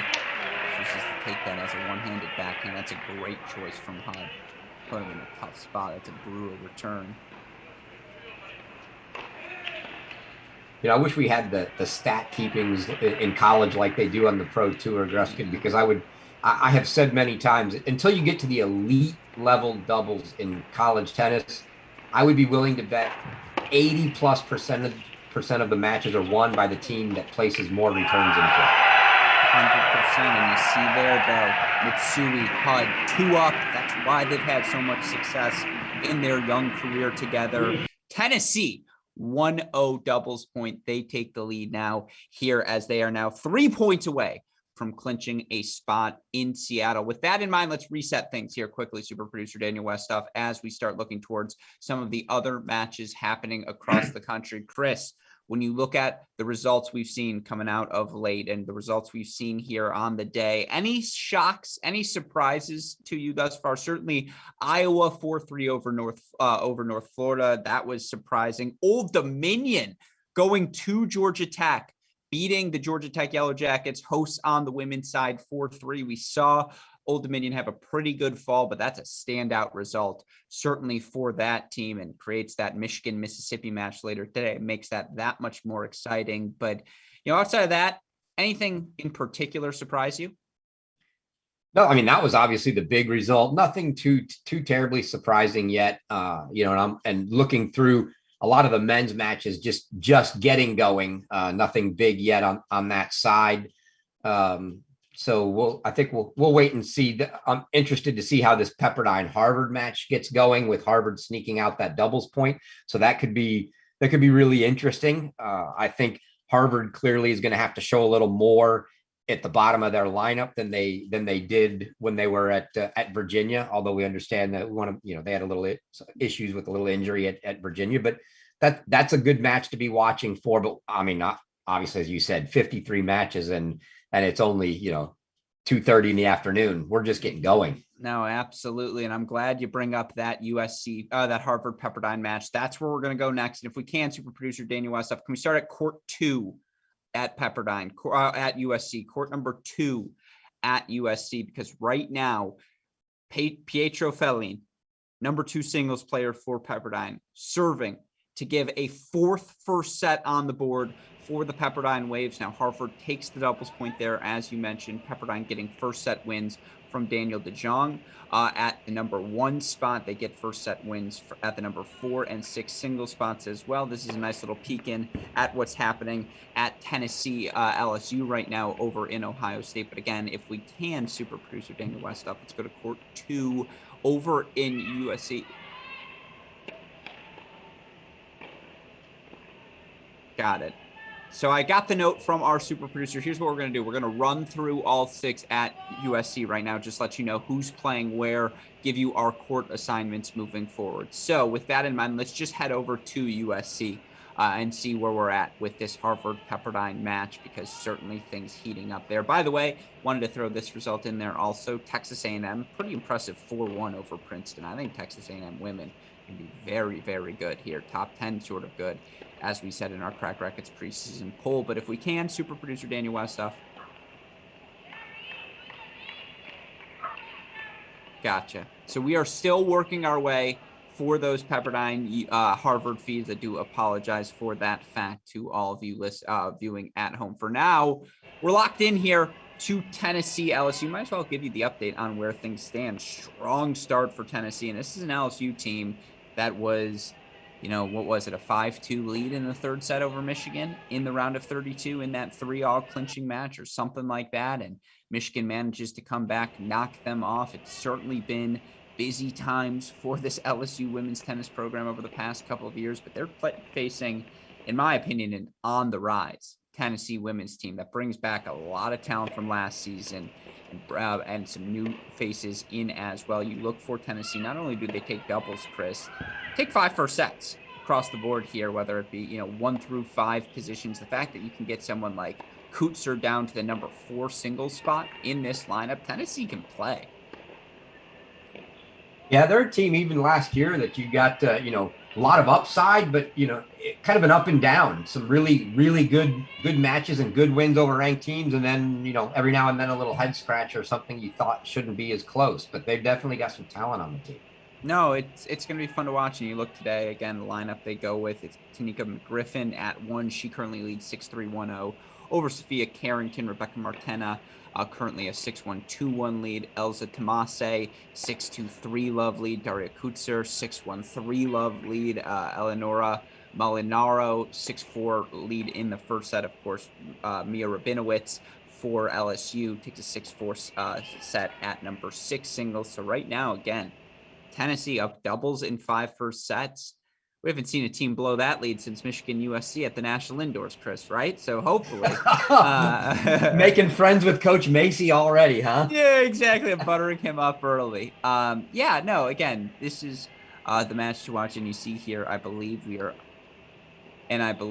are now. So again, that's where things stand. I apologize for all of you viewing at home in this Tennessee LSU match. With that in mind, let's go over to USC, head out to Los Angeles, where action has heated up between Pepperdine and Harvard. If we can, let's just get right over to it. We're going to work our way through, let you know what court to where. Here on court, we start at the number 1 position. Danielle DeJong, 6-3, 1-0 up on Henry von der Schulenburg. Now, I know some of you are thinking, wait, von der Schulenburg, why do I know that name? Yes, Henry von der Schulenburg, freshman this year at Harvard, the older brother of Virginia's the Doc, Jeffrey von der Schulenburg. Of course, Henry now the number 1 spot for Harvard, taking on Danielle DeJong, who's, I believe, number 8 in the country at this point, and I want to say junior, senior, certainly an upperclassman guy we've grown familiar with throughout his college tennis career. Doesn't wow you with his weapons, doesn't have the most aesthetically, you know, Roger Federer-esque game, but simply put, Chris, this guy's a winner. Yeah, and he may not wow you, but he's still got power if he wants to use it. Just not a guy that goes out there and tries to just hit the cover off the ball every time, right? Mm-hmm. No, I very much agree with you there. And I'm actually very intrigued to see, it's technically Doc Sr., right? Von der Schulenburg's the older brother. So yeah, the older brother, even though he just came this year. I'm excited to see von der Schulenburg here for Harvard. And this Harvard team who hasn't competed in what? a year and a half, 2 seasons. And yeah, they got to play Virginia at the start of this year and they got to play this fall, but it's a Harvard team with a ton of talent on paper. They've killed it in the recruiting ranks. Where can this team end up? How big is this match for them as they look towards the rest of their season? Well, obviously it's big. I mean, there's not a ton of points to be garnered in the Ivy League. Columbia is obviously a perennially a good team, and then usually teams like Princeton, Dartmouth, but it's not it's not looking like it's going to be a lot of point gathering to be done in the Ivy League this year. Obviously, Columbia will still be good, but some of that's yet to be seen as we've had basically a year and a half off from Ivy League tennis. So anything that Harvard can get out of conference, it is going to be big for them, and they're going to need some of them. So it would be a huge win for them, especially given that Pepperdine, having already knocked off Arizona, is they're going to be a top 20, top 15 team all year. Yeah, no. So this is why we're locked into this one, and you see Van der Schulenberg getting the hold here. 4-1 all here on court number 1. Again, De Jong, Van der Schulenberg, your number 1 singles match here in LA. Let's move on to our next court, if we can. Super producer Daniel Westoff. If we can find court 3, let's try to find it. But again, we just want to make sure we have everything properly labeled, logoed moving forward. Here is actually the match we want to be on. This is your number 3 singles matchup, and right in time for 3 set points. Brian Shee could deliver a much-needed second first set to the Crimson. He's up 5-4, now 30-40 in the service game of 5th-year Tennessee transfer Andrew Rogers. Everyone's related here on this broadcast, Chris. We've got the Tennessee men, the Tennessee women, former volunteer Andrew Rogers. It's all tied together, my friend. This is an interesting, because Rogers had a great fall. Great fall. I mean, this is a guy that played. Let them play this point. Great point from Rogers there. Yeah, this is a guy that played, 6 and low, basically a battle for the 6th spot last year for him at Tennessee. Transfers as a grad student out to Pepperdine, has just a tremendous fall. And gets himself up to, I don't even remember. He was top 20, if not in the ITA rankings. I think he was like 15 or so in the ITA rankings. Coming off of his fall, just a tremendous fall for him, and his results have shown. I mean, they've been great.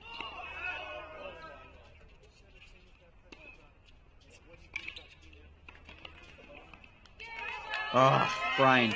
She is kicking himself for that. That is just a couple of volleys he had right on top of that net, but she unable to execute. And you do wonder, indoors, he probably makes that volley 98 out of 100 times, but outdoors, not something the Crimson get to compete in quite frequently, particularly during this portion of the season.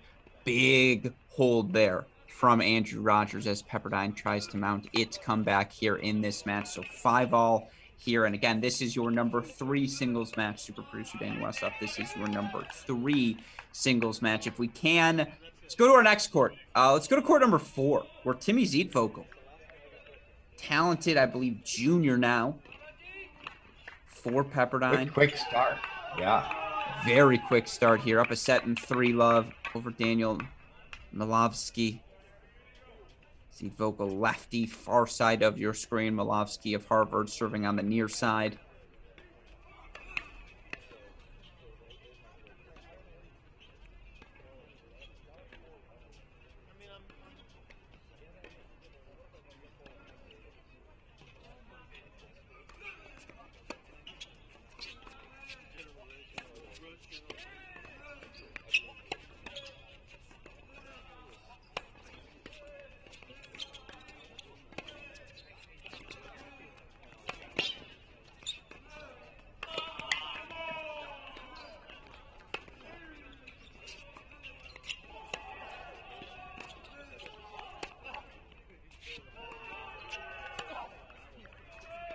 What a point.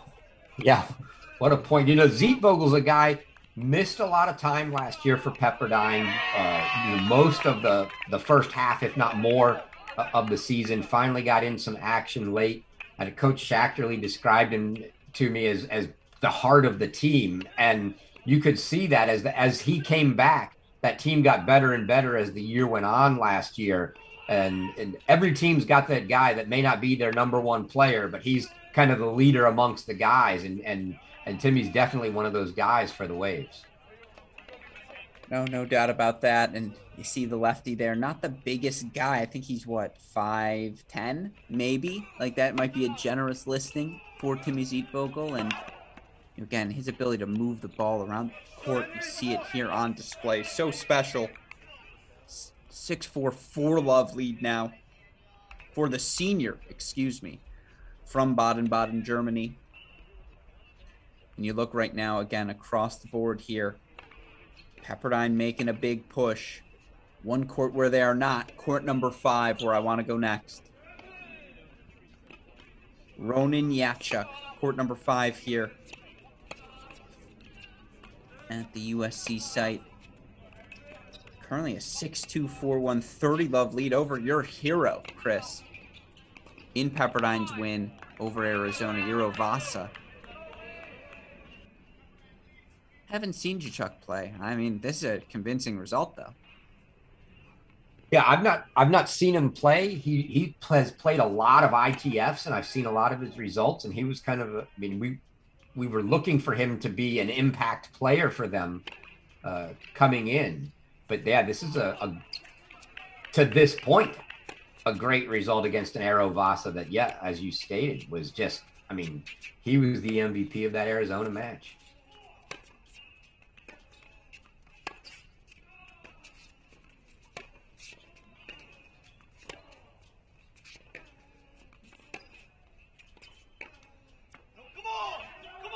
Just wide there from Vasa.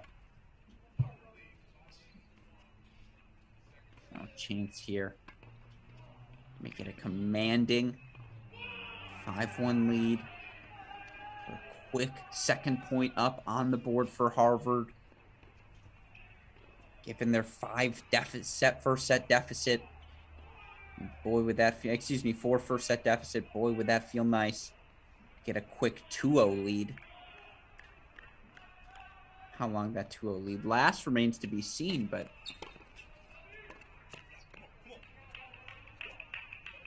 you just imagine somewhere right now, Brett Macy sitting with his feet up, going, yeah, take as long as you want, guys. 3 sets, 5 hours. You guys want to play ad scoring? Go for it. Yeah, maybe, but I'll bet you he's actually, since they were supposed to have a match today and aren't, I don't think he's letting the guys off that easy. My guess is they're out working somewhere. For sure. It's a nice ball there from Vasa.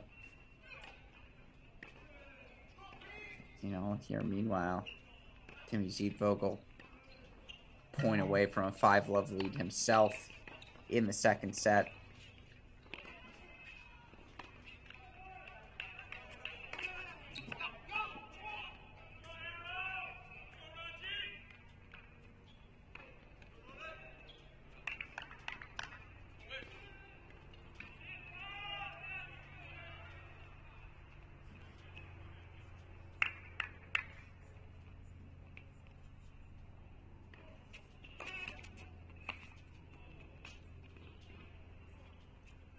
Zietvogel does take a 5-love lead there, so looks like we could have 2 singles matches off the board pretty quickly here in Pepperdine Harvard.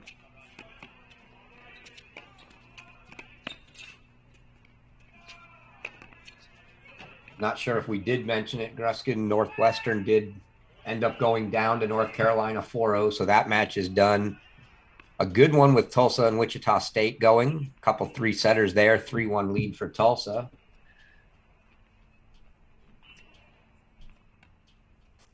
Meanwhile, if we can, super producer Daniel Westoff, as soon as we're done with this, actually, you know what? I'm sorry. Can we go to Ohio State court number 3? Ohio State court number 3, if we can. I bring this up. We're about to watch Tennessee close out LSU. Apologies to all of you fans out here who, again, want to see this final point. We'll stick with it here. Return goes long. However, we're going to have the chance to serve for the match here, but it looks like we might get a pretty quick succession of matches over in Columbus. Then we can put that region to rest here for the day. Tennessee women dominant right now. They're up 6-1, 5-1, 6-2, 5-0, 6-1, 5-0 on the 2 through 4 singles positions. Currently have a match point at number 3 singles, Elza Tomase. This might be one of those backward situations, Westhoff. I might need you to search around courts-wise. Yeah, so let's just keep popping through until we find what we're looking for.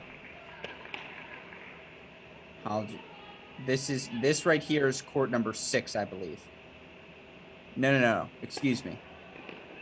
This right here is court number 1. McGriffin versus Carrington.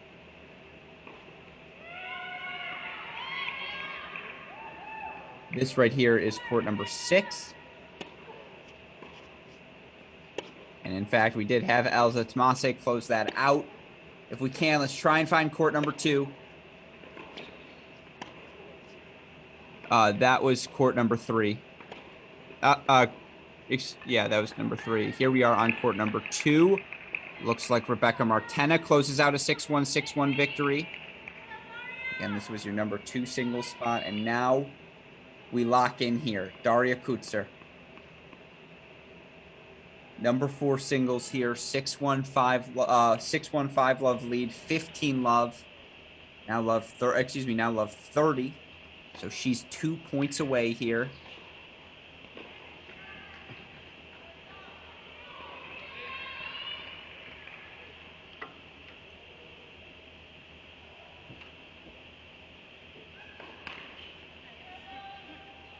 What a dominant performance this would be, Chris.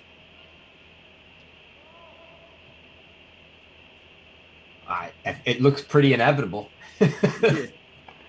6-1-5 love 30 here. Make that love 40. So 40. 4 match points, dual match points. Let's see. We got a game point here, set point, match point, dual match point. First quadruple threat of our afternoon session.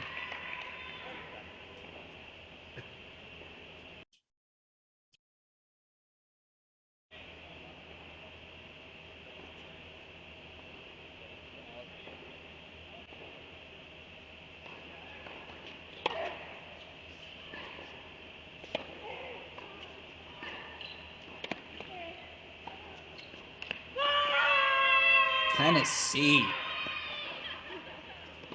Thoroughly dominant in a 4-0 victory over LSU. They get a 6-1, 6-1 win from Rebecca Martena at 2, a 6-2, 6-love win from Elza Tomase at 3, and then a 6-1, 6-love win here at the number 4 singles position. That, of course, leads us to a matchup tomorrow for Tennessee as they will take on the Ohio State Buckeyes. That's a match we'll have here on our Cracked Racquets broadcast. So we apologize to all of you Tennessee fans who are hoping to see more of your Lady Volunteers today. Unfortunately, they're just too good.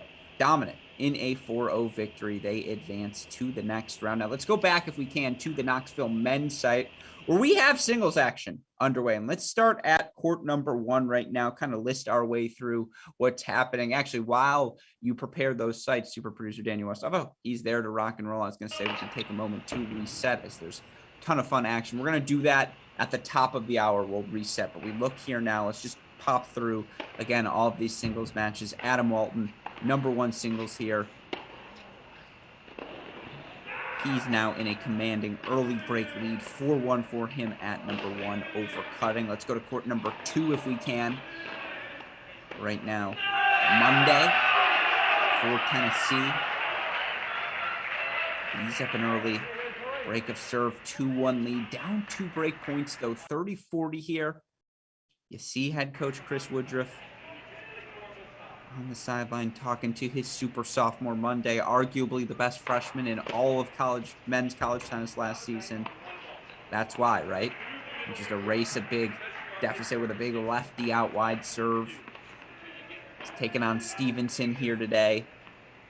It does feel like, though, Chris, for Memphis, if they're going to get wins, it's got to be 1, 2, 3, and something else. Yeah, I don't know about think that. it's going to be. I just don't think the bottom of the lineup's the place. 2 huge aces from Monday, by the way, to erase the break points 3-1. I don't think it's going to be 4 matches anywhere. I just can't find 4. I don't see how it happens in any way, shape, or form. But if you're Memphis, you just need to weather not getting blitzed early, right? I mean, you lost the doubles point. The focus here is let's at least make some battles in some first sets. Don't go down breaks on every court. And yeah, they went down a break on 1 and 2, but they're on serve. Well, they were on serve until Mitsui just went up a break on 6 everywhere else. But yeah, so they're down breaks on 3 courts now. That's tough. They've just got to find a way to stay in at least 3 of these first sets. They can try to turn a third set or somewhere. It's going to be tough. I don't see how, I don't see Walton Monday. Prada I'll give you because we just don't know where he's at coming back from injury. But Walton and Monday beating both of them, I don't see that happening. Monday clearly not happy about a call here. It's good. College tennis is back, right? This is how you know. A little negotiation here. No, it's certainly uphill sledding, right? That's the expression. Uphill sled for this Memphis team. But you look here, a nice little friendly chat between Monday and Stevenson. I think Monday's asking, do we have a shot spot on these courts? Can we kind of challenge? This is my one challenge, if you don't mind. I think the chair umpire is saying shot spot confirms ball was out. Or did a ball pop? That could be the other thing here. Do we have a ball pop?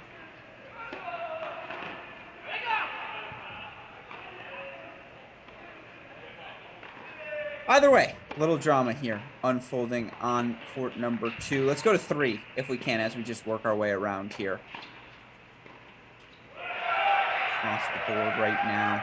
And again, Baylor Bear women about to get underway in their ITA regional final against USC. We'll keep our eye on that as well here on court number 3 if we can, Westhoff.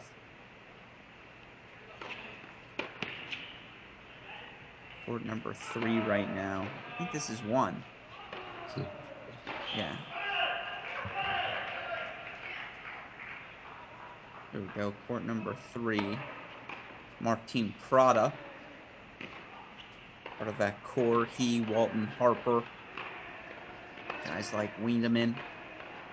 Returning this Tennessee program to where it was throughout most of its history. Prada coming back from injury, though. Did not play his best tennis yesterday. I believe he was the only player to drop a set in that match, or excuse me, was close to dropping a set. May have been a first set breaker when it finished. Right now, Taylor, 2-all, 40-30, 2-game points here. And Taylor's the kind of guy that he'll grind with Prada, and if there are any lingering effects that Prada doesn't want to, be out there all day playing rallies, that it could be a tough match for him. That's one Memphis definitely has to look to win. And we see today Diaz back in the lineup at 4, pushing Emil Hudd down to 5. But I think Diaz at 4 is another spot Memphis has to think they've got to win if they want to have a chance. Absolutely would agree with you there. It was great to see Pat Harper dust off the old singles chops yesterday. Get back on court. We all, again, guys dealt with so many injuries. And it speaks to the options, by the way, Tennessee has. They can go Diaz or Harper or Wallner or Gannon. Of course, the wild card hanging above them all, Blaise Bicknell. Now it's Prada. Deuce point here. He tries to open up a break lead.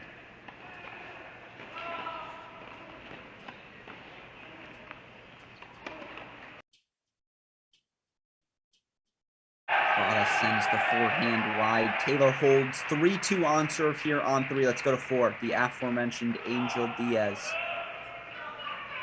Oh, Prada. No, that ball lands in. Excuse me. I think that ball was good with Prada's celebration. Yeah. Yeah, so 3-2 Prada now. Meanwhile, Angel Diaz, I believe he just earned himself a break of serve here on court. No, we got a deuce point coming up. Here we go on court number 4. Diaz versus Famlo. Diaz, the transfer from UTA. Earns himself a break of serve. Of course, Diaz was the hero in their 4-3 road victory over TCU. Nice little start for them now. So now Tennessee up breaks on 1, 2, 3, and 4. Only one place where they're trailing right now. That's court number 5, where Emil Hudd finds himself down a break 4-1, against Alameni. And then on court number 6, where we've got action right now. Let's go there next, Westoff, if we can. Shinsuke Mitsui, talented freshman, racing out to a 4-1 lead here over Tennessee's Harry Rock. Rock also one of those freshmen that Chris alluded to from the UK. Memphis has had so much success finding over the years.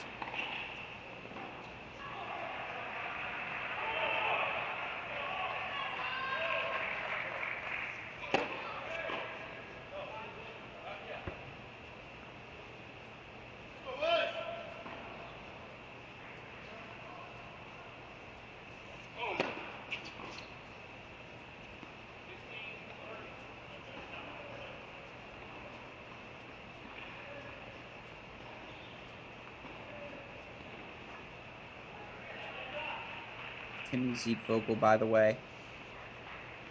6-4-6 love win for Pepperdine. Vasa made it close in the end, but Harvard closing out a 2-4 win at 5, so it's 2-1 overall. Degian closing in, DeJong closing in, but looks like it could once again come down to Pietro Felon. Ooh, Andrew Rogers takes a 7-6 first set for Pepperdine. So they take 5 first sets.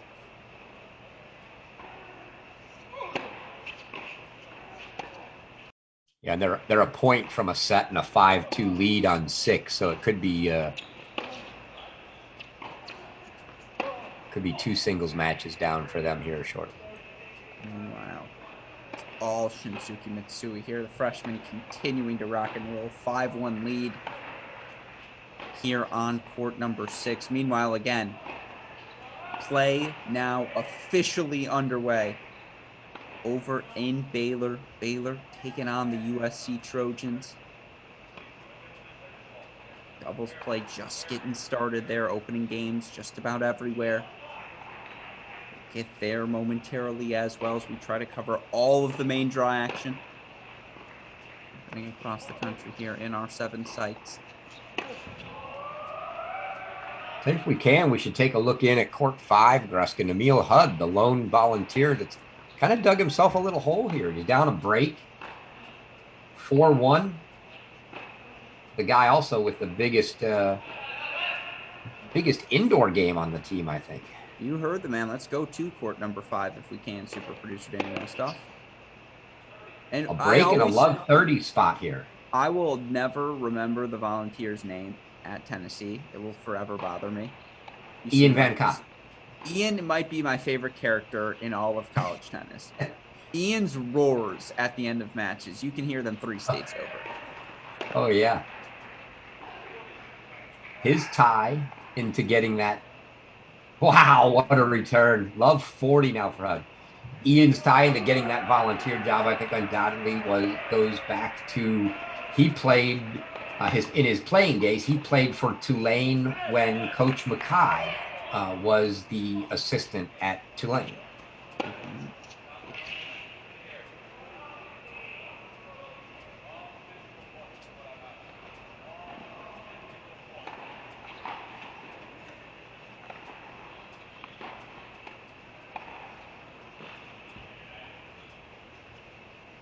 Struggles continue for Emil Hudd. Meanwhile, let's go to 6. Mitsui's got a set point, but his doubles partner down 5-1. Mitsui up 5-1. Well, that's one sort of way to miss. At least if you're going to miss like that, right? You know, I think if you're Emil Hudd, he's probably not thinking it, but this is just me. If I was him out there, I'm looking around down 5-1 in the first set when we're up 1-0, knowing that we're supposed to win, going, will 3 of you guys just please win really quick so I don't have to finish my match? Like, this is ridiculous. I'm not playing well and I don't want to finish.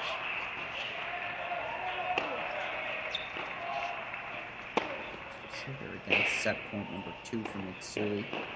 Another one fought off. See that right there, Chris? That attitude is why you and I didn't make it. Exactly. Yeah. You see here again, Tennessee making a push. Memphis trying to make a push here. Tennessee up 4-2 on courts 1, 2, and 3. Cruising right now. Meanwhile, Eric Hadigian, 6-3, 6-2 win for Pepperdine. So now 2-all there. I'm going to head back to USC in a second after this before we start peeking on Baylor.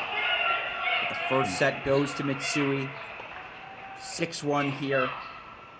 So Tennessee in control right now through the first 20 minutes of singles. If we can, super producer Daniel Westoff, let's go over to court number 1 at USC. Again, that's court 1 at USC, the site, not the team. For Daniel DeJong right now, 6-3, 5-3 win over Henry van der Schulenberg. You look right now, 3 singles matches left on the board. It's the top 3 flights over in LA. Pepperdine takes first sets at all 3 of them. Now Harvard's made a pushback at that number 2 spot. 4-1 lead for Harris Walker there. But things certainly getting interesting at Harvard, or excuse me, at USC, and in between Harvard and Pepperdine. Chris, what other matches you have your eye on right now? Well, obviously, I'm watching my 2 favorite teams in Liberty playing Duke at South Carolina. Duke off to a really good start there, gets the doubles point, but it's still early in singles. And then I'm watching, obviously, the Mississippi State, Arkansas. I actually expect that's Mississippi State being a host site. I expect a dogfight in that match, and it was in doubles. I think it was a 7-5 maybe on the final court in doubles. It was. And they're just getting underway in singles. So definitely I'm watching the scores there. Both of them, though, still early. First set's not complete yet in singles in either of those 2 sites.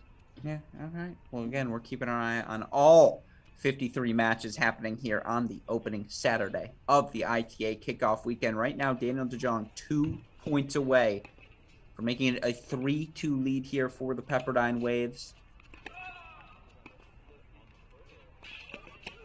Pepperdine took the first set at all 3 of the remaining matches. And this is what DeJong does, right? Just scraps and claws and takes that ball a little earlier than you expect him to, and it's a little harder and a little flatter than you expect it to be. 3 match points for him against Doc Sr.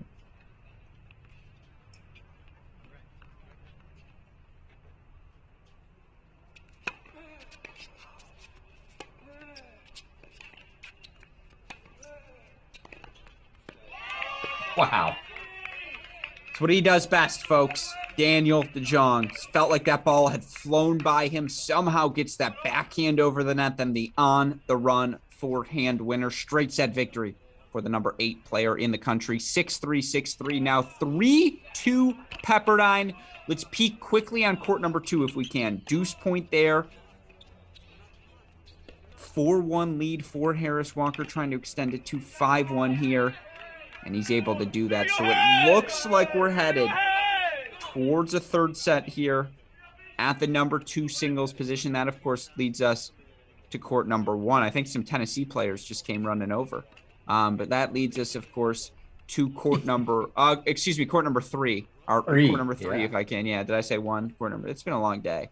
Right now, Brian Shee, serving on the near side, had 3 set points in the Andrew Rogers 4-5 service game. Had a float, not a floating, but How would you describe that backhand volley? Had a put-away backhand volley. Certainly he makes more frequently than he misses. Missed it in the net. Rogers scrapped out the break. Those are the points, Chris, right? With the margins as thin as they are in college tennis, that's the difference right now. Absolutely. And this could be, this could be the match. Obviously, it looks like Felon's going to go 3 on court 2. Rogers managed to squeak that first set out. We could end up with just we could have everything done and end up with a long third set on this court for the whole match.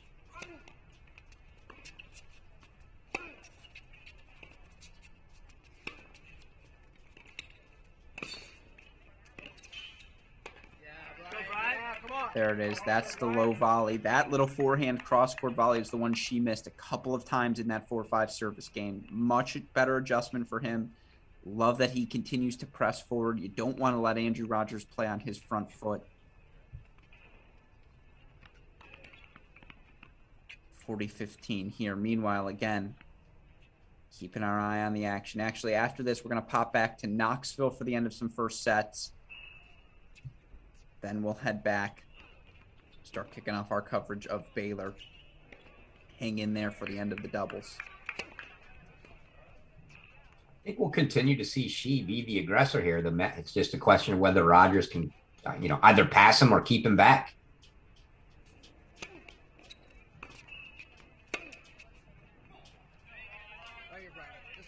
Or induce that.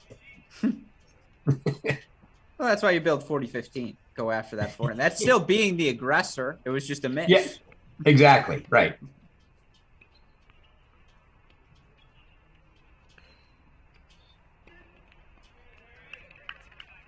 So what a freaking... I'm still rattled, by the way, by that Tennessee women's performance. 4-0. That was unbelievable. And a white one. I know they tried like 5 games in singles. Are you serious? What a performance there. What a serve from Brian Shee. I apologize for getting distracted. That's half the fun of being a college tennis fan, right? Hard to keep all these matches together. 1-1 here. We've got plenty of time to check in on this one later. Let's go, if we can, to court number 2 at Tennessee. 2 at Knoxville, Westhoff, if we can. Johannes Monday, 4 set points over Stevenson. Again, that's court number 2 in Knoxville for those of you following at home. You see here Mitsui, 6-1 first set for him. We now go to 2 for the Monday set point. We've watched 4 points of Johannes Monday. 3 of them have been aces. Like, the big man, indoor tennis. He must know we're coming, because I assure you he does not have a 75% ace percentage rate. But, yeah, that serve. It's, big serve. That's impressive. And so, set number 2 on the board. Now we go to court number 3, if we can. Martin Prada, 5-2 deuce point here. Okay, I'm a little ahead of you. Prada wins that one. Deuce point coming up here as a set point for Martin Prada. Meanwhile, all right, let's go to Walton if we can actually first. Walton, 40-15 on serve set point. In the order of operation, a set point on serve trumps a set point not on serve. That's court number 1 if we can. Oh, they're both on serve. Well, that's no fun.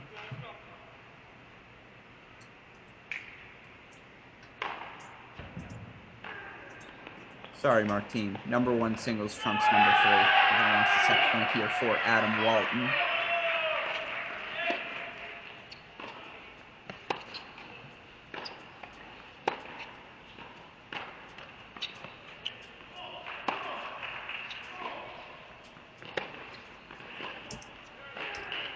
One fought off there. Meanwhile, Martin Prada, poor choice by me. Prada closes out his 6-2 first set. So that's 3 first sets now on the board for the Volunteers. Let's see if Walton can't make it 4.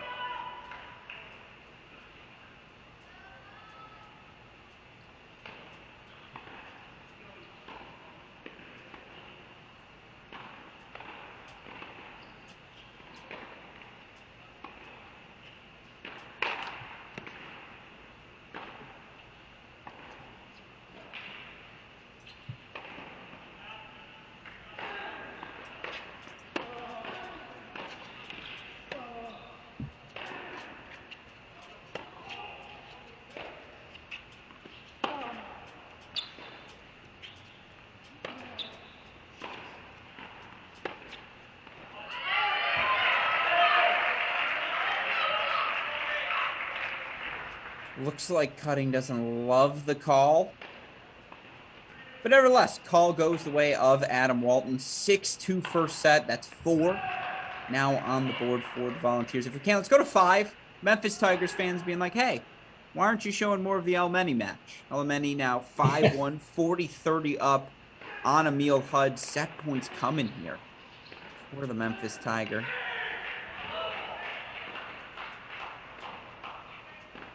It's just coming up with pass after pass after pass. Hudd just kind of Was it really only 5-1? We left that match at 5-1 like 10 minutes ago. You don't know this. Emil Hudd, quietly a grinder. No, not at all. Hudd, though, dropping the first set 6-1 there. Meanwhile, only one first set to go. Angel Diaz up 5-3 for Tennessee here at 4. But 5 first sets in the books. Tennessee men looking comfortable. With that in mind, trying to see where are we closest to a finish line anywhere. We did get a split at that number 2 singles spot in USC. Harris Walker 6-1 over Pietro Fellin. So we've got 2 matches going on out there with a 3-2 Pepperdine lead. Pepperdine up a set on court number 3, split sets on court number 2. Meanwhile, let's go to court number 4 if we can, West off here in Knoxville. Let's see the ending of this Angel Diaz set. See if he can't get a break here to make it a clean finish here of our first sets. Diaz dipping that ball at the feet of Fanlow.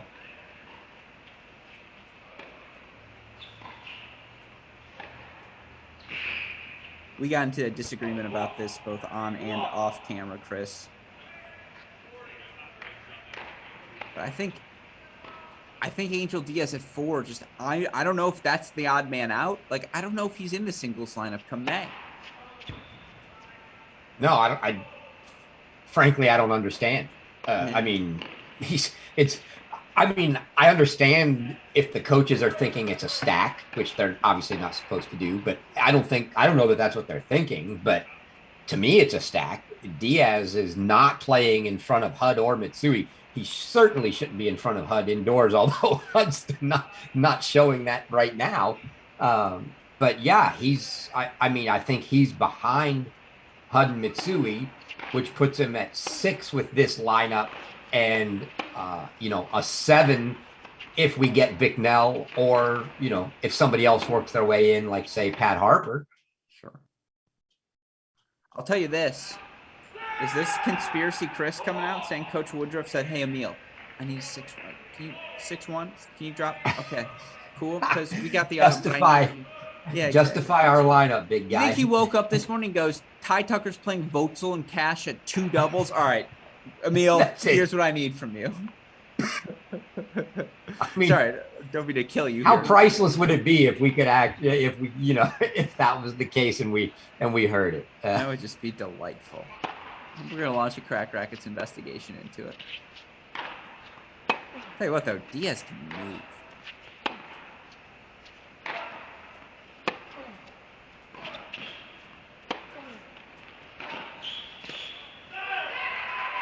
Great ball there down the line, just dipping that one at the feet. Beats Fanlow to the spot, 40-30 here. 2 more game points. Meanwhile, we look still on serve in all of our early second sets. Early on serve. Most locations in Baylor, USC as well. Looks like Pietro Felli might go down an early break in the third to Harris Walker. So as you mentioned, Chris, it might come down to that Andrew Rogers, Brian Shee match over in LA.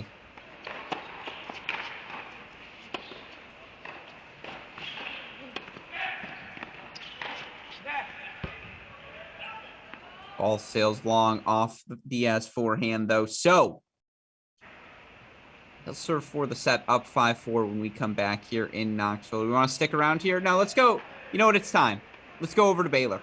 Let's watch some doubles. As I say quite frequently on our podcast, nothing more exciting in all of tennis than the doubles point. And right now, we got some battles on our hand. Across the board here. I'm going to assume these teams are playing the same lineups that they did yesterday in doubles. Fortunately, right now, no names on our scoreboards, but I do imagine a big shift between yesterday and today for either of these teams. Of course, for USC, if not the most successful teams in the fall.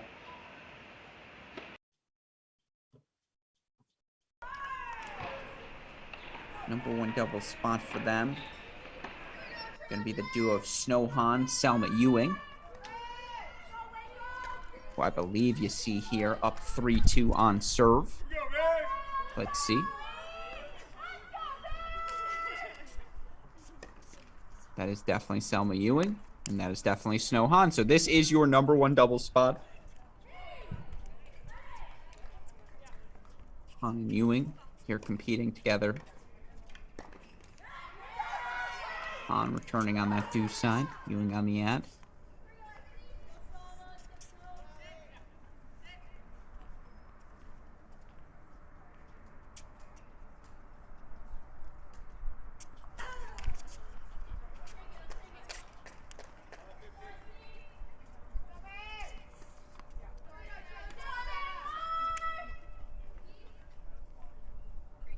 I believe they're taking on the duo, I would imagine, of Herrera and Krywaj. Number 4 in the country. Duo had a huge fall. Surfing on the far side of your screen.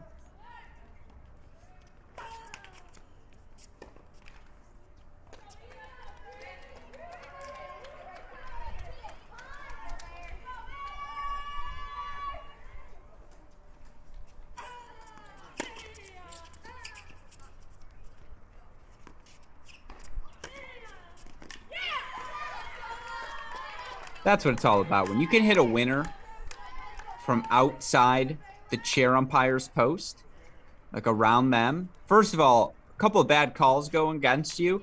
That forehand's hit right at the chair umpire. You're like, whoops, you're in the way. Like, I was trying to go around the post. You see here now, love 30 opportunity for the Trojans right now. Again, this number 1 doubles on serve 3-2.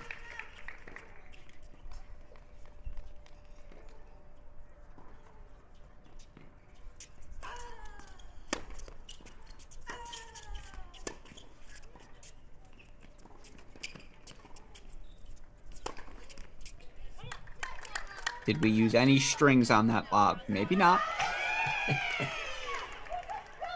Better to be lucky than good, though. Love 40. 4 breakpoint chances here. And a reminder, how does it all work? Doubles point, 3 sets played simultaneously. Whichever team can win 2 out of the 3, you get that doubles point and a 1-0 lead. Heading into our 6 singles matches. First team to 4 points overall wins the dual match. Everything no ad scoring. Here in doubles, each of these 3 matches played 1 set. Tiebreaker at 6-all. Big break needed here for USC. I see Baylor up a double break on 3 already. See here, look at Selma Ewing taking this as an approach shot. She thinks I'm serving. Oh! Goes for the peg. Understand the decision there. No love lost. Play for keeps here when it comes to this doubles point. 4-2 lead now for the Trojans, as Chris mentioned. Break lead for them here on 1. It's a double break lead for Baylor on 3. Let's go there next if we can, super producer Daniel Westhoff. 4-1, 30-15 lead now. Look for Baylor. Duo of Harvison, Baranano. Taking on the USC duo of former Baylor Bear Audrey Bach-Collins. Excuse me. She's at Miami. I read that wrong. It's Danielle Wilson. And I believe you'll see the two-handed forehand of Sloan Mora at some point.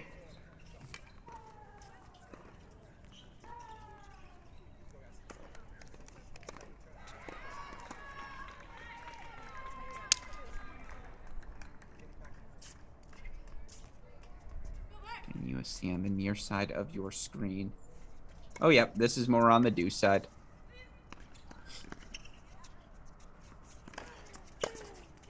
No. So maybe we do have a new doubles pairing here.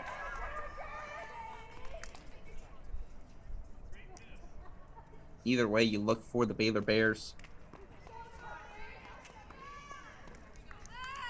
Able to get the hold for 5-1 here.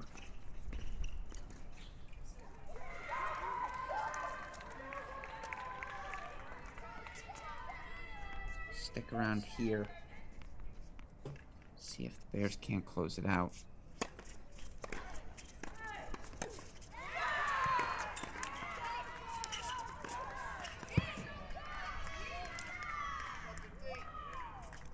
Going for blood there as well. Goes big down the line. That ball sailing on her. It's the sort of chance you take. Oh no, that ball lands in. So Love 15 now.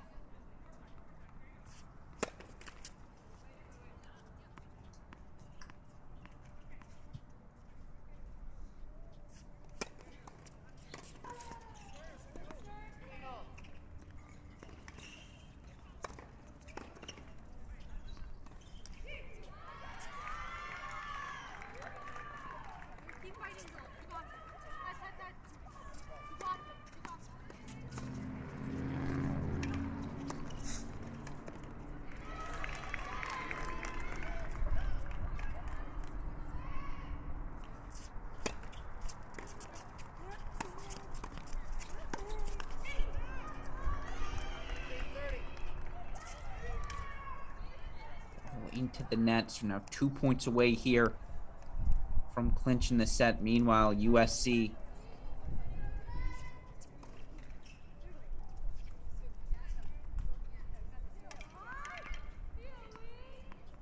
going 2 back here, pulling out all the stops. We do have the official word via social media. It is same doubles lineup for Baylor today as it was yesterday. There has been a switch for SC. It's Games and Koenig. Thank you for that, Chris. Games and Koenig at number 3. I was going to say, it didn't look like Danielle Wilson, and that wasn't the two-handed forehand of Amora. So I was like, it's definitely not Mora.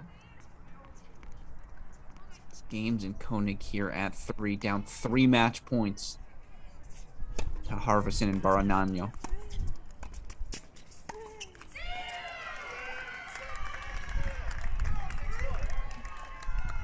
Baylor will take it. 6-1 decision here on court number 3. Let's go next back to 1 if we can. Seems like it's going to come down to 2. That's where the drama's going to be. That's where the energy's going to be. We'll come back there later. Meanwhile, 4-2 30 all here now. This service game that much more critical for Snow Han. She's down 2 break points actually after dropping that point. So 30-40 here. Han serving. Your side of your screen. Again, they're taking on the top 5 Baylor team in the country. Raj and Herrero.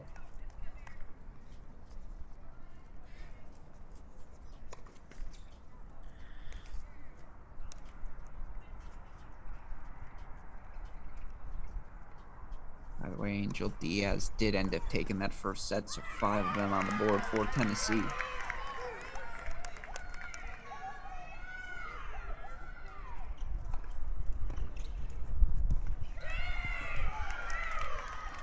Ball sails off the racket of Snow Han. So we're back on serve here. 4-3 at the number 1 doubles spot. Of course, given the parity between these two teams, yeah, you feel pretty good about USC's top 2 against anyone when you get Cayetano and Ewing, but you just don't want to have to if you're USC come back from a 1-0 doubles deficit again today. After how brutal yesterday's match was against Miami. Meanwhile, here on number 2 doubles, we introduce on your near side, it's the freshman Piper playing with ITA number 1 Cayetano. Kind of want to hear Chris struggle through these pronunciations, but I'll do it for him anyway. Shishirbanina Zadieva for the Baylor Bears. I need to hear that. I think you said Shishirbanina. Yeah, Shishirbanina. Wow. Pretty good, right? If it's right, that's pretty good. Yeah, I don't know. I have no idea. And Sajeva here up an early, up a break, 4-2 now. So again, this is what Baylor needs. They are in striking position. Now this feels like a big 30 love sort of point here for the freshman Piper. Just want to put that return in play. Be decisive here. See Cayetano bouncing around.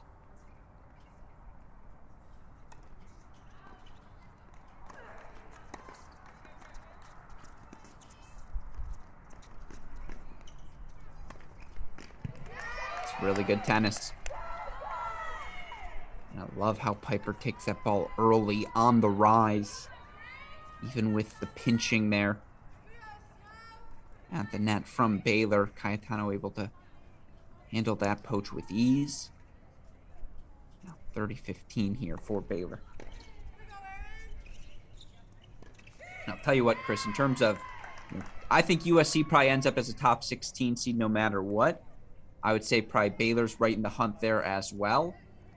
In terms of pushing towards top 10 come the NCAA tournament, or God willing, top 8, this match is critical between two teams who are right on that 9-20 fringe.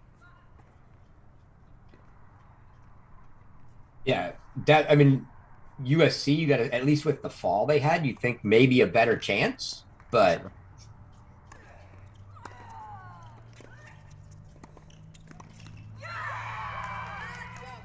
But boy, USC's, I mean, they can't afford to keep having to dig themselves out of doubles holes here. Yeah, no doubt.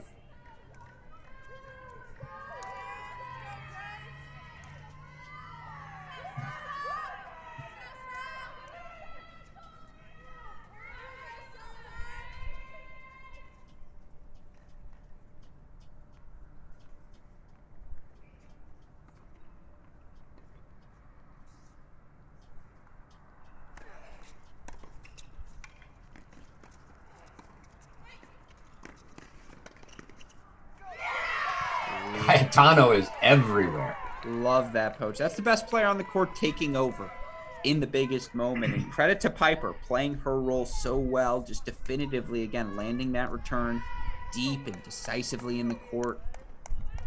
And then, yeah, Cayetano running around like a madman up there at the net. 30 love becomes 30-40. 2 break point chances to get us back on serve here. Boy, that'd be a nice turn for the Trojans.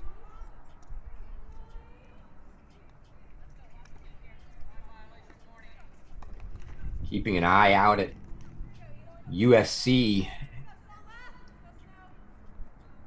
Harvard leads a break up in the third on court 2, so it's certainly starting to look. And she now up a break in the second, so yeah, they look like they may split. We look like we may get a third set to decide it between Rogers and She. So we'll head back there momentarily. Just want to lock in here for a bit. Meanwhile, Tennessee now up 3-1, 4-1. Mitsui's down a break 4-2 over on 6, but Tennessee dominating up top. Prada actually down a break on 3. So Memphis finally making a push, and there's 10, 15 minutes in every match where every team's going to make a push. Harvard's doing that now. Memphis is doing that now. Who's going to make the push here to start this match off? Baylor, USC. Deuce point coming up. This is a big one here at 2 doubles.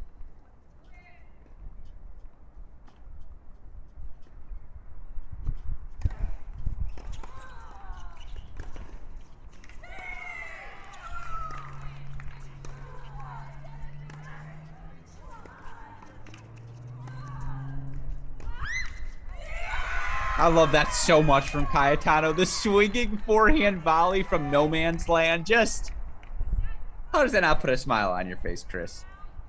I don't know if I really like the play from the Baylor side. Just going cross court to whoever. They're hitting the ball to her every time. Yeah, and now we go to 1 where there's a big deuce point now simultaneously as well. Can USC get them both? 4-3 lead here. On serve for Hahn and Ewing. Deuce point coming up for Herrero here, I believe, near side of your screen.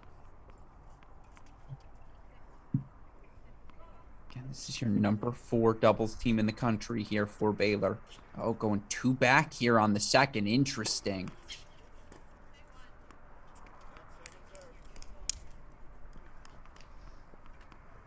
Reminder, in women's college tennis, you do play let calls.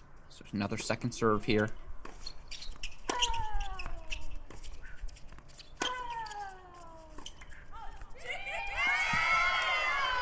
What a switch there.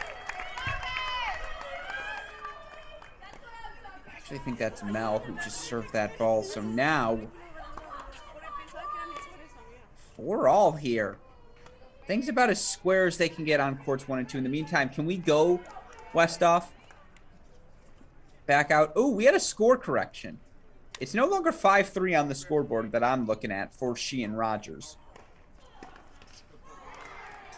You're right. It's 4-3, but he was up. It was 3-all, so he's up a break 4-3. Interesting. Yeah. So never mind. We're going to hang here then for a second longer, but we're keeping our eye out on that set because if Brian Shee can force a third, send us to 2 deciding sets over in LA, that's not a moment we want to miss here on our stream. So we're going to keep an eye on that. For now, we're going to lock in here at the end of this doubles point. Action heating up across the country. Johannes Monday, by the way, closing in on a match point over in Knoxville. So Westhoff, I need you to keep a lot of things queued up right now. Tennessee court number 2, USC court number 3. Those are the 2 we're keeping our eyes on here. As Westhoff's ready, we're ready. We're not going to be missing match points here, folks. It's afternoon number 2. It's time for us to start rocking and rolling and doing our job here at Cracked Racquets. We promise to, moving forward.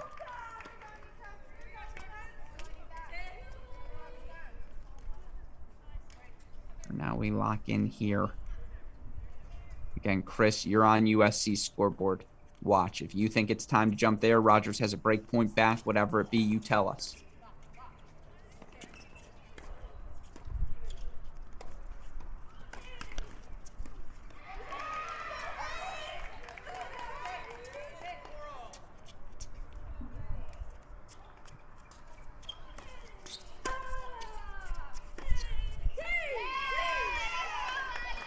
About this though, this is that home team again, the Baylor energy. You can feel it here right now. Rogers has got 3 break points to get back on serve with Shee. Let's go there if we can quickly, Westhoff. Can we go to USC 3 right now? Here we are indeed, and again, court 3 here, USC versus Harvard. Stevenson broke Monday to stay alive in that match out there, so no match points coming there. This is what the red zone's all about, folks. Not a break, by the way. It was a hold, I believe, from Stevenson. Correct.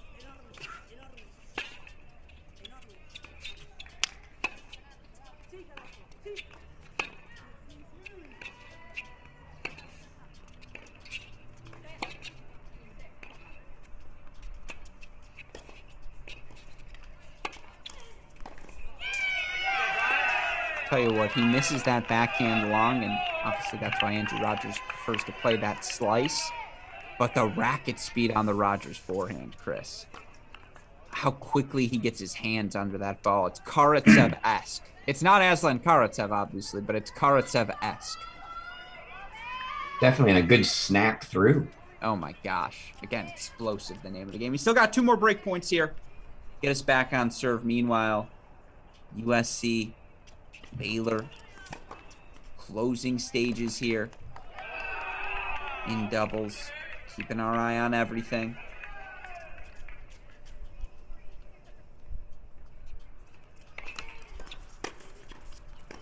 And you can see, I love this about college tennis. You can see out of the right side of the screen, all of the Pepperdine guys turning from one direction to the other after each point on each court.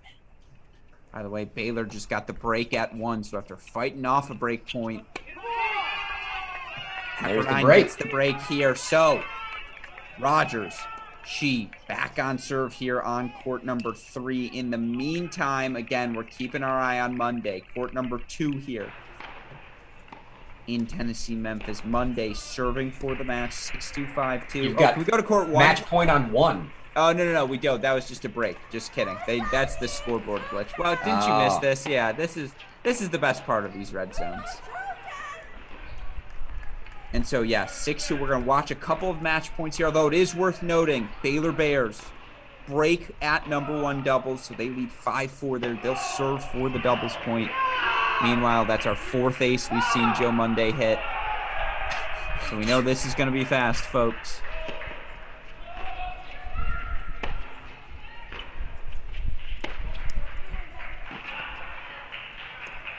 Man, you know what? How nice would it be to have him at 3 doubles?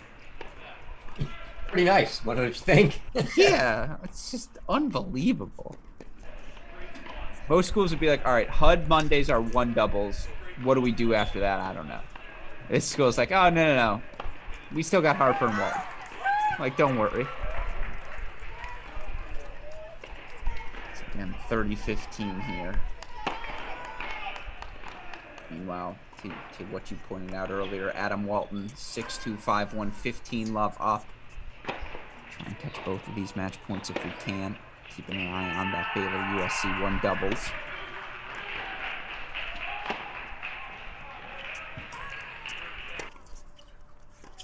So just wide there. Meanwhile, Brian Shee now love 30 up in Pepperdine. It's a battle of the breaks there. No, and again, something we're working on developing through this season. And it looks like Felon got broken again, so he's now down double break. Match point coming up here.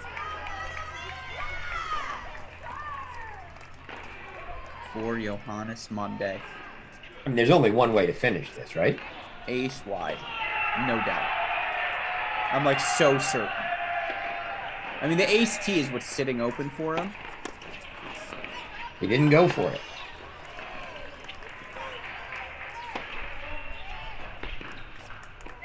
I think he was like, I'd like to hit some forehands before this one is done. Johannes Monday getting the job done, 6-2, 6-2. They take it. Meanwhile, we're back here on court number 1. Although, again, Westhoff, I need you to keep your eye on number 1 singles at Tennessee as well. Adam Walton, 6'2", 5'1", 30 love up. It's another match point potential for the Volunteers.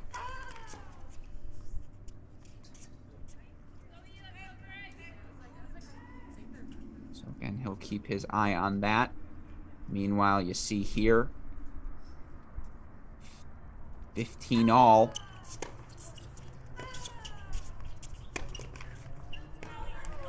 Now 30-15 after Snowhan sends that forehand into the net. Meanwhile, in court number 2, it's 4 all deuce there. So this is it. This is the climax of that doubles point. This moment here.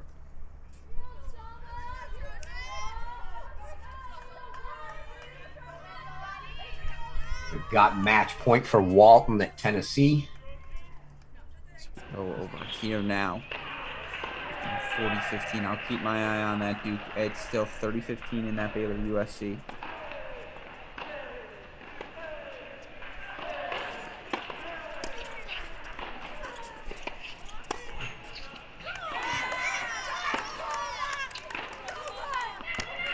Adam Walton doing what seniors do. 6-2, 6-1 puts his team 1 point away from the National Indoor Championships. Meanwhile, drama here in Waco once again. Baylor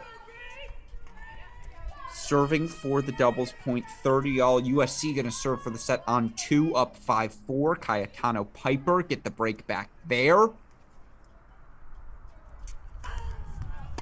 Snowhan returning on the deuce side of your screen. Believe that's Herrera serving on the far side for Baylor.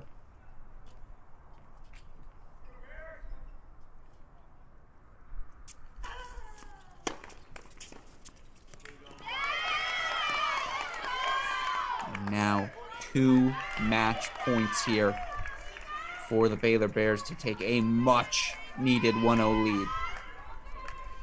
Here in Waco. Both of these teams would like the 1-0 lead, by the way. Much needed for both. Just given the parity, depth. Meanwhile, Mitsui has raced all the way back. Looks like he's got a break point chance. Take a 5-4 lead. Serve for the match.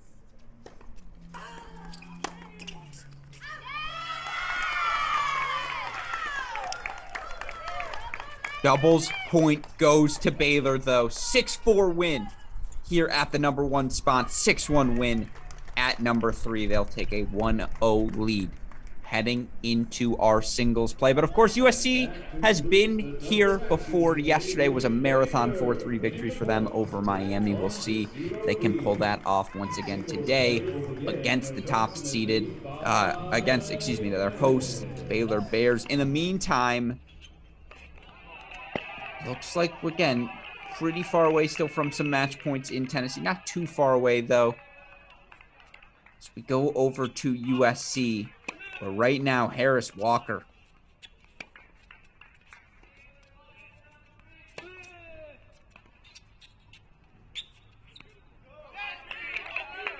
He's up 4-1, deuce point here to take a 5-1 lead. Meanwhile, she broke right back, and so she 5-4 lead. He's serving for the set against Pepperdine's Andrew Rogers. Could all of a sudden be that be the deciding third set here in this match? Very well could be. This is where the red zone at its most valuable. Hopefully we catch all this action for you. Again, we're keeping our eye on the action in Tennessee. If if Prada, who's now 6-2-4 all, or Diaz 6-4-3-1 gets close to a match point, we'll get you there. For now, this is where the drama's at. Pepperdine, Harvard. Oh, it's a poor return there. And Pietro Felling had one of the best falls, I would argue, on this Pepperdine roster. He's earned this number 2 singles spot. Let's go over to court 3 there. Rogers, another chance to get it back. Does he now? Andrew Rogers, love 30. Rogers, far side of your screen here, near side. Brian Shee of Harvard. Again, for all these Ivy League schools, Chris, as we see 15-30 here now for Shee.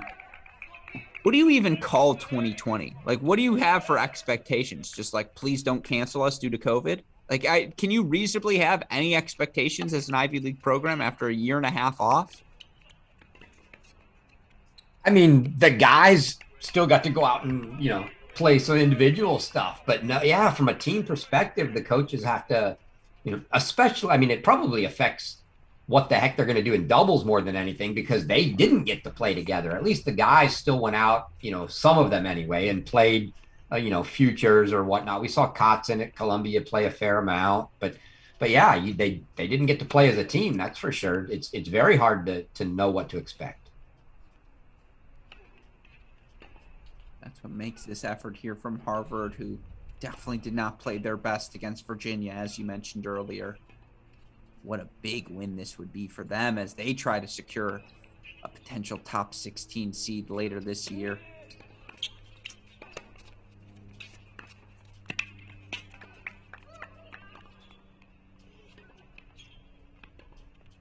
Surprised she's not following any of that in. I know, that felt passive, right? Yeah, very, very. For a guy that's been the aggressor, he had multiple chances to dictate the play there, and he just backpedaled. And so now we've got ourselves 3 break points here for Andrew Rogers. Meanwhile, if I can, super producer Daniel Westhoff, I'm going to ask you, as soon as we're done with this game, let's go back to court number 3 in Knoxville after this game, because Martin Prada gets the break. He'll serve for the match for Tennessee, 6-2-5-4 up.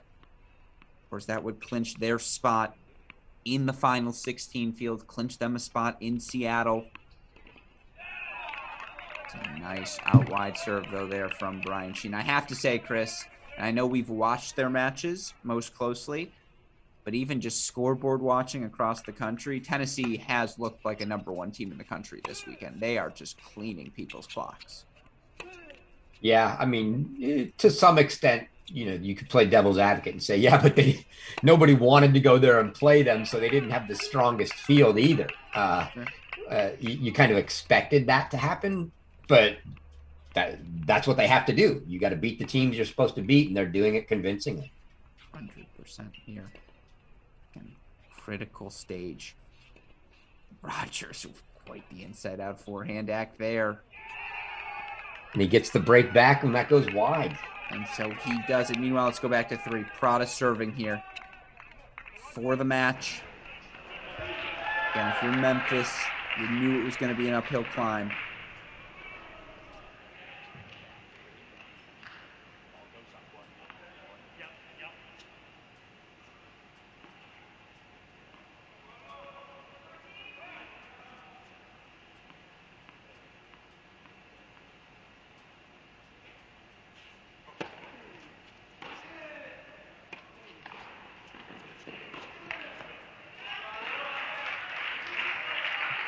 Wouldn't this be a nice boost for Martin Prada coming back from injury?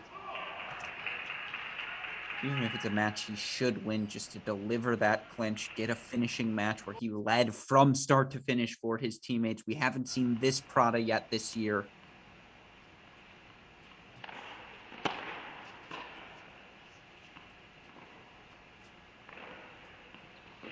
And I'm always amazed at the small countries. Portugal is, 10 million, much like a Serbia that's like 7 million. And the number of good college kids that we get. I mean, how much good tennis there must be there coming out of Portugal. You think of guys still playing now. We've got Valle at Florida, Rodriguez at South Carolina, Prada here, Rocha at Middle Tennessee.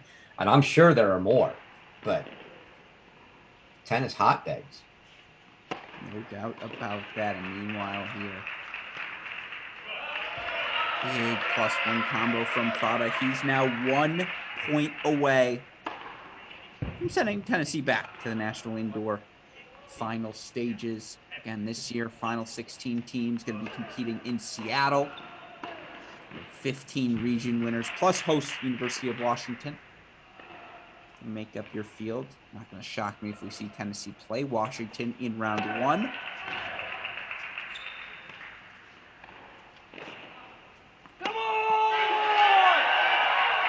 As the Volunteers advance 4-0 over the University of Memphis, and you look for Tennessee tennis, what a day. 4-0 over LSU, 4-0 over Memphis. You hardly break a sweat if you are a Tennessee fan. The sweatiest part about probably being a Tennessee fan right now, again, the fact that you don't have air conditioning in your indoor facility. But man, Chris, and before we head back out to LA, let's just put a final bow here on this Tennessee performance. Are they going to be the number 1 seed come the indoors? I think they've got a match, if I'm not mistaken, you correct me. They've got a match with Ohio State coming up, don't they? You are correct. That's it. That's the one. Yeah. So if they lose that match, then I would say no. If they win that match, undoubtedly. I mean, it's the number 1 seed will hinge on that. The real question is, if they lose and you've got Ohio State sitting at, I think, number 5 right now, does Ohio State, how far up do they jump? I don't think they leapfrog everyone, which might make, say, Baylor the number 1 seed. Who knows? But yeah, Tennessee has certainly got the inside track, but they do have to get by Ohio State. It looked very, very good this weekend. And guess what? They didn't even have Blaze now. This is a team that already looks in top form, and they will continue to get better. In particular, Monday, Walton, that's the top 2 I remember from last season. That's a top 2 that after, being in that position to send their team over the finish line last year at the NCAA championships, those last 2 matches against Soto and Boitan, you can see this team, those 2 guys in particular, wearing that fact to start the season. Brilliant weekend of play for the Volunteers, and we're greatly appreciative to Coach Woodruff, Coach Mackay, for having us, or for allowing us to cover all of the action. But now we're back in Los Angeles, where things have gotten a little bit more complicated for Harris Walker here. Now, 15-30, still up 5-2. We'll have 2 chances to serve for it. Pietro Felling showed a little fight here down the home stretch, Chris. Tell you what, I really like Harris Walker's game. Yeah, he's certainly in a commanding position here. 2 chances to serve, I think. He gives one away with the double. And again, you look across this team, it's so similar to Columbia, right? And, Columbia, half the roster's never played a match before. Like, yeah, Brian Shee's played a little bit. Harris Walker's played like 1 fall and 1, like 1/2 of a spring of tennis. And all of these guys up and down the roster, you've pretty much got an entire team who's they've never competed in this sort of environment. And so, again, as old as they may say on their roster spots, it's still a very young Harvard team. Yeah, clearly those are your 2 favorites. That's going to be a great Ivy League season, just seeing what the battle between them and if anybody else can step up and challenge. Yeah, I'm excited to see Harvard, Columbia. I think Princeton's going to be pretty solid as well. Dartmouth's always in the mix. Shout out to my little brother's University of Penn Quakers. Brian Shee again in the battle of the breaks. Breaks. What is that, like 5 breaks in a row now? I think it is legitimately. No, 6 because Rogers would have gotten broken initially. It's unbelievable here. Meanwhile, Pietro Felin again just trying to stay alive for his teammate Andrew Rogers. Let's see if Rogers can force a breaker. Felin can stay alive here. Maybe one big more momentum push for the Pepperdine Waves. If you're Harvard right now, I mean, you definitely would rather be. I don't know. Who'd you rather be right now, Chris, as we look here? Who'd you rather be? Which team? Well, just given the scoreboard, you have to rather be Pepperdine because this match isn't over yet, and Rogers hasn't lost that second set yet. So until that, I think the better question will be: should Walker close it out and tie the match, and should Shee manage to win his set and even it up to head to a third? If the entire match rides on one set between Andrew Rogers and Brian Shee, now who would you rather be? That's the question. That's where the fun begins. Well, I think I'm asking you that. I'm projecting here. That's what I'm saying. How confident do you feel in Harris? By the way, I know we get some questions in the comments. I want to address those momentarily here. 15 all. Now 15-30. Travis Carver, aka T-Rex, aka Big T, my guy. Always good to hear from you. Asked, why didn't the USC women stay home? They were the last cut in terms of the host regions, I believe, are right on the border. Unfortunately, they just weren't one of the top 15 teams at the end of last season. I think they might have legitimately been 16. And so they just missed out. The same reason Michigan just missed out.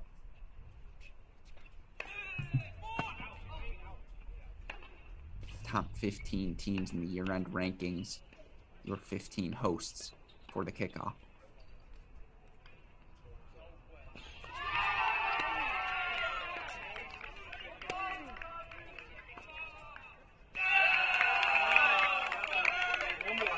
Don't look now, folks. Sometimes that could be 16, obviously, because the host school for indoors gets a bye. So if they happen to be one of the top 15, then you take the top, you go down to 16. I'm pretty sure I didn't know about kickoff weekend until I was older because Virginia never played it. Because it was like, yeah, it's always in Charlottesville. So why would I have known what kickoff weekend is? I just knew about the final 16. Anyways, triple match point here.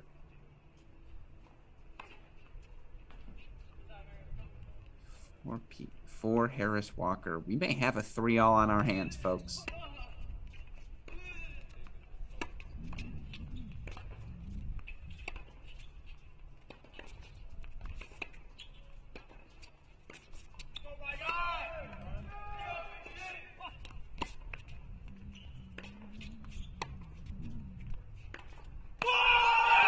Harris Walker. Letting the Crimson know how he feels. Closes out a come from behind. 3-6, 6-1, 6-3 victory. Don't look now, folks. It's 3-all. Let's go to 3 here at USC. Gotta watch the end of this second set now. Shee, Rogers were locked in. Andrew Rogers, grad transfer. He's going to be studying film in his grad program at Pepperdine. Not the worst way to spend that extra year in college. Head on over to Malibu. Taking on the senior Brian Shee. We feel pretty good about it at that number 3 singles position. Shee now 3 set points here to send us to a sudden death. Deciding third set.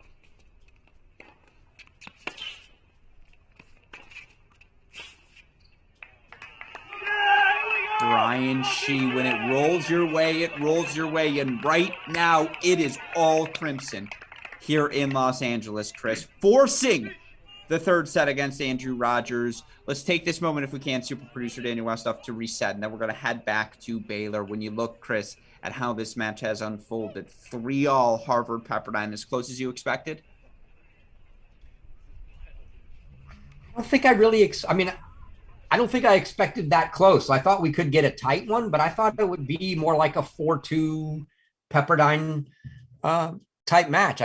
I didn't expect to see, yeah, at 4 and 6, Pepperdine still pulled in their wins, but they didn't get, they did get a win at 5. And that's something we didn't see from Harvard against Virginia, was that competitiveness down low. So that surprised me a little. So in a 3-all match, yeah, I think it's a little closer than I expected. And honestly, right now, I feel like you got to favor Brian Shee in this match, which to me would definitely be an upset. I definitely did not expect Harvard to win this match. Yeah. And so with that in mind, let's just again reset. Here's where things stand on the day. We've had 4. This will be our 4th 4-3 match overall. We had the upset of the day. Old Dominion goes to Atlanta, beats host Georgia Tech. Georgia Tech women, of course, losing Vicky Flores, Kenya Jones, the core of such a successful era of Yellow Jacket tennis. But this Old Dominion team means business. What a win for them, 4-3. Iowa, consolation match, considering everything that women's team has gone through, to lose the men's program this past spring and to learn, your number 1 player in the country leaving you next season as well. Great 4-3 win for them over North Florida. Florida State, 5 players in their singles lineup today against Illinois. The Florida State host, the women still hosting this weekend, still able to earn a 4-3 victory. Those were your matches going the distance. You had a couple of 4-2s on the day. Georgia Tech men, Old Dominion men, Tulsa men. Of course, other than that, some cruisers on the day, for Ohio State women. I thought they cruised pretty comfortably against Oklahoma State. Texas A&M, same deal. The blowouts: Ohio State men, Duke men, Kentucky men, NC State women, Virginia men. A lot of schools looked a lot of good, Chris. I know I mentioned a lot of results there. Which one stood out to you? Yeah, well, I think that the Tennessee women that we've talked about, that was a big one. And in fact, both sides, the Tennessee men obviously looked great too. Mm-hmm. I'm still watching for some of these later matches. I think South Carolina looked, even though they were playing a lesser team in LSU today, they looked really good on the men's side. I'll be interested to see the end of this Pepperdine Harvard match and see if whoever comes out of this can actually give USC a battle tomorrow. Mm-hmm. I got one more good one for you. Michigan 4-0 over SMU. Bickerstaff clinching at number 2 singles. We win dubs 2, 5, and 6. Good bounce back for the Wolverines. File that under things you love to see. But yeah, again, plenty of fun action. We've got a full 3rd set. Rogers taking on Shee. We'll cover that over the course of the next hour. But of course, we also turn our attention to what is, in my opinion, probably the best match of the afternoon session. Certainly, you've got Virginia Stanford on the women's side underway right now as well. But we head back to Baylor. Top 25 battle. Hosts Baylor Bears. Take the doubles point. A little bit of drama in order to earn it, but ultimately get a 6-1 decision at 3, 6-4 decision at number 1 doubles. And now we head into singles, where Bears are looking pretty good to start things off. A couple of break leads on 4 of the 6 singles courts. We kick things off here at court number 1. If we can, super producer Daniel Westoff, back to that court number 1. I don't mind where we're stopping. I just want to introduce all of the matchups for all of you. You've got Mel Krywaj taking on number 1 singles player in the country, Aaron Cayetano. You go to that number 2 singles position. You've got Shisha Bernina taking on Ewing. Number 3 position, you've got Harvison taking on Snow Han. Number 4 singles position. Did I say number 4 singles position? Herrera taking on Mora. Number 5 singles position, you've got Sajieva taking on Piper. 6, you've got Baranano taking on Danielle Wilson. Worth remembering, again, court assignments a bit different then the positions they're played, all the odd match. Excuse me, you know, we've been there before. You guys remember this from yesterday. So if the court assignments aren't exactly correct at first, please bear with us as we try to correct them over the course of the next couple of minutes. Chris, I said something incorrectly during that rant. When you were recapping all the matches and the winners, you had mentioned the Duke men. That match actually still going on. I meant the Duke women. Excuse me. Duke Yeah. women cruising over Nebraska. Thank you. May not be too far off. The Duke men up 2-1 against Liberty and 2 matches, both serving for the match. So they could be done soon. Okay, good to know. We'll keep your eye on that. How's Miss State doing? Good comeback, and it was an ugly first half of all the first sets, but they've managed to take three of the first sets, so and just closed out one match. So they're up 2-0, and now they've got 4 first sets. So a little bit safer. Not out of the woods yet, but definitely feeling better. I like to hear it. And again, you look here on court number 1. It's a nice battle here between 2 veterans, we'll say, certainly of the college tennis world. You look for Baylor, currently leading 2-1. I believe it is now the senior, excuse me. Lodge, last season became the first Baylor Bear to be all Big 12 first team since 2015. Of course, she's taken on the player of the fall, your current ITA #1 singles player in the country, Erin Cayetano. Cayetano, your ITA fall national champion. Cayetano also dropped the first set yesterday in her matchup against, I believe, Eden Richardson. No, did she play Eden Richardson? No. Who plays one for Miami? I think it was Eden Richardson.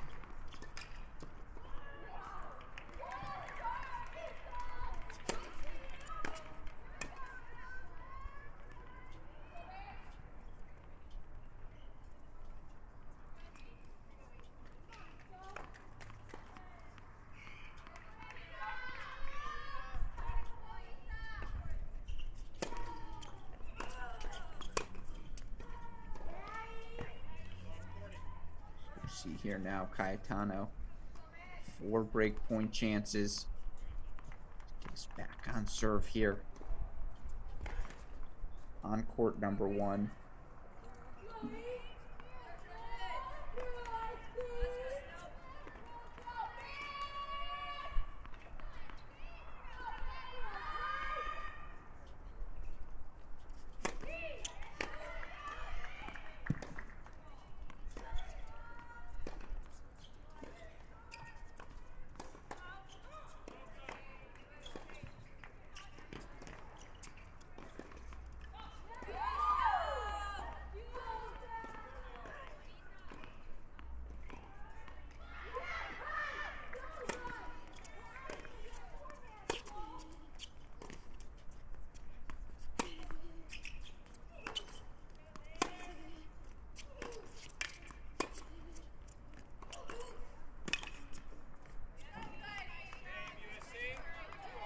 Really nice court positioning there, and I love the aggression from the Baylor Bear, but simply put, that's just too good from Erin Cayetano.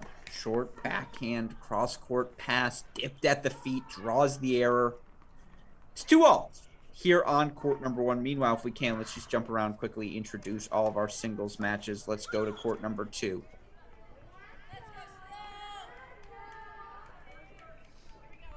In fact, right now, this is court number 2, but position number 3. Snohan here.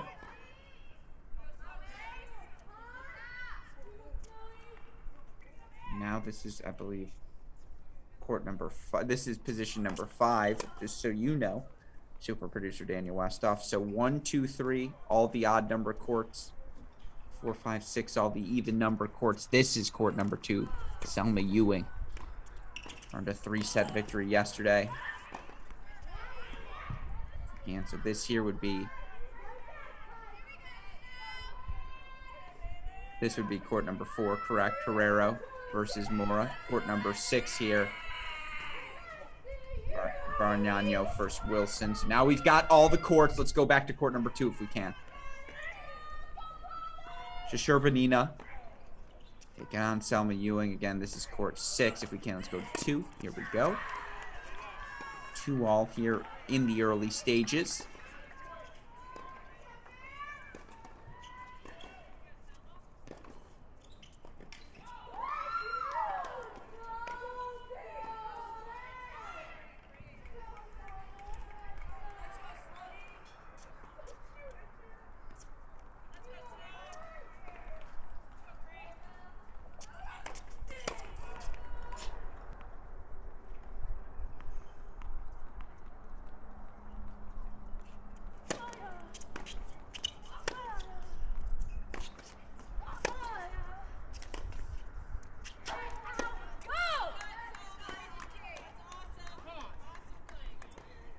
And we actually got a couple holds to start the third set in our match at USC with Pepperdine and Harvard in the decider there.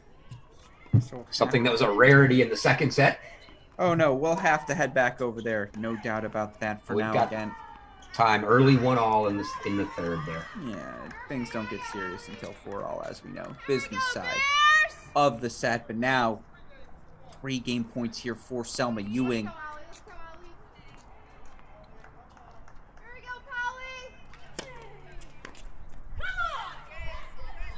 Nice hold there from Ewing, of course.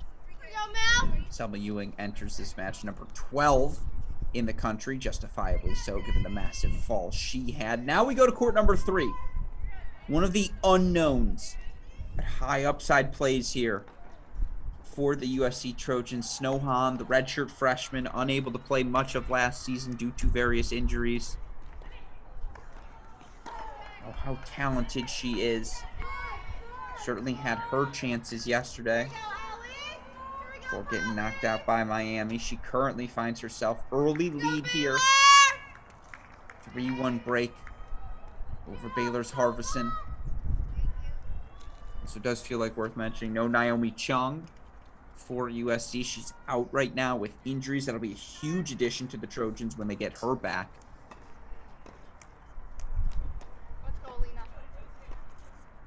Still really like the depth on this team, though. Give me an analysis on this service motion, Gruskin. Looks like yours. I mean, I don't know if that's good or not, but she's got so many different things working there. The elbow, the wrist. it's a lot of moving parts, no doubt, for Snowhan there.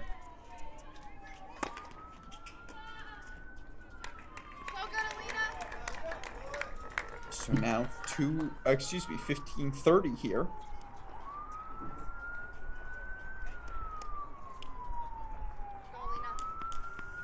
As Harrison looks to get the break back.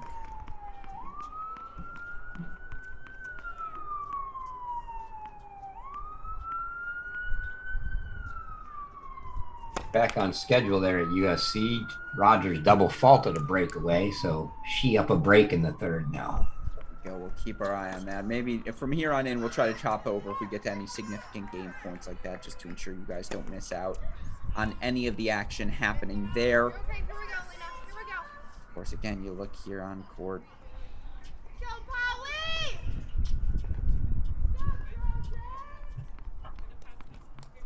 Let's go, Lena. Right here.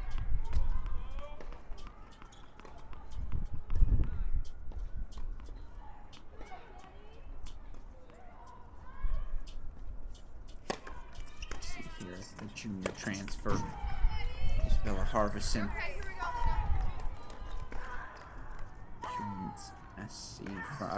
Joins Baylor from the University of Alabama.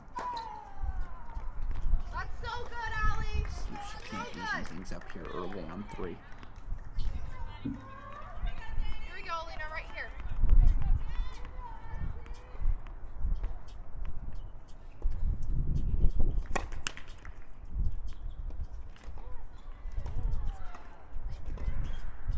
That's been the issue for Han. The unforced errors will pile up for her during these 5-10 minute stretches. She can play some brilliant power tennis, but she's just as likely to give that point away.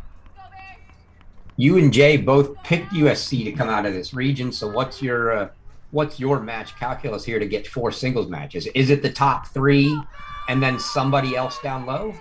I think Piper's really, really good at 5. She looked excellent yesterday. I'd say it's 1, 2, 5, 6. If you're SC. You feel good about Wilson. You feel good about your seniors, right? Always, or your veterans.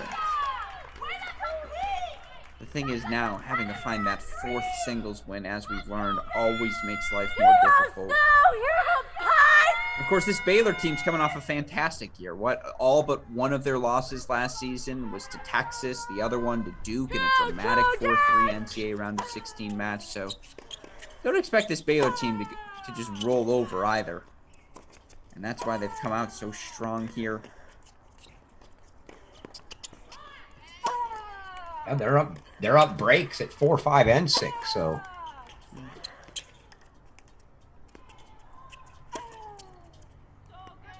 but now we get to play everyone's favorite game. Find that Mora. You see the two-handed forehand, you're like, that's a Mora. That's a Mora. So deuce point coming up here. Baylor with the chance to extend that lead to a double break, 4-1. Meanwhile, again, keeping our eye on Pepperdine Harvard. If you can, super producer Daniel Westoff, queue up Court 3 in LA. We may head over there momentarily as we truly red zone here down the home stretch.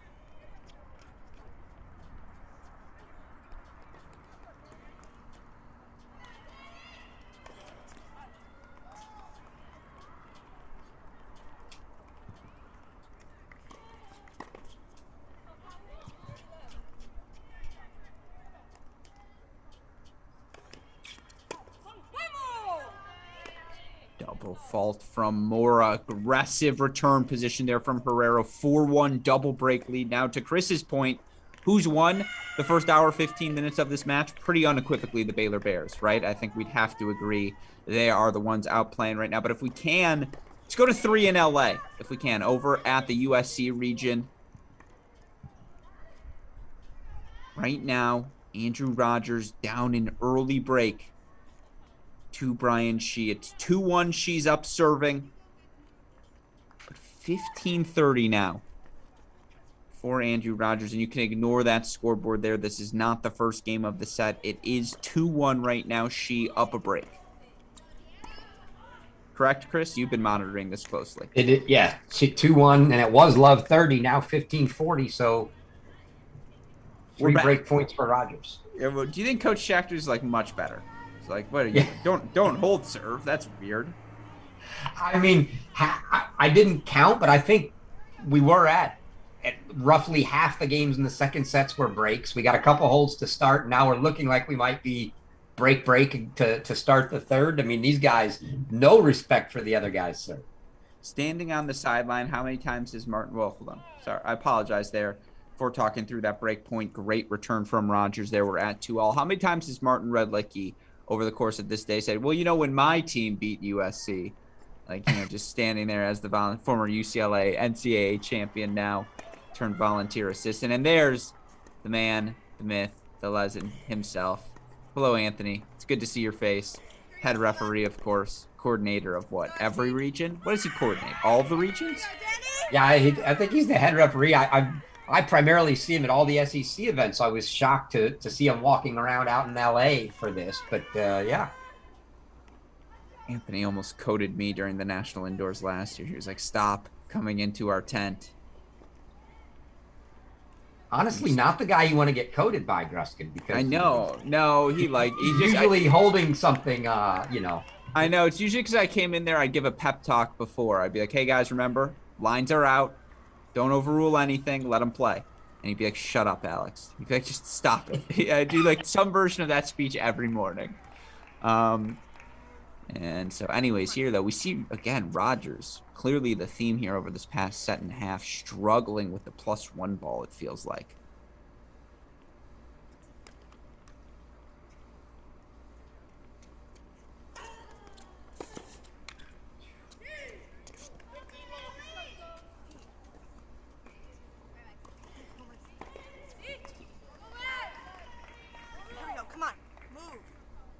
I thought Jay, our friend John Parsons, made a very credible and worthwhile comment for us to explore. This Pepperdine-Harvard match tells us more about Virginia than anything else. Now, you talked about the injuries Harvard had in that Virginia match, but Virginia smoked Harvard. And we're talking about a Pepperdine team that played that played Stanford extraordinarily close, beats Arizona. Does this just say Virginia is that good? That's a great take from you, Jay. Yeah, I mean, it clearly says a lot about Virginia. As we see 4 more breakpoint chances here. Rogers just spraying in his service games.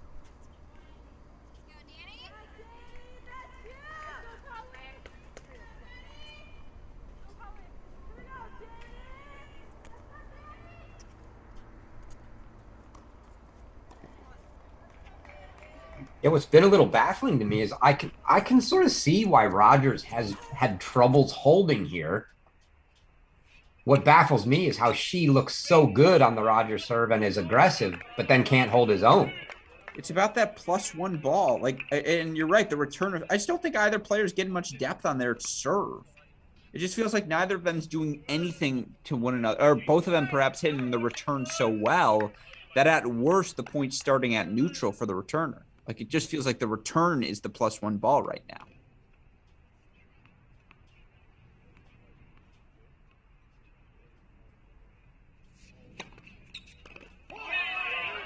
Slice wide, bold serve. I think that's got to be the answer for Rogers. I mean, she will have it in him to potentially a little serve and volley or come in, get into the net. That's not necessarily Rogers' forte. So I think he's got to find the good angle on the serve. No, I agree. I don't think center of the court, Andrew Rogers not winning that matchup right now.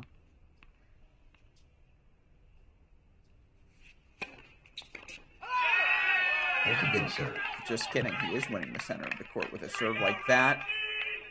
And we saw this go all the way back to the first set. Andrew Rogers serving down 4-5, 15-40. Ryan Shih has a very makeable backhand volley on a deuce point. He misses it into the net.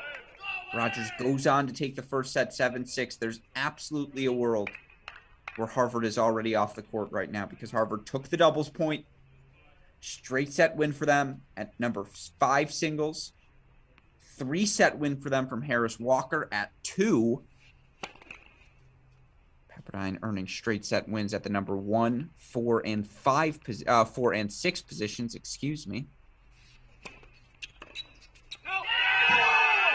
Wow. What a hold.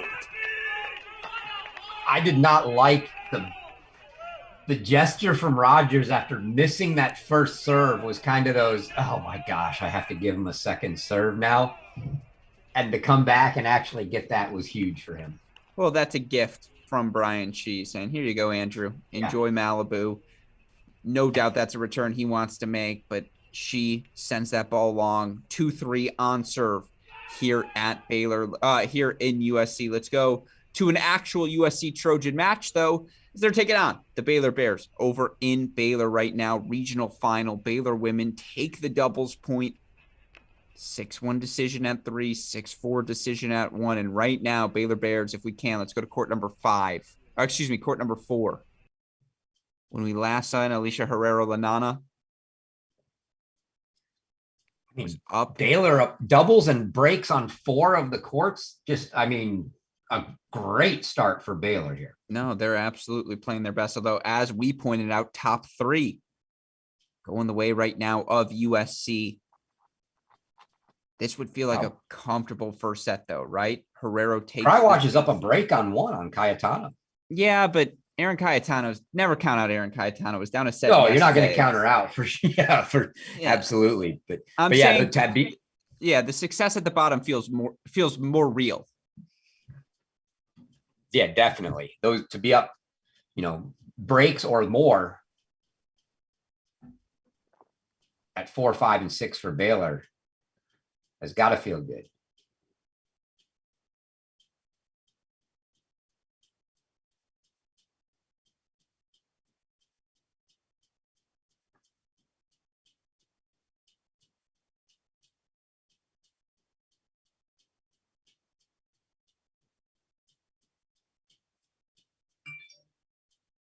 If you didn't know what teams were playing right now, and I told you that was Cam Morrow, would you believe me? If you tried to tell me that was Cam Moore, no, I wouldn't believe you. You don't think the forehands are identical? Just watch. Just watch a little longer. Well, first of all, Cam Moore does not do this right here. That's true. Fair, fair. But I think the backhand setup does not look the same either. Westhoff, send out a YouTube poll. Can you?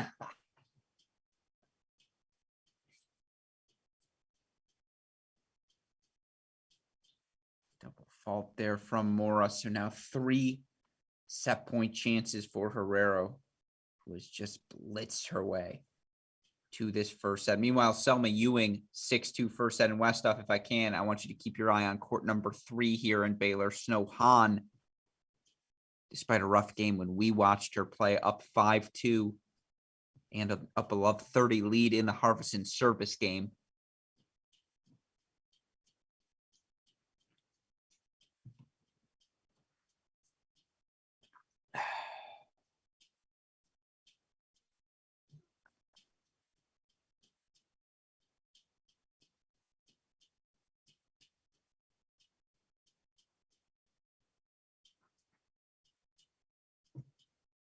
All right, that's one fought off. 30-40. Meanwhile, against Nohan, 15-30 there. Deuce point coming up for Cayetano. She looks to get the break back at 1. This feels like very much like another Danielle Wilson, the senior at 6 sort of affair for SC. That could be that inflection point.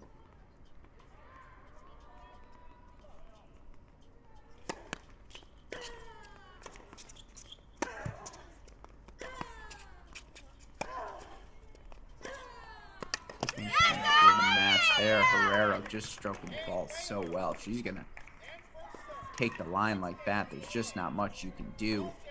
6-1 first set for the Bears here on number 4. Let's go to 3 if we can. Snowhan, 3 set points.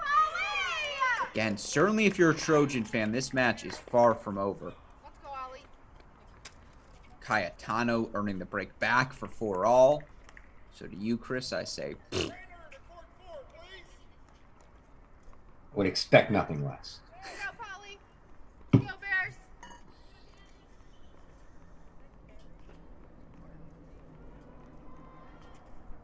All right. 6-2 set to Snowhan. So that's 2 on the board now for the Trojans. If we can, let's go to 6. This feels like this is going to be, again, that tipping point sort of match. Oh, excuse me. That was not a set. That ball in. I saw Han. I thought she called it out. She started to move towards the bench. That's on me.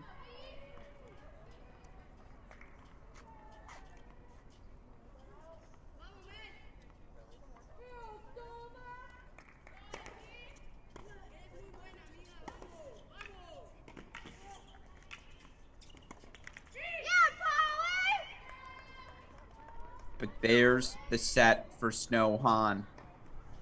So, it's 2 first sets in the bags now for the USC Trojans. They get a 6-3 set on 4, a 6-2 set on 3. If we can, let's go to 6. Set points right now for Baranano. Let's go.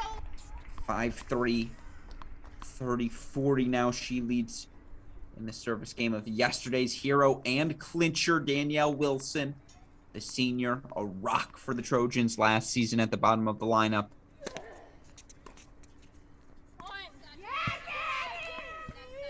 Fought off a couple of match points in her victory yesterday. Just shocked no one if she manages to do the same thing today.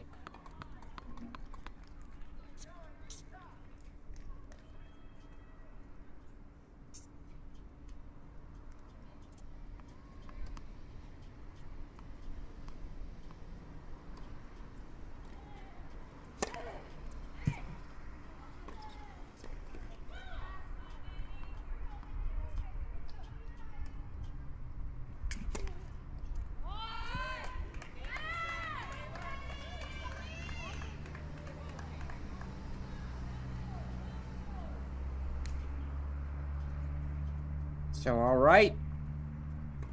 We see here again.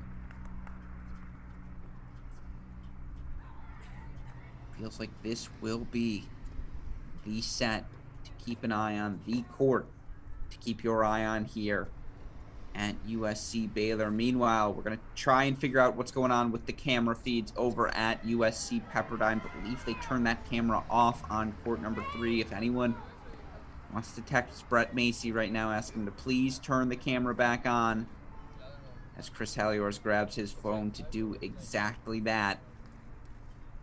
In the meantime, though, we stick around here at Baylor SC. Let's go to court number 5 if we can. Court number 1, excuse me. Court number 1. That's my bad. Court number 1 right now, where we've got break point chances here for Baylor. Just seeded the break. Back to Cayetano. Now she's got the chance. Serve for the set. That's one fought off. Big serve from Cayetano.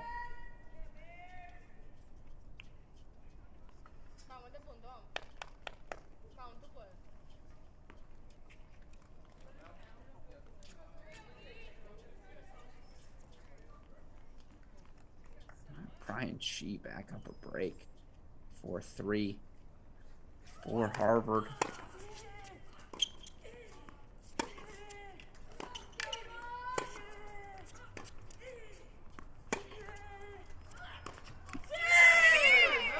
There's the break.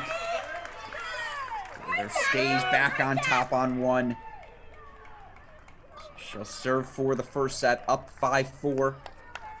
Meanwhile, let's go to court number 3, Sajeva. Chance to really make this Baylor lead extend. Chance to really extend this Baylor lead. Here we go. That's how you say that in English. Yeah. Sajeva, 4-3. 40-30 here. Excuse me, court number 5. Did I say 3? I meant 5. It's because I'm reading the court numbers, not the match numbers. If we can, court 5, Sajeva versus Piper. Sajeva, the lefty, serving on the near side of your screen. Freshman, Ukrainian. Coach Macy says he is working on it. See if he can get us that camera feed back for the end of that match. Thank you, Brett. Yes, that's so good. You think there's some sabotage there? He's like, no, you will watch the USC women. No distractions. You guys are locked in.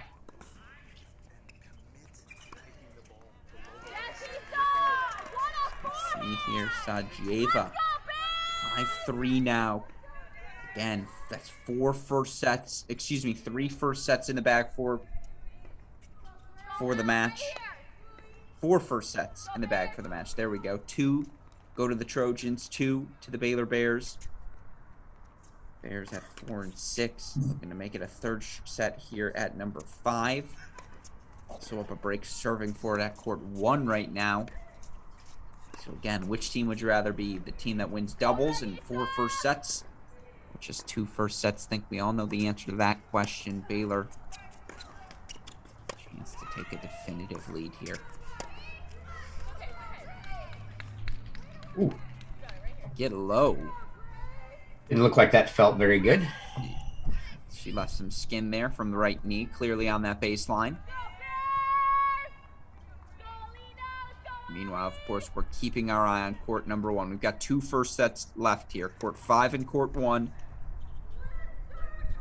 Serving for the set on court 1 for Baylor. 5-4. Love 15, though.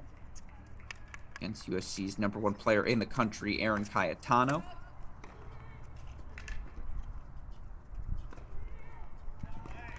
And then here, USC freshman Grace Piper.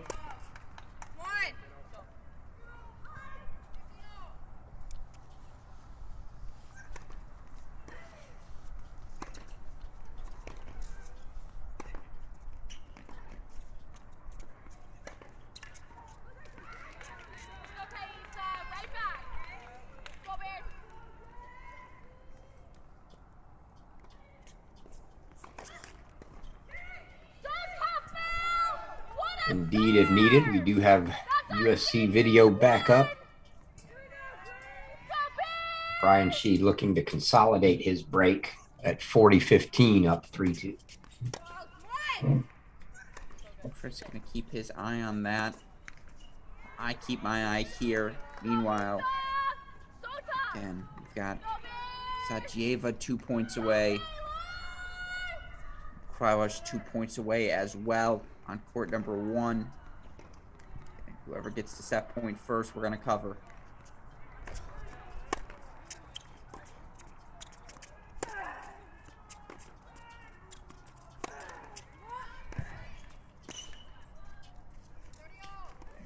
Y'all coming up on both courts. Now again, Mississippi women taking the doubles point from Michigan. Battles across the board there, as well as both teams looking to capitalize on Old Dominion's upset of host Georgia Tech.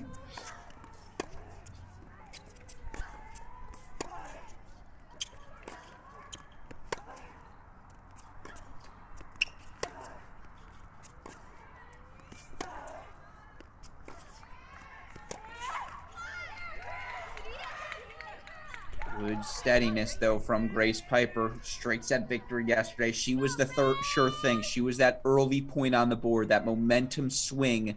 Just kind of, keep everyone calm yesterday. As they trailed Miami. Piper looking to do the same here. She's got game points. If we can we go to 1? Super producer Daniel Westoff, court number 1 right now. Cayetano's got 2 break point chances here. I watch serving for the set. We'll keep our eyes out in LA. Brian Shee held from 40-30, so he's now up 5-3. Needs 1 game to clinch that match. So here's Rogers serving. Deuce point coming up here at 5-3. I think. Yes, deuce point coming up here at 5-3. After that, we're going to go to the Rogers match because we got to see that final game there, and we know for Rogers how up and down it goes. Meanwhile, we'll keep our eye on Piper Satyeva as well. It's 2 first sets apiece right now for these 2 schools. Baylor took the doubles point.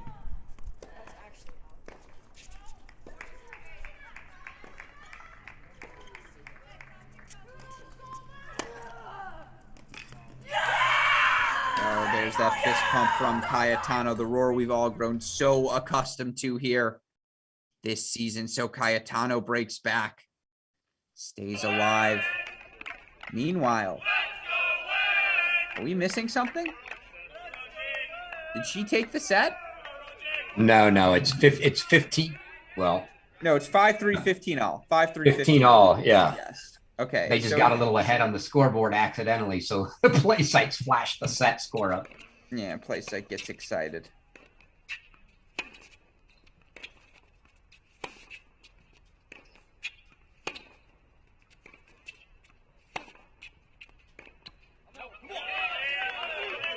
Everyone remembers when Chris Hallior said he'd rather be Pepperdine about 20 minutes ago. It's how quickly things change in college tennis. I thought you were going to yell. I like how you point that out, even though I said I had to like it. I had to favor Brian Shee going into the third. Selective memory. Well, let's see. I like to set you up there. That's what we call bounce pass. Yeah. Or serve tee for you to poach.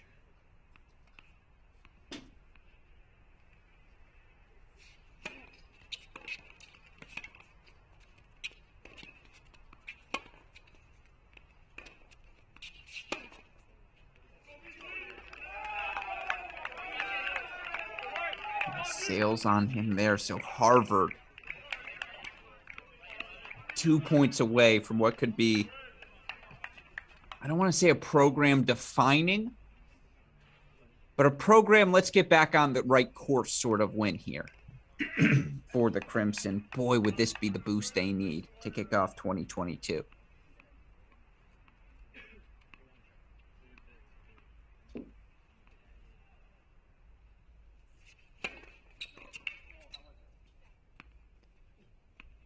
Serve called out, confirmed from the chair. Rogers giving him a look.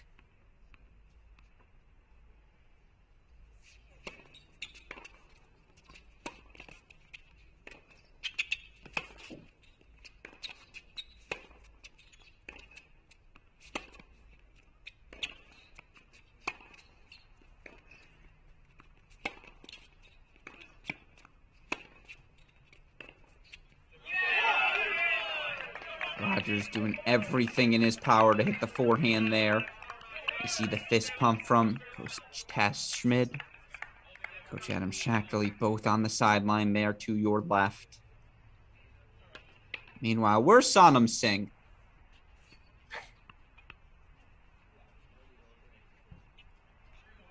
Have to feel good for Sonam to get a win here on the Trojan courts. Trojans, his longtime nemesis. His outstanding college career at Virginia. Of course, I know I'm referring to the assistant here. I can't help it.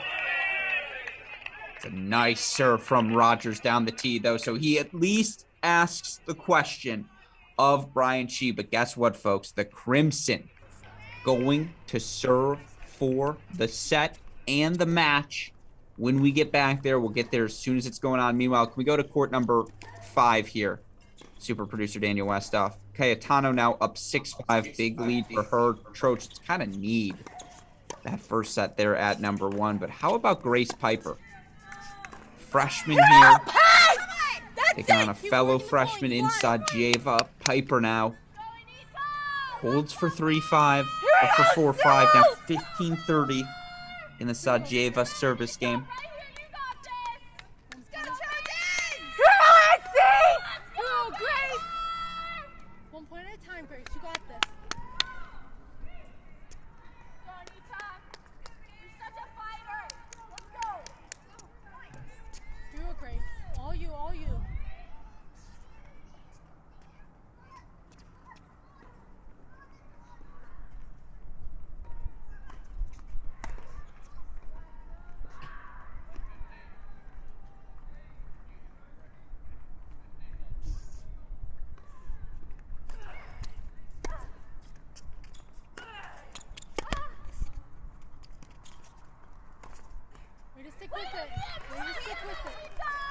Sajeva, big +1 ball to set up the opportunity there. So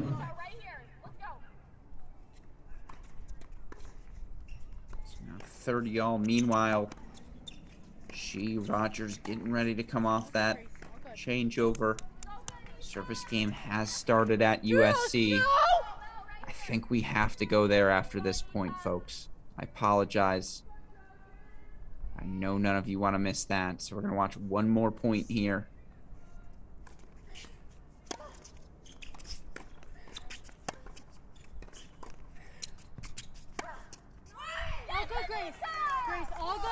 So we're going to go back if we can now. Court 3 in LA.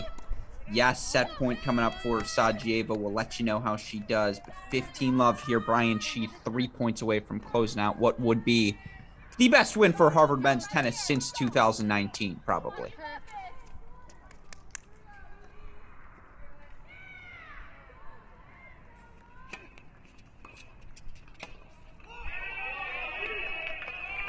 Forehand into the net, though. How many breaks of serves have we seen here, Chris? 12? Too many to count. Enough that I have to wonder if Brian Shee doesn't get a little nervous here and go with a serve and volley. That's what I'm saying. How do you miss that second serve return against Andrew Rogers in that last game? Yeah, if it gets tight enough, I think we'll see. I think we'll just see him serve a volley because he doesn't want to get into the point. But not if Rogers gives him that. So now we've got a deuce point coming up. Again, 30-15 there, but here's your deuce point on the set point here. Big moment early in Baylor, USC. You can see the nerves there on the ball toss for freshman Sajeva.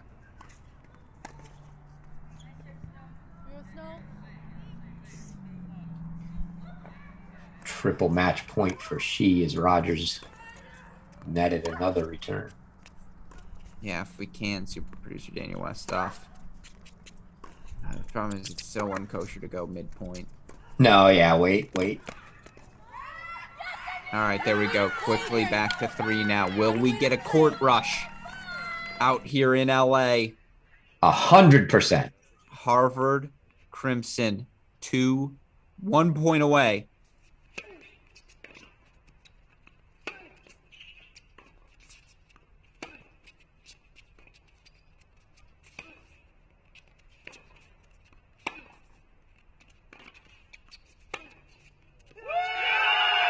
Brian, she's done it.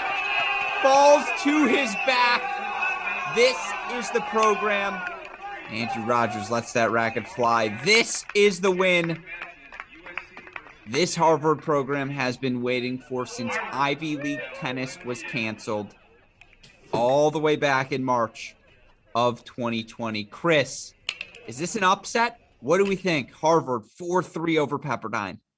I mean, it's an upset. It's not a monstrous upset. We knew Harvard was good, right? But after what we saw them do at Virginia, certainly, like we said, I certainly gave Pepperdine a 4-2-ish type edge. So it's an upset for sure, but a great match from Harvard. And like you said, the kind of thing they needed to get the season going. I mean, Columbia obviously took a rough one today at Texas. Harvard comes out and does their thing against Pepperdine. So now that's a great confidence builder for them. And they can now move into tomorrow against USC and try to build. And a huge win for the Ivy League as well. You mentioned it. Pepperdine, that is not one they wanted to lose in their chase for the top 16, because you feel like maybe it's a Columbia, maybe it's a Harvard, maybe it's a Pepperdine for those final spots come NCAA regional hosts. Harvard's got the boost now. They get the win over Pepperdine. Certainly that's a big win for them, a big win for their conference as well. What a victory. I mean, you're crushed if you're Coach Shaq, really. No doubt about that. Your team, you had them. I mean, you take 5 first sets, right? They had them. And just in the end, too good there from the Crimson, Chris. Too good. So now we go back to Waco. Set point here for Cayetano. After dropping first sets at 4, 5, and 6, Trojans desperately need this first here to just, again, keep things within the margin. Although we just saw a team drop 5 first sets in singles and win, so maybe not. I will say, Gruskin, after the match against USC tomorrow, what Harvard's next match is. They play in Michigan? They are. Yeah. At home. Oh, in Boston or whatever, Cambridge.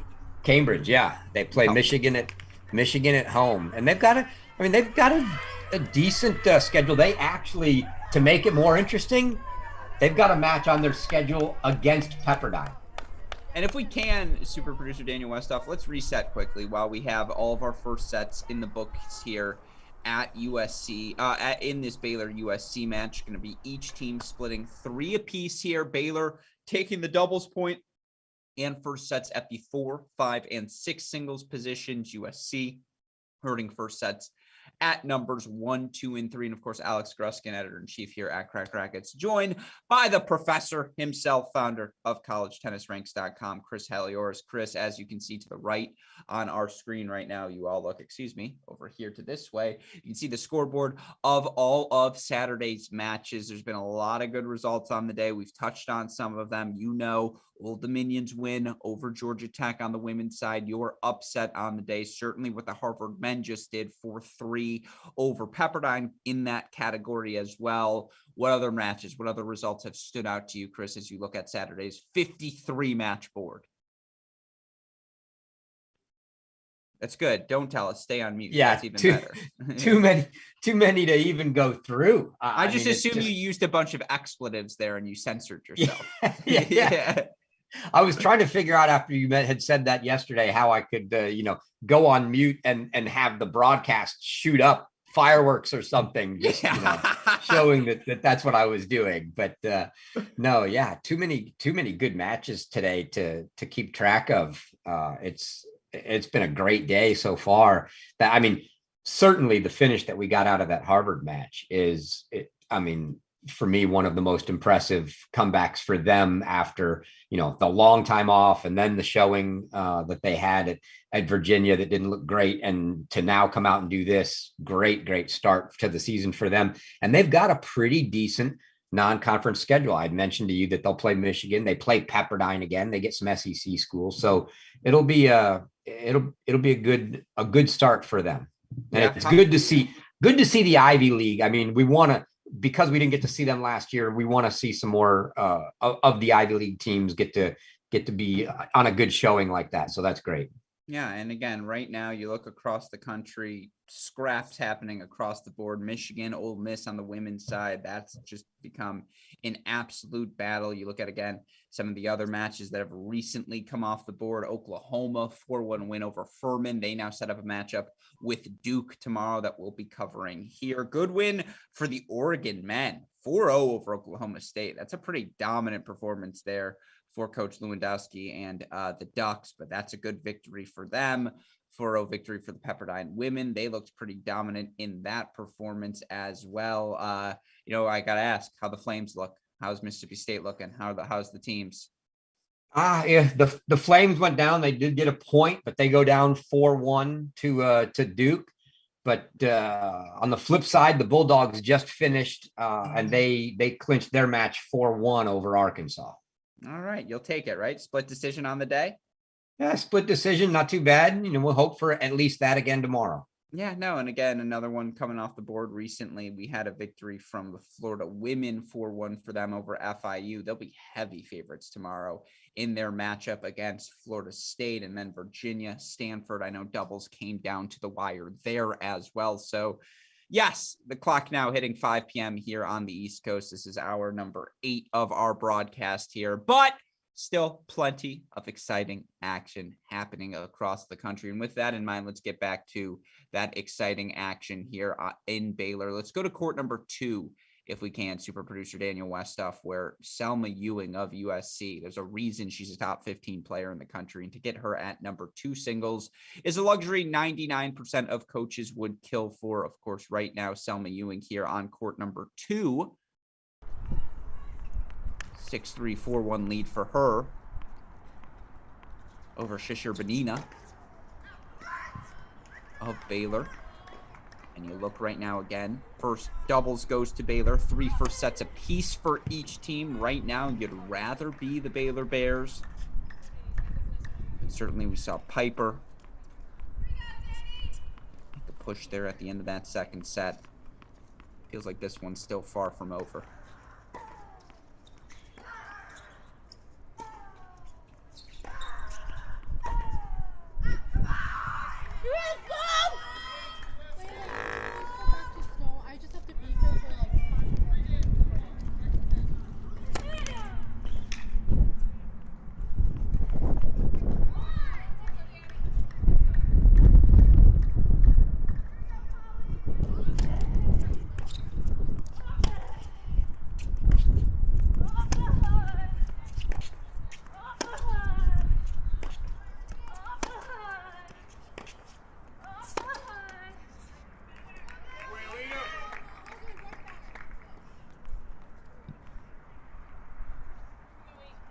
Yeah, I mean, the more I look at the score line, it just seems to me like if USC is going to pull this off, it's going to need to be the top 3 and find one, right?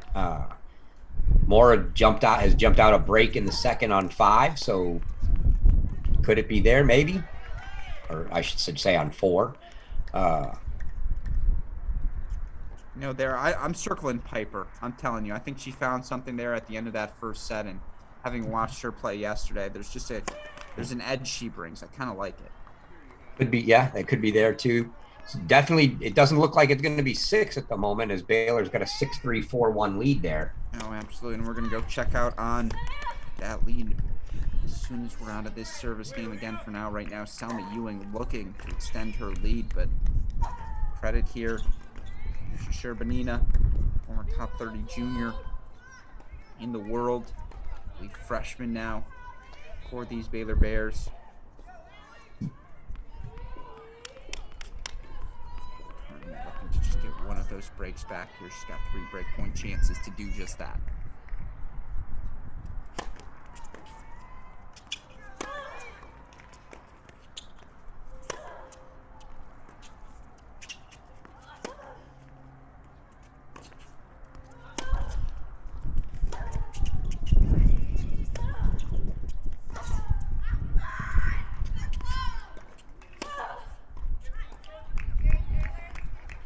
Sails long though. from Selma Ewing. So that's one break back for the Baylor freshman. 6-3, 4-2, though, still the lead for Ewing. Let's go to that aforementioned court number 6 here, if we can, super producer Daniel Westoff. 6-3, 4-2 lead right now for the Baylor Bears and junior Paula Baranano, Argentinian third year. Currently leading yesterday's hero, Danielle Wilson. Chris, you're on scoreboard watch, by the way, elsewhere across the country. I want you to look around, tell me what's going on, find me the most pertinent updates, and we'll go back to you in a little bit. We'll reset, talk about what's happening across the country, but that's your homework assignment, should you accept. It's a tough assignment. So many matches. It is a tough assignment. Only to the smartest, only to the professor.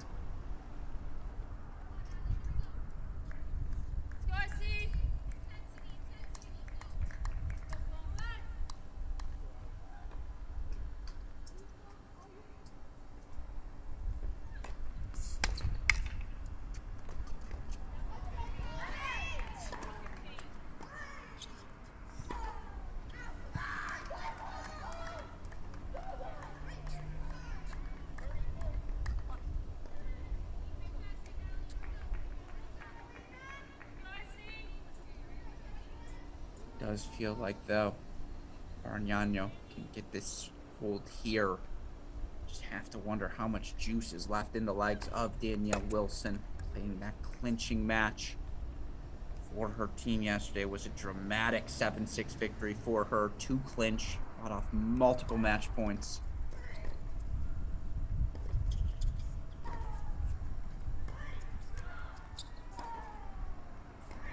Said USC is certainly making a push right now, even if it's not on this court in particular. Bargnano now 3 game points, 6-3, 5-2, commanding lead.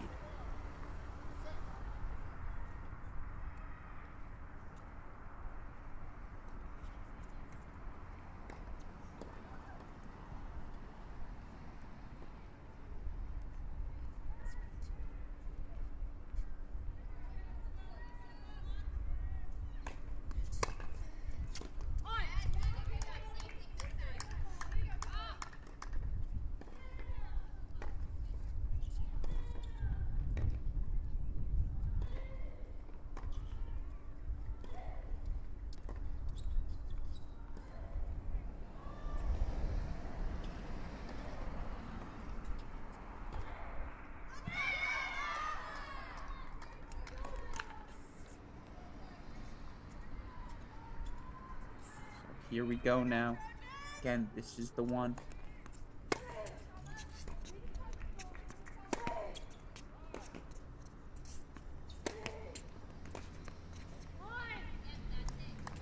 Ball from Danielle Wilson, swinging freely at this point of the match.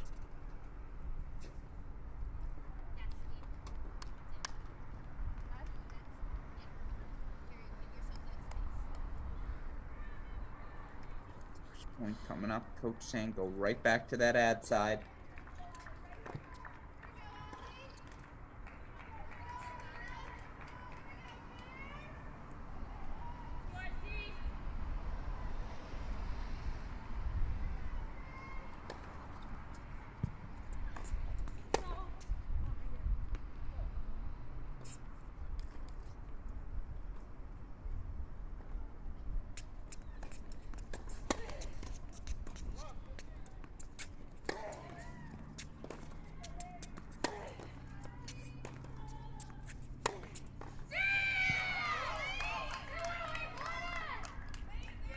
All right, then.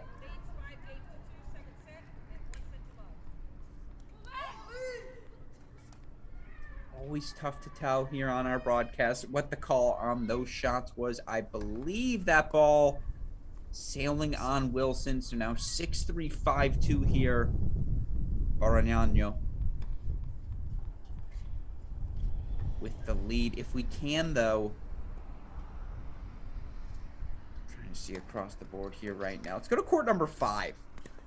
Court number four. Excuse me. I apologize for that fact. Where, as you mentioned, Chris, Right here, fight. Let's go. it's USC freshman Sloan Mora making a push here. 4-1 up now. Let's go, Bears! Let's go, Trojans! Here we go, Sama! Let's go, Danny! Right here, come on. Let's go, come on.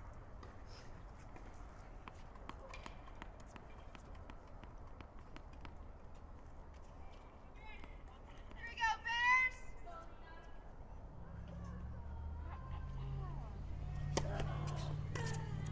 Ow, come on! Let's go! So good!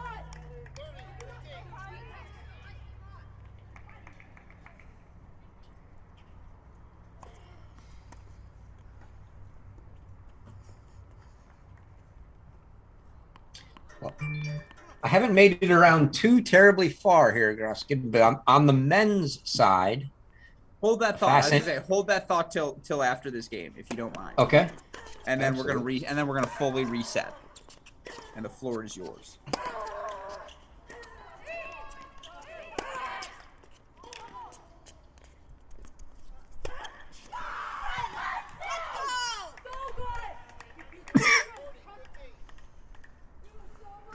By the way, Auburn, we've got a couple advancing now.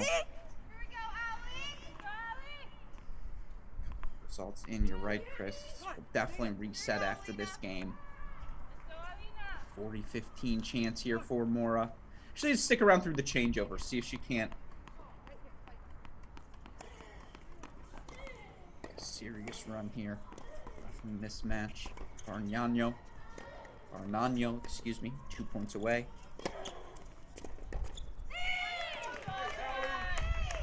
It's a nice serve from Mora.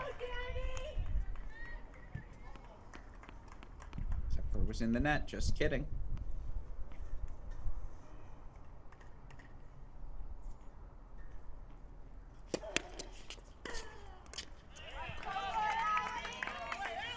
So many moving parts to that Sloan Mora serve. Nevertheless, Come on, let's go. Right here, fight. Come on. seemingly effective right now, though. Big winner from Herrero there. So 40-15 becomes 40-30. Meanwhile, Cayetano has got a couple of breakpoint chances at 1. Ewing 5-2 up in a set at 2.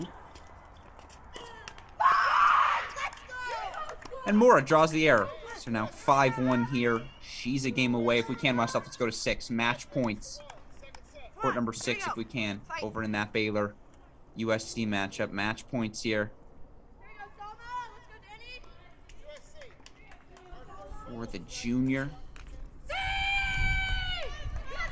Paula Bargnano with the straight set victory. 6-3, 6-2.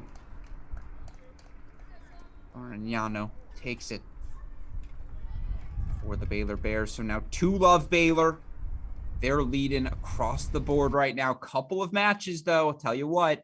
Cayetano, 7-5, 1-love up at 1. USC's Ewing, 6-3, 5-2 up at 2. Snow Han, 6-2, 3 up at 3. Looks like we're headed to a third set at 4. That match down in Waco, a long ways from being decided. So, with all that said, we're going to take a bit of a moment to step away, reset where the action stands. We've talked about this all day long. There are 53 matches that happened today across the college tennis universe as part of this Division I ITA kickoff weekend. Chris, we've sifted through a bunch of those matches throughout the day, but give me the big ones. Give me the ones that are coming up of late, what you see out there on the board that's most intriguing. And I know, again, how excited you are, but don't forget to unmute yourself. Yeah, I just get ahead of myself, Alex. Yeah. I did not realize this, but I believe that they must be playing simultaneous matches down at Texas A&M. Really? And it's a great looking scoreboard there because they've got all the matches on at once, even though it looks like just one match. So the A&M UCLA match stands at 2, which to me it's a little bit more lopsided than I thought. I thought it'd be really, really tight, and it still may be. But A&M took doubles, and Schachter took a quick match at 1 against Drew Baird. They lead 2-0, but everything else is tight. So that match is still up in the air. But A&M is looking like they're in a decent spot right now. They've got sets elsewhere and up a break in a third on a match. At the same time, you've got the Texas Tech Arizona match going on. Arizona took the doubles point there, and they've got Strom got a win at 2, but everything else is still going. Arizona leading, but certainly that's not over yet either. So you've got those 2 matches going on. I missed the earlier finish. Ole Miss knocked off Oklahoma. I believe it was 4-1. Definitely. Wow. Yeah, that's definitely not what I definitely expected closer. I mean, I took Ole Miss in that site where you and Maddie took Illinois, but I think we all expected a pretty tight match with Oklahoma, and Ole Miss just blitzed them. They came out well today. And then we've got going on right now, TCU at home against Portland, not a match we expect to see them get pushed on. They do have 6 guys in the lineup, but it's not the top 6. We do see Tim Rule in at 6. So I'm not sure. I'm looking at the Famba, Aguilar, Jong, no Teddy. Who else is missing? I'm not sure who's missing there, but TCU, but that match going on with Portland, they lead 1-0 after taking doubles. You got the championship match coming up momentarily, or maybe just getting underway. I'm not sure. Out at Wake Forest. I know not the match you wanted to see, but that match going on here at 5 o'clock. And then Illinois, NC State also will be getting going here at Ole Miss to see who's going to take on Ole Miss tomorrow. No, again, plenty of fun action happening across the board. Stanford women take the doubles point over UVA, but UVA has come out swinging in singles. Navarro up a break at 1, Subash up a break at 3, and they take first sets from Munera at 4, Travinsky at 2. So Virginia coming out swinging in what might be the match of the hour right now. Of course, Michigan, Ole Miss battling. Ole Miss 2-0 lead right now on the Wolverines. We'll keep an eye on that one as well. But let's go back to Waco, where right now USC finally on the board. And I apologize, should have cut into that. That's on me. Wasn't paying close enough attention to the scoreboard there. But Selma Ewing gets a victory on court number 2, 6-3, 6-2 for the Trojans. Meanwhile, Sloan Mora, almost called her Cam there. Good catch, Alex. Takes a 6-1 second set over Herrero, and so we get splits there on 4, a match for USC. Finally, some momentum going the way of the Trojans. With that in mind, if we can, super producer Daniel myself, let's go to 1. Haven't watched much of Erin Cayetano, the number 1 seed. A couple of game points here, serving near side of your screen.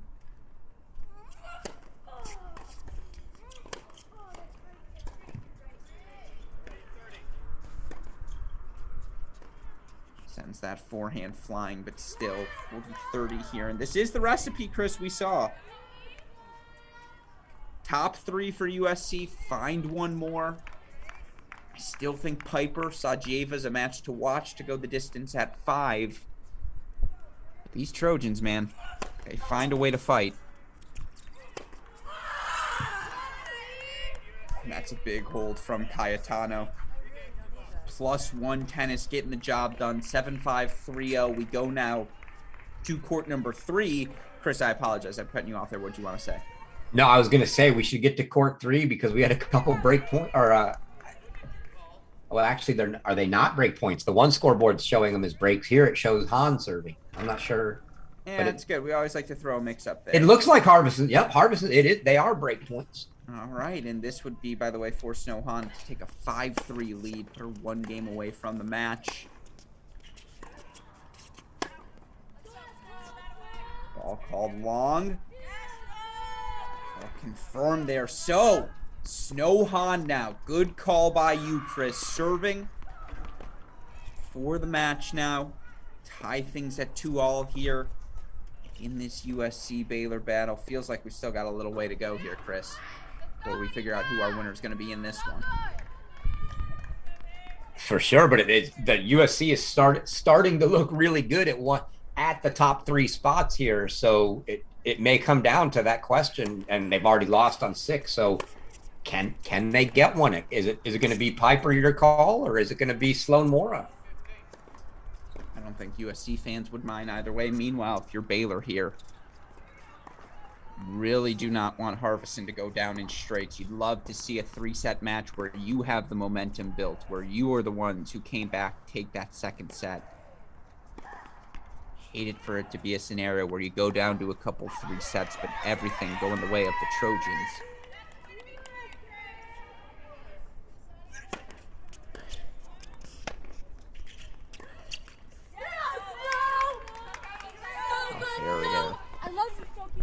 From Harvison, 15 all now. I like the forehand of Snowhan, Chris. She's got some firepower. That she does.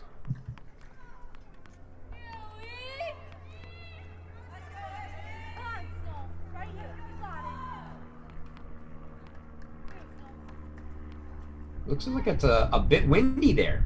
Oh, there was a serious gust yesterday.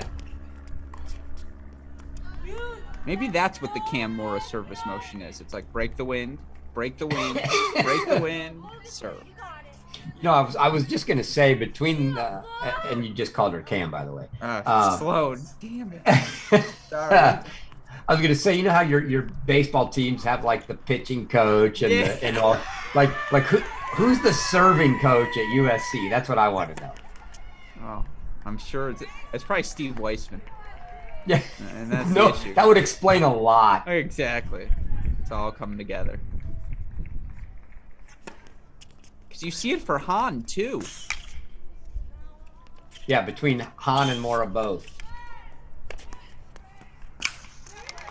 Those wheels though, great track out of that first ball. Still, you're right, Chris, and I want all of our viewers at home to look at this as well. Look at the service motion for Snowhan here. Look at all the moving pieces and parts. Tell me it's not eerily similar to what we see with Sloan Mora over on court number 4.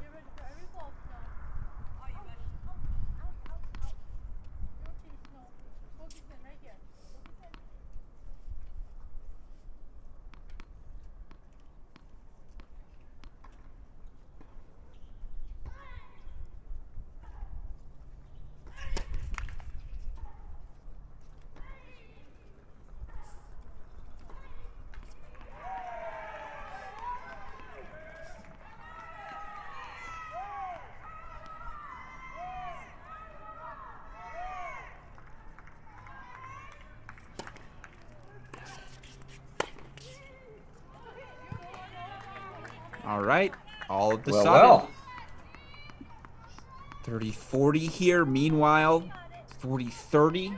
Sloan Mora's opening service game on 4 of the 3rd set. Piper up 3-2, break point for her in the 2nd set on 5. So, who would you rather be right now? Despite the 2-1 deficit on the scoreboard, you may say you'd want to be USC. Certainly, they've got the momentum right now in this match.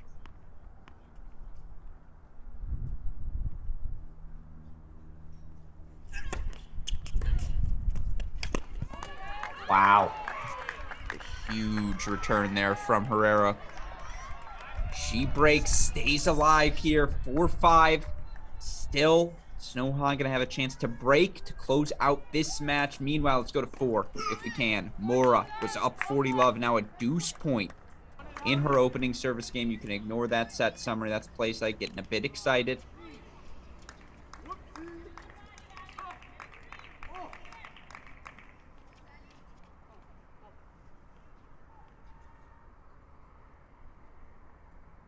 Excuse me, I said Herrera last court. I meant Harvison with the break.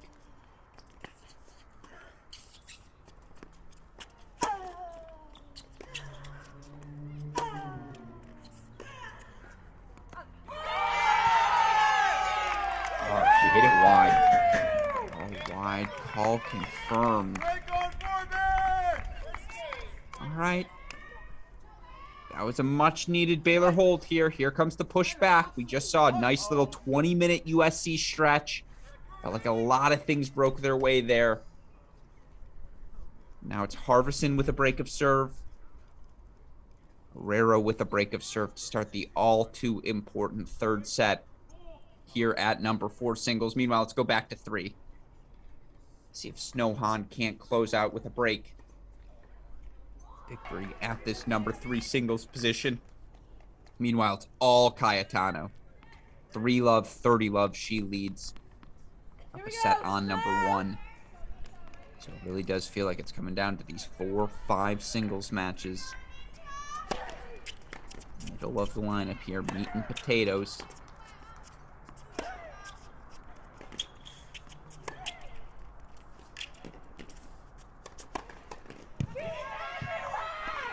Bad for an opening point.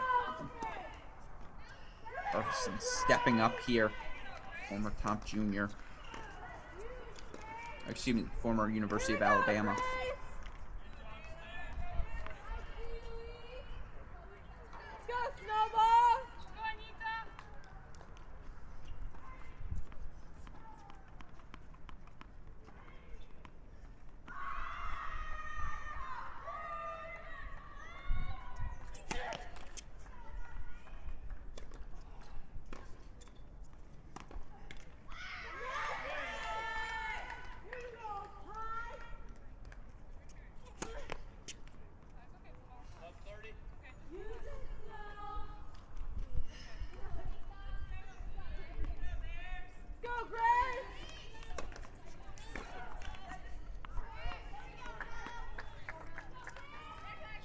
All of a sudden, Snohan 2 points away here. 2 all in this match.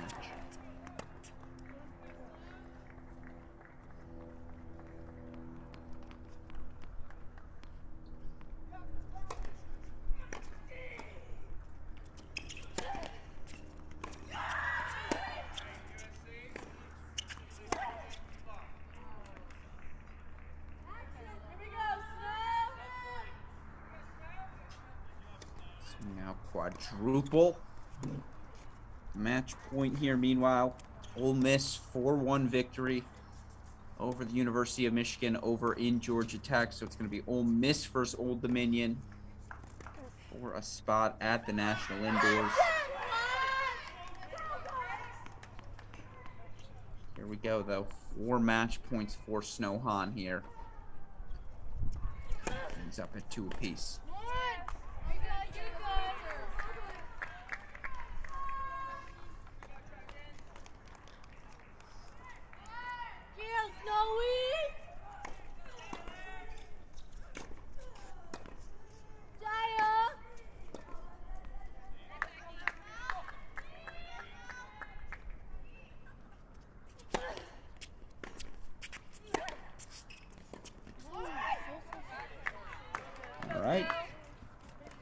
Not over yet, says Harvison. 30-40 now.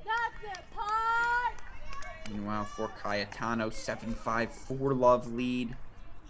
Pipers opened up a 4-2 lead in the second.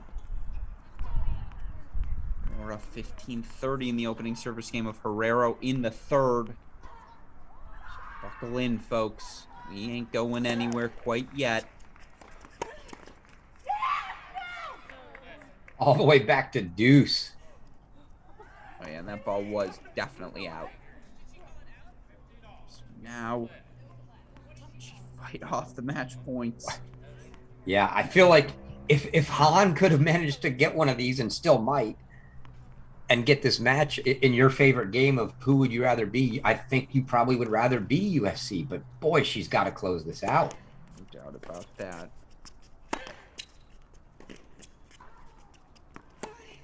Oh, it's in.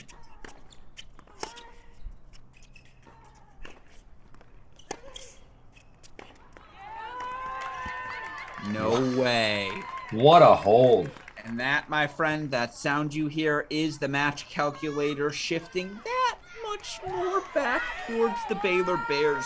Huge fight from the transfer and junior now from the University of Alabama, Isabella Harvison.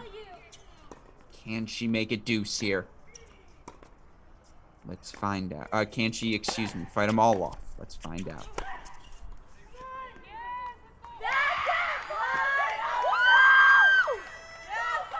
Good call, Snow. Good call. Little conference here. Harvison appealing the call in the end to no avail. And it is Snowhan. 6-2, 6-4. Takes the decision at number 3 singles. And all of a sudden, creaks back towards USC. Does that match calculator? We go now to 1 if we can. Super producer Daniel Westoff next up off the board. Actually, if we can, I apologize, Aaron Cayetano. Let's go to 4. Mora's opened up a 40-love lead in Herrera's opening her own opening service game gets broken. Was up 15-40 here in the Herrero service game. Now deuce point here to kick things off. By the way, Georgia Tech right now, only 3 versus 4 seed final in all of our ITA regions. Shout out to Jay for that fact.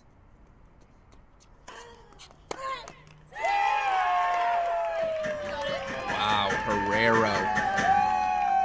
Well, one of these players has respectfully looked like the freshman here to start the third. The other has not. So Herrero, 2-love lead now. But folks, court number 1.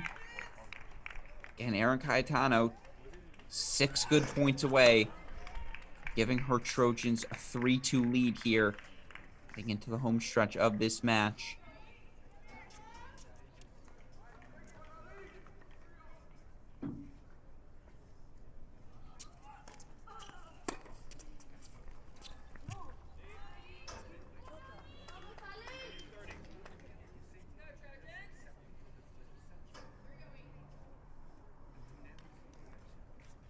All right, Cayetano now gain points here. I know she doesn't have the most size, but I think the quickness of Cayetano, that serve, that forehand, Chris, there's a place for it in the pro tennis world. Really interesting to see her play on her terms.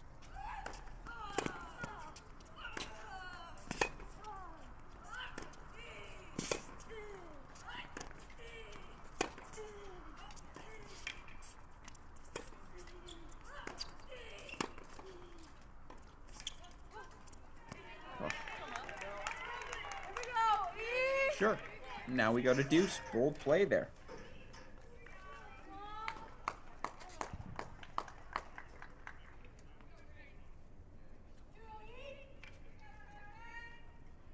Sure, I love the play. Both of these girls move really, really well. So explosive.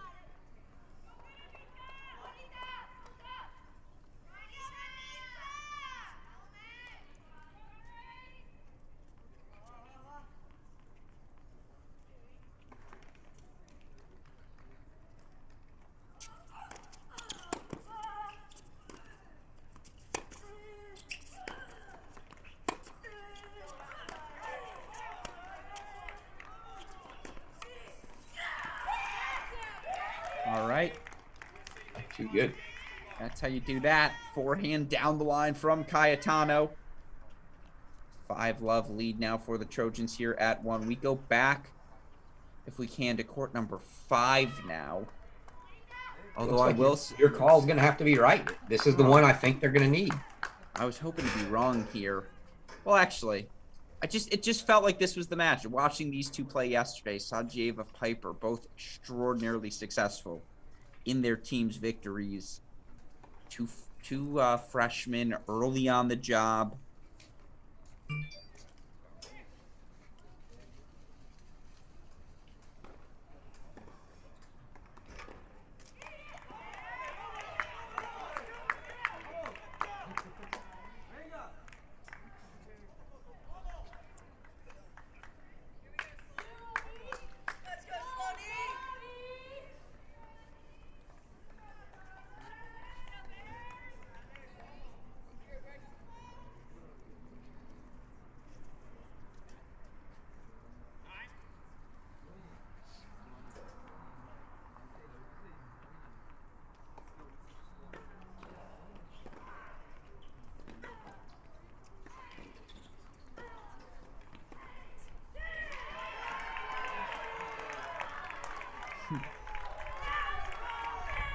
That hurts.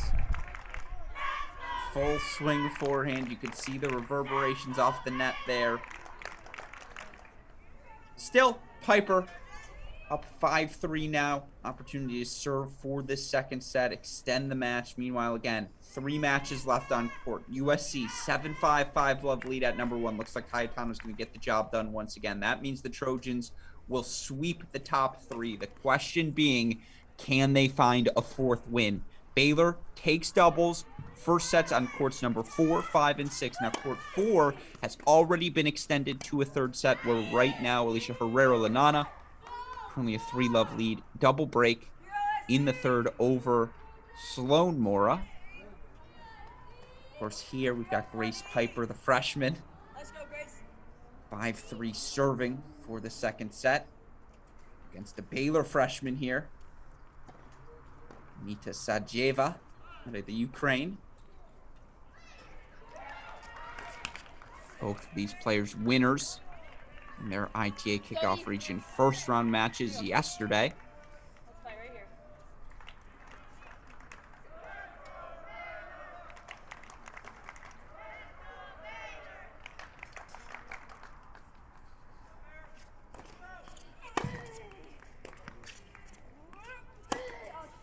Good. I like that. Settle in. You got it.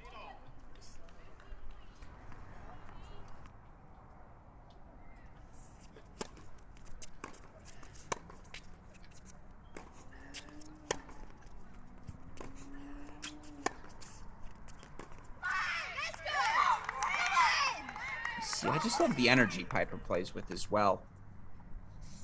There's a fire to her as a freshman. Doesn't seem scared of the moment. Down swinging on her terms. Now we'll see how that changes if it's a deciding 3rd set. By the way, still keeping our eye on 1 so we don't miss out on any match points from the number 1 seeded Cayetano, but I've said it this whole time, 4 and 5 are where we were focused. Looks like that's what it's going to come down to here. 30-15 though here for Piper.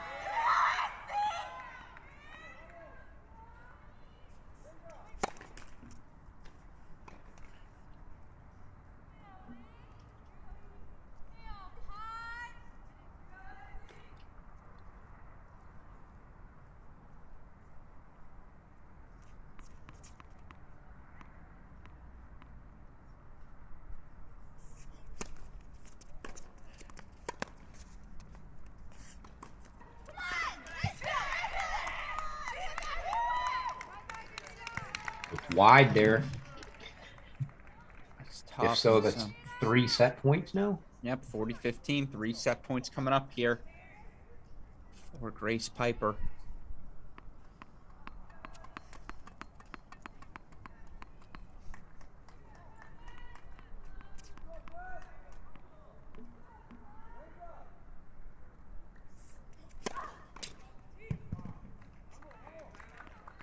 That was an unbelievable stat that just popped up if that was right.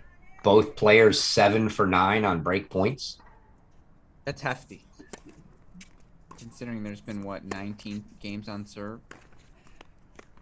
14 breaks. You like to hear. Meanwhile, that ball landing in for Sajeva. So 1 fought off. All Herrero right now on court number 4. She's up 3-love, 30-love in the 3rd there. I believe that's a new assistant for USC there, Elizabeth Begley. Fist pump love to her freshman Piper.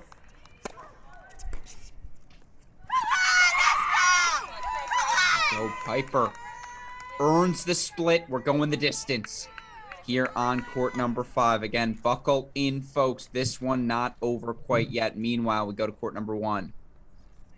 Cayetano, 3 points away from making it 3-2 SC. Now, again, Herrero very close to putting up a 3rd point on the board for Baylor. Really does feel like we're going to get a full 3rd set of Piper Sajeva to decide this one. 2 freshmen, kickoff weekend. Doesn't get much better than that, but first we got to get there for Cayetano. 15 all now. Double fault.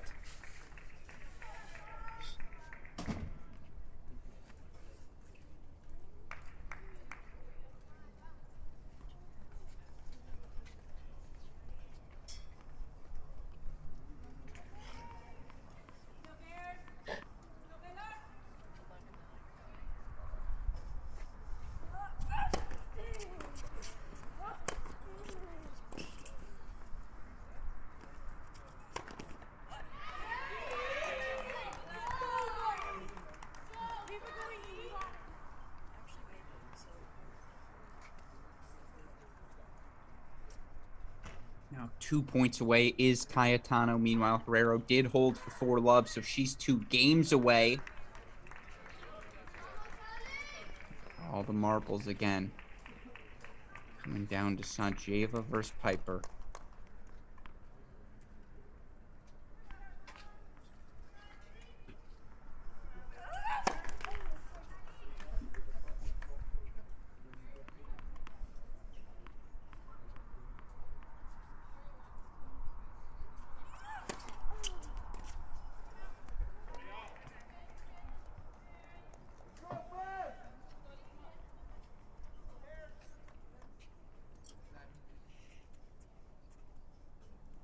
See here again, 30 all.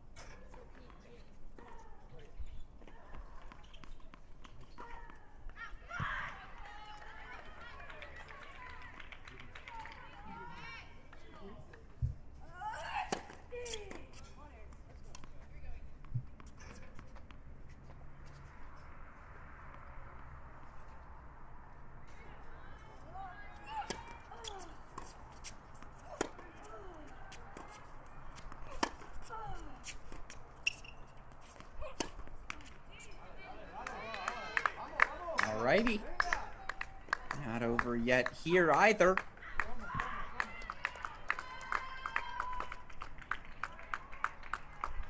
Only because I know you'll be interested, Gruskin. Illinois managed to take the doubles point, and we do see both Monsi and Kenyatta in the lineup.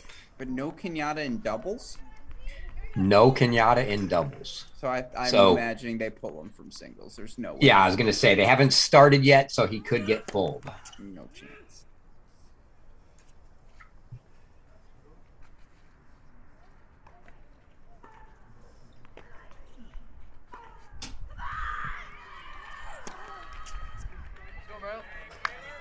If they pull him, who's 6?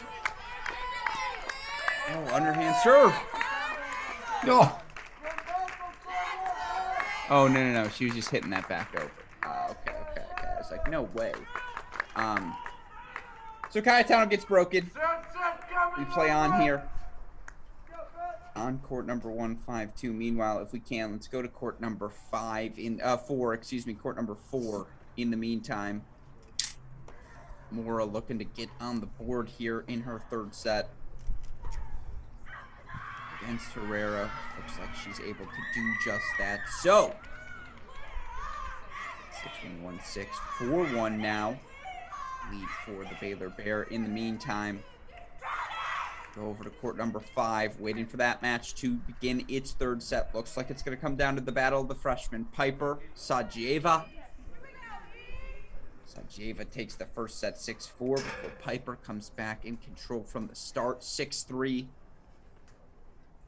Again, whichever team can capture 2 of these 3 final singles matches will advance to the final 16 at the National Indoors in Madison, Wisconsin.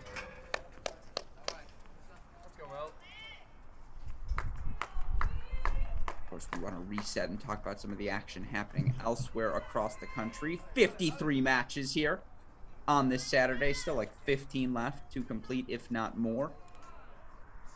So as soon as we're done here, if we're done here, we'll reset that action before we lock in for the final stretch here of our Saturday broadcast.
See here with Cayetano, she can't step up.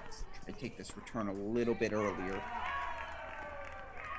It does feel like she's sprayed a bit throughout the course of this weekend.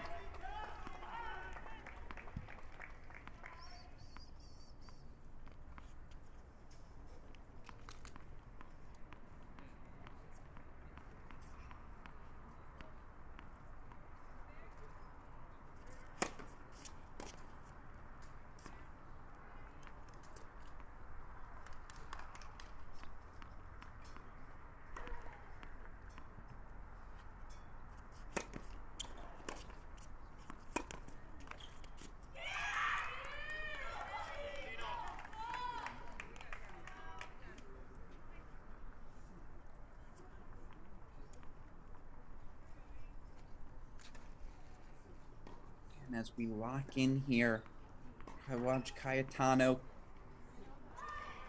for one singles player in the country, Erin Cayetano leading. Go Bears! Go Baylor! Still up a set and a break here, 15 all. Baylor Bears service game.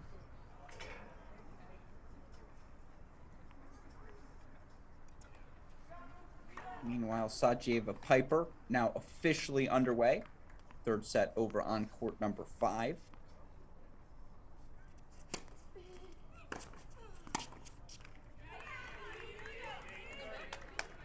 Yeah, that's the ball. Cayetano just gets so much depth on that return of serve, Chris. She hits that forehand so heavy. I mean, that unequivocally a pro weapon right now. Oh, for sure. So we'll see here how she's able to get the job done. Meanwhile, again, as soon as we're done, if we're done with this first set soon, we're going to go to you next, Chris. I want to hear the latest and greatest updates from across the country. For now, though, Cayetano once again 2 points away, making this a 3-2 USC lead.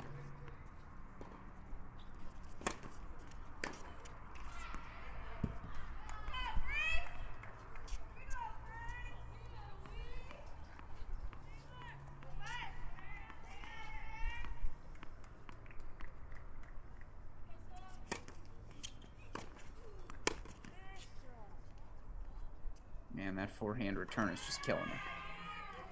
But just like that, 3 match point opportunities for the #1 player in the country who has not played her best tennis here this weekend, yet still may find herself coming out of the weekend undefeated. After that, again, we're going to reset. We focus on the action on courts 4 and 5. See if Cayetano can get the job done here.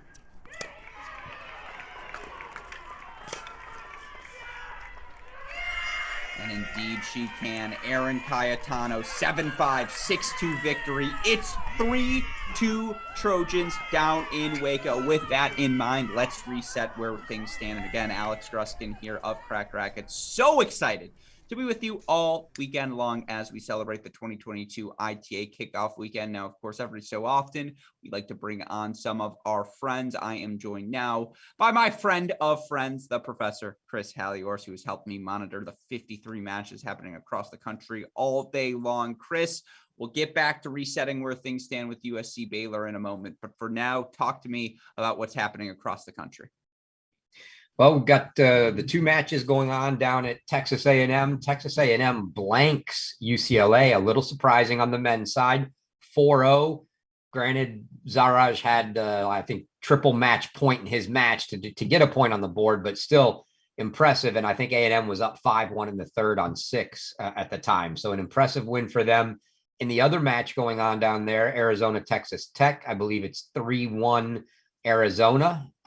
Looking like they could have a chance to close that one out soon. I think Hoyer Hall was a game away, but it's 3-1 Arizona over Texas Tech there.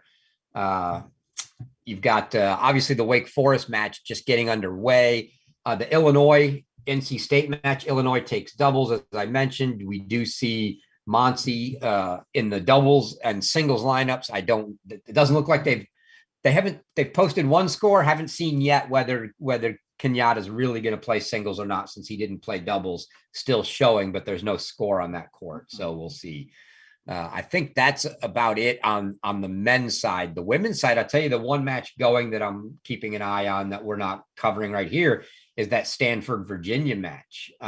Stanford gets the doubles point, and Virginia gets 3 first sets, and they're in a breaker between Natasha Subhash and Blake on court 3. So that's a big swing match right now for Virginia. That's setting up to be a really good match. No, and of course, for the Stanford team, who we learned recently going to be without Michaela Gordon, who opted out of using her potential final year of eligibility, to see the Stanford team still up a set 6-3 at 5 and up a set 6-2 on 6. It's a testament to the talent the Cardinal obviously have on campus this season. But yeah, that's when you monitor. Yepafanova, the uber talented freshman, takes that second set 6-3 on Travinsky. Connie Ma, another uber talented freshman, up a break right now in the second after dropping the first 2, defending NCAA champ Emma Navarro. So yeah, we're locked in right now here on Baylor USC, but there's plenty of action happening elsewhere across the country. Now, with that in mind,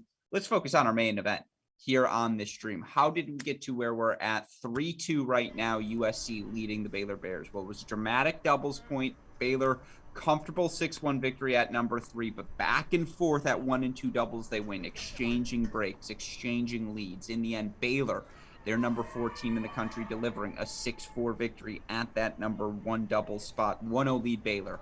We then split first sets, 3 to the Trojans at the 1, 2, and 3 singles positions. Now, Trojans end up sweeping all 3 of those flights. 7-5, 6-2 win for Cayetano at 1, 3 and 2 for Ewing at 2, 2 and 4 for Snohan at 3.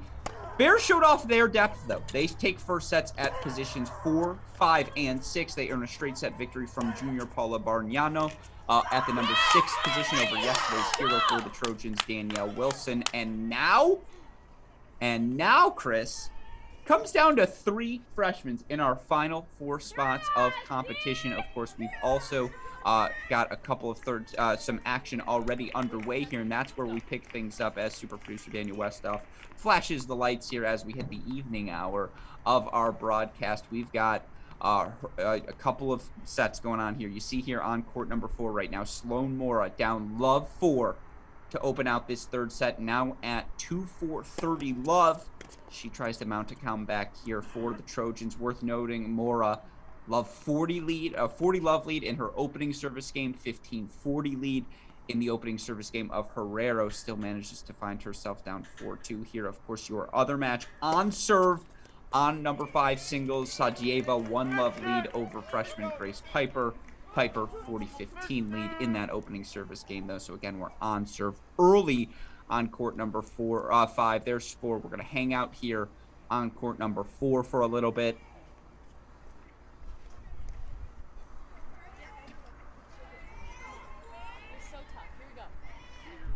Mora can manage to hold here and pull from Love 4 back to, obviously still down a break, but within 4-3, get a little pressure on Herrero. No doubt about that. Meanwhile, if you're Piper, again, how valuable is that opening serve as well? Opening service game so critical.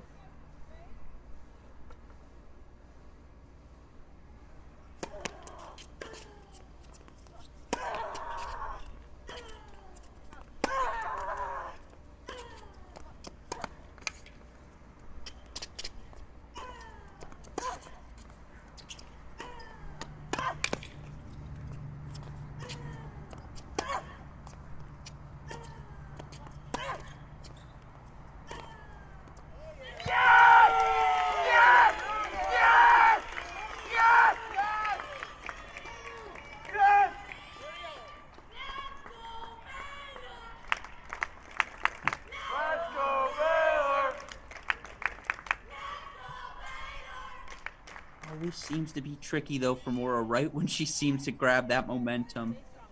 And again, we've talked about it, the many moving parts of the Cam Mora service motion.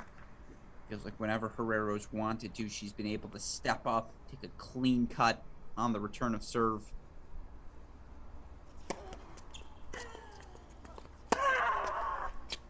One of these days, I'm going to call her Sloan, I promise.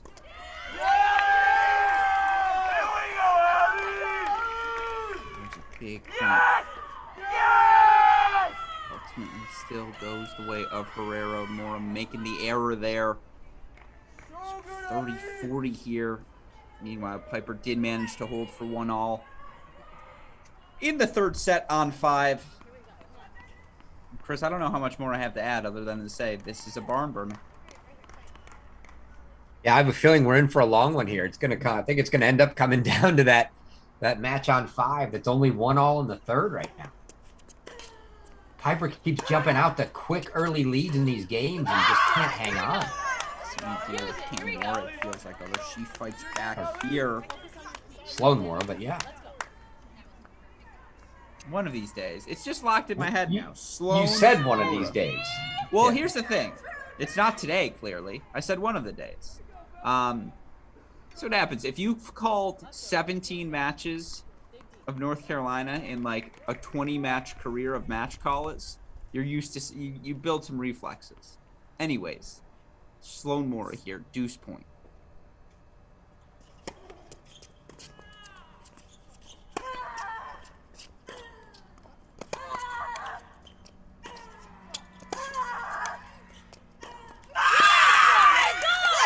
Huge roar from Mora. She holds 4-3-4. So maybe not. Maybe it's not going to come down to this matchup here at number 5, where right now, momentum with the Trojans. Mora, 3 games in a row. Piper now love 30 in the 1-all service game of Sajeva.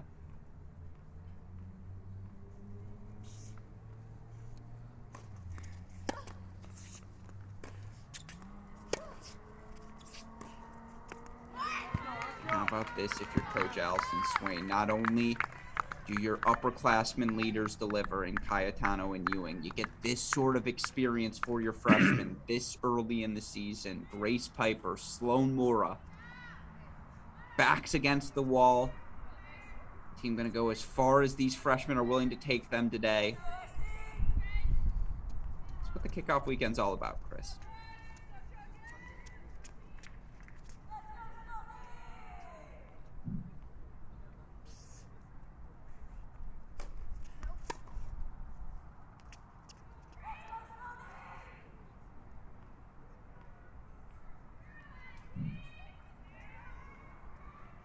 I was correct, by the way. Kenyatta out in singles. Guzauskis moved up to 5. Petrov at 6. Ooh.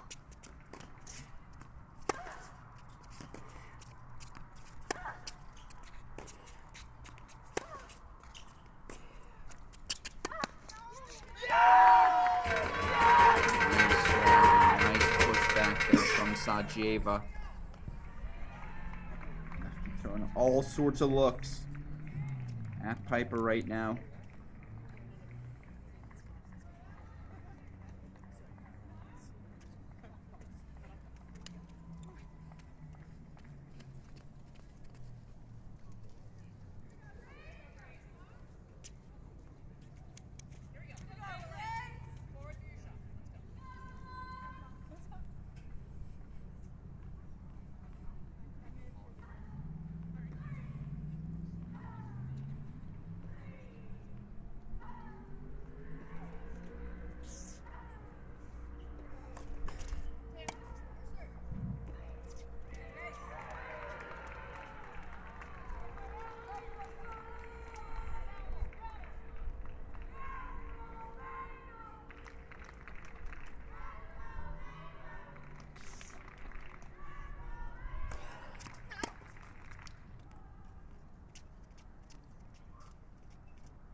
Serve coming up. Meanwhile, Herrero, 30 love up in her 4-3 service game. Go there momentarily.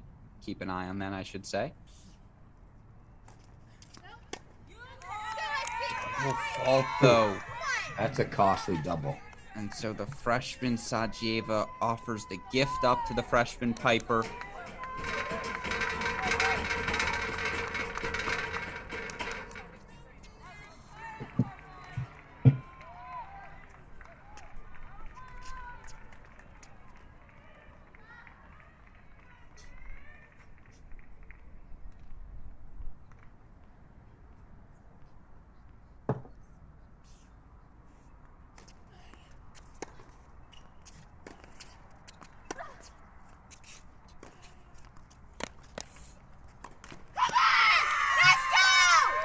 All right.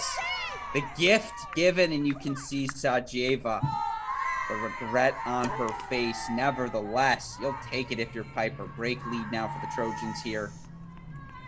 2-1 on 5. Meanwhile, Herrero on court number 4. 4-3, 40 love.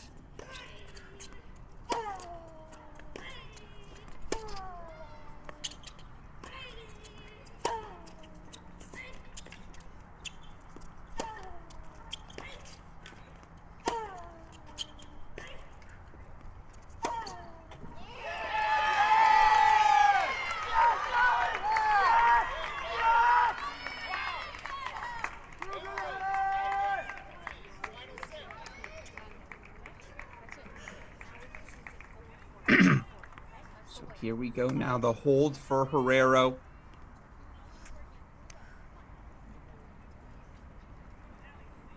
She takes a 5-3 lead over Mora. Meanwhile, again, Sajeva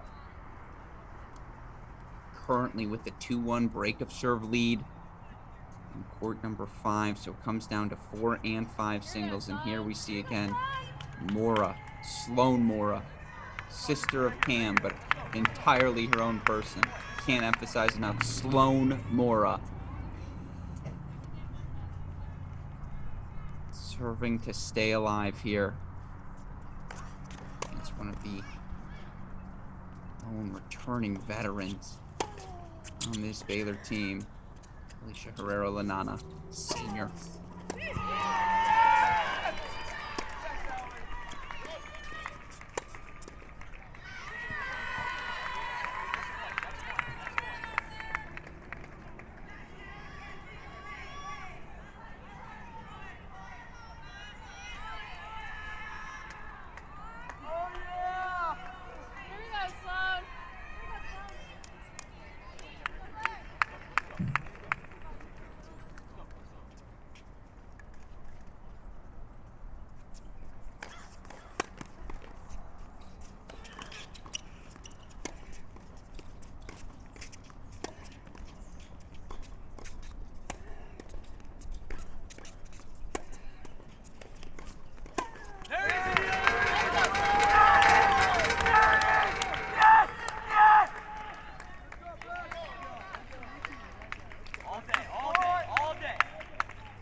Herrero to step up here. She's done a great job of attacking the Cam Mora second serve all match. See that aggressive return positioning.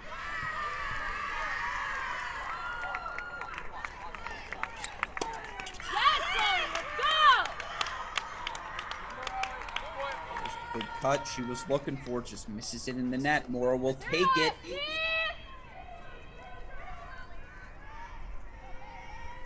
30-15 now. Meanwhile, Piper, 3 game points. Can we go to Piper real quick?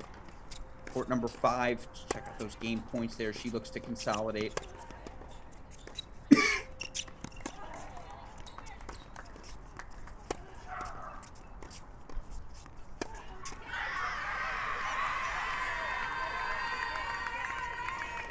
Piper does consolidate, for those of you wondering. So 3-1.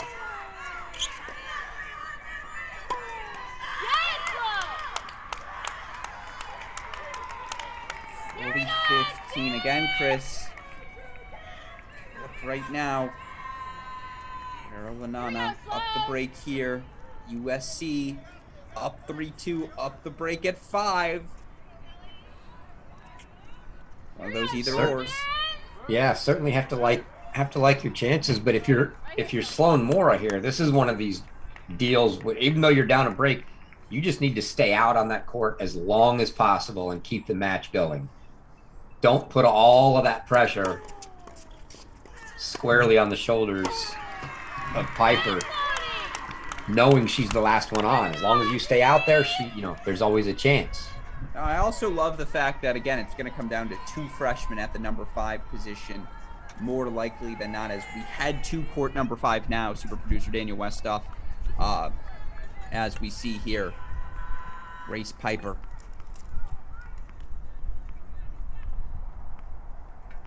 Again, here we are, court number 4.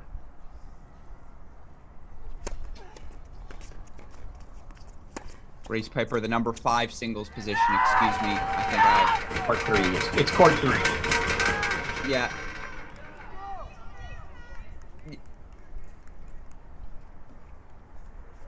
Again, it is court 5. It's the number 5 singles match between Sajieva and Piper. That match being played on court number 3. According to the scoreboard here.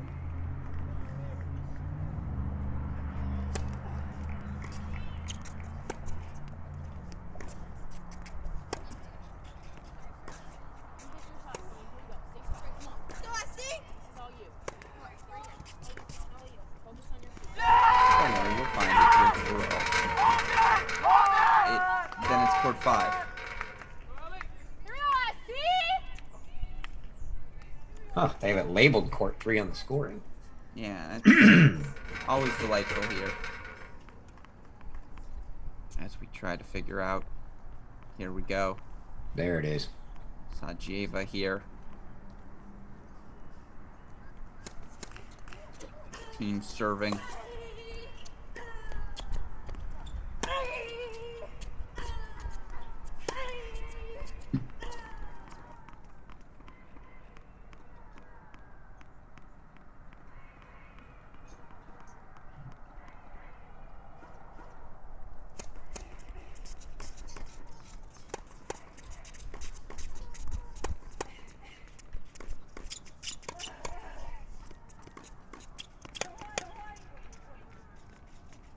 Ball drops in. The amazing part was Sajieva thought it was going. Yeah, I don't think I've ever seen anybody midpoint lean like please go in, and then when it lands, realizing, oh, I still have to play the point. Yeah, hearing like, oh my God, you answered my prayer. Wait, that wasn't supposed to go in. Yeah, hold on. So right now she's like, is God real? Here we go, 30 all here now. This feels like a critical juncture. If you're Sajieva, yes, it's freshman. Yes, there's been, 14 breaks of serve or something crazy through the first 2 sets. But yes, do not want to be double breakdown here in the 3rd set. All the pressure on the line. And let's be clear, we focused on the freshmen here because it's 2 freshmen, Piper and Mora, for USC. Sajieva just as much a freshman as Piper or Mora here, experiencing these pressures for the first time. Always worth keeping that in mind when you assess these players' performance here early in the season.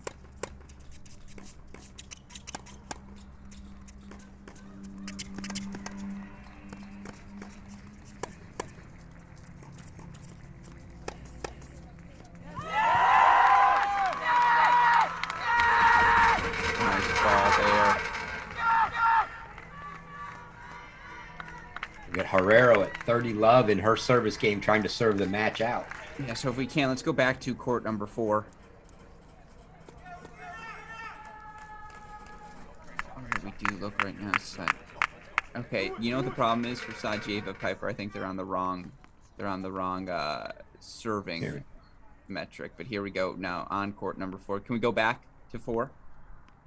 There you go.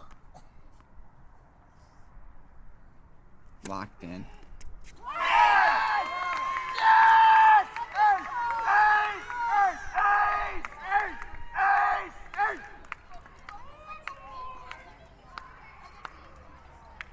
Mora making her push. You see the fist pump from the freshman. And to Chris's point, and I want you to repeat it here, Chris, what is the objective here for Mora? Stay out on court as long as possible. The second she loses, I mean, obviously she wants to win, but even if she doesn't, the second she loses, all pressure is squarely on Piper. The longer she stays in the match, Piper thinks there's 2 of them fighting. She can't look over and see the exact game score. She doesn't know what's going on. She just knows there's 2 of them playing and only one of them needs to win. So You stay on court as long as physically possible.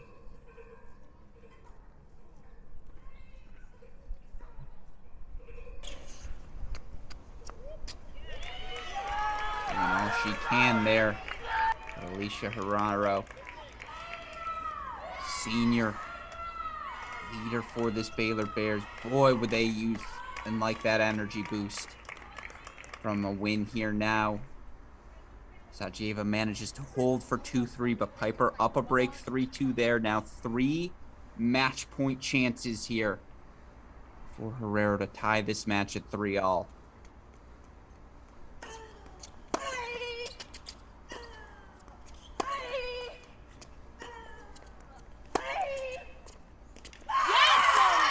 That forehand.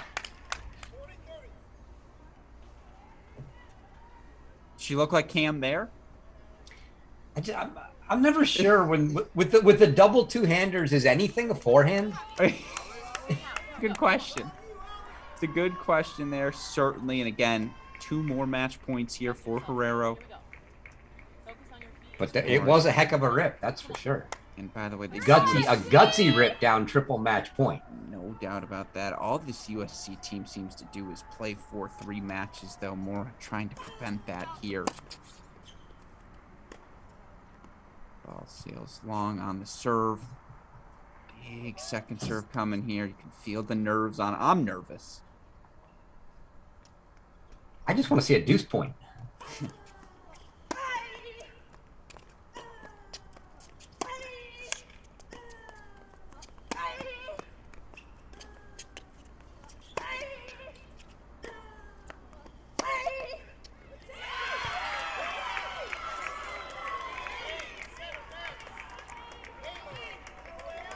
Looked like that ball yanked wide, right?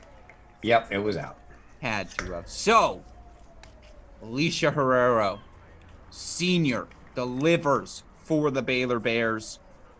6-1, 1-6, 6-4 to win. We now go to number 5 singles. And I just want to be clear here for these USC Trojans. Last year, NCAA tournament, round of 64, 4-3 match. Last year, NCAA tournament, round of 32, 4-3 match. This year, ITA kickoff weekend, first round against Miami, 4-3 match. Now comes down to the wire once again. Piper. Race Piper, the freshman for USC, 3-2 lead here. Alex Gruskin, Chris Halioris going to stick with you all through the finish of this one. Of course, we'll be back tomorrow for our next set of matches as well. Right now, Sajeva, and you can see right away that pressure. Piper feels it. 15-30 here. 15-40 now, Chris. They're both freshmen. First ITA kickoff weekend. Yes, Piper's up a break. But wouldn't you rather be the player at home? I mean, yes, but I'm not sure. I mean, you can see the stands there. It's not packed. Yeah, sure, fair. It's not. It's unlikely to be tremendously noisy like you would expect mid-season. I'm sure it's windy. It's probably a tad cold there, but yeah, they've got to be more familiar with their home facility. This has got to be the first time in Baylor history where they're like, you know who we really need right now? Ryan Dickerson. Like, how great would it be to have Dickey on the sidelines here for Baylor? Yeah. Screaming up a shout. Still break point chances here. 30-40 now, and again, 3-all. It's this match, folks. This is the decider. We did this yesterday for USC. We're back here again today.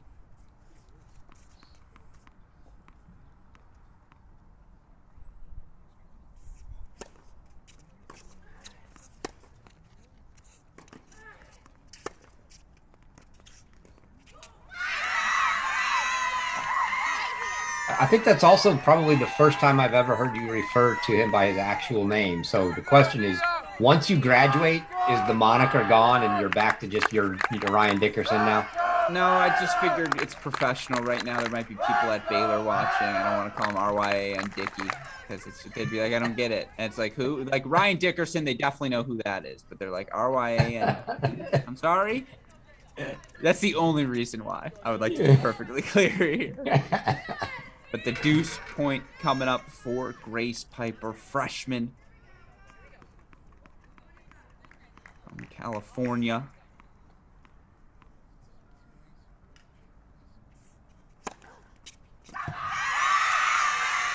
Wow. Big serve beats a big return every time. Big serve out wide. Nerves of steel from the freshman. Sadieva just looks like she's in disbelief. Maybe she didn't like the line call, but there's an official right on the line. I was gonna say it was her call. She's like yelling at us. You should have called it. No, I mean, yeah, you're right. And we see the officials right there just to clarify for the people at home. You see the conference here between coach and player. 4-2 now. This is the game for Piper. Take your swings.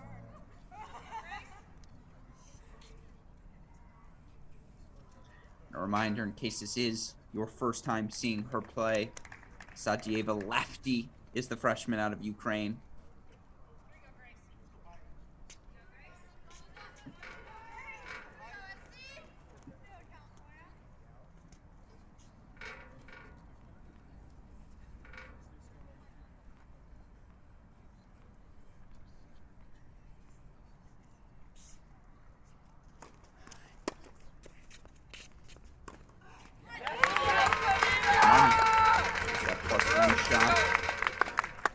Jada had so much success with.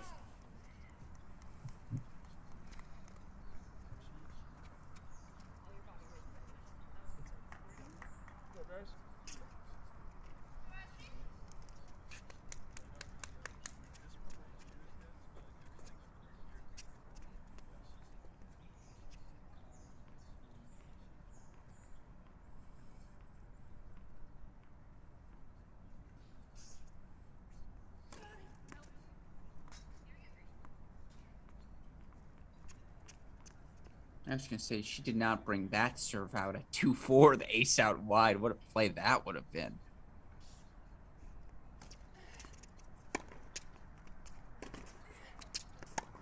There's a pattern there from Piper trying to work that down the line there after getting Sadieva stretch. I'm sure her coach telling her, now give yourself some more margin. You need to play that one perfectly. 30 love here.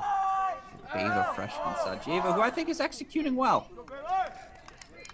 Again, very thin margins in this match thus far.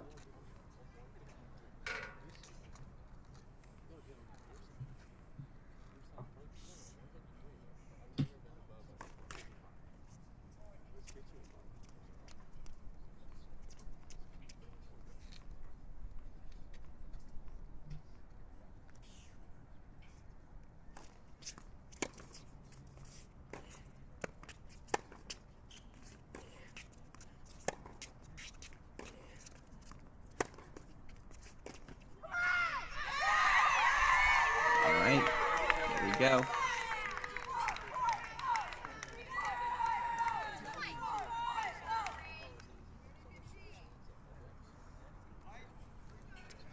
$30-15 now.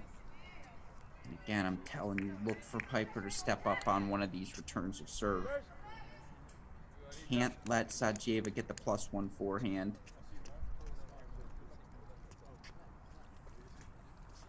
No, not when you're up a break. I mean, you got to take your chance. 100%.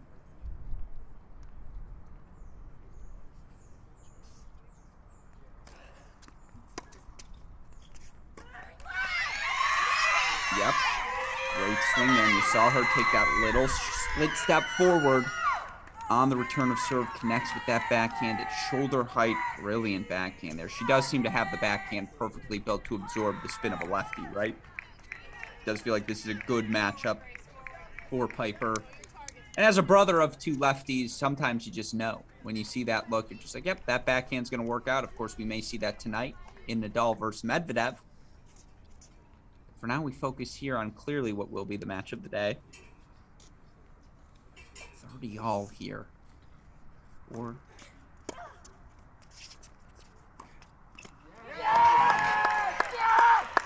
that drop in? I think so.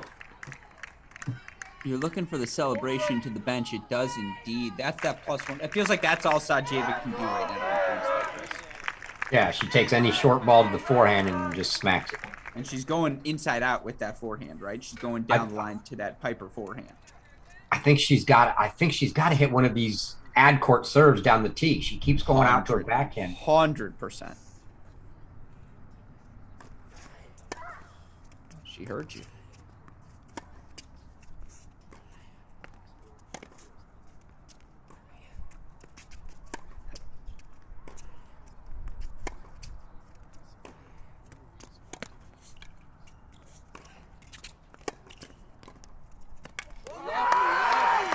Wow, what a volley. Brilliant playing there from Sajeva.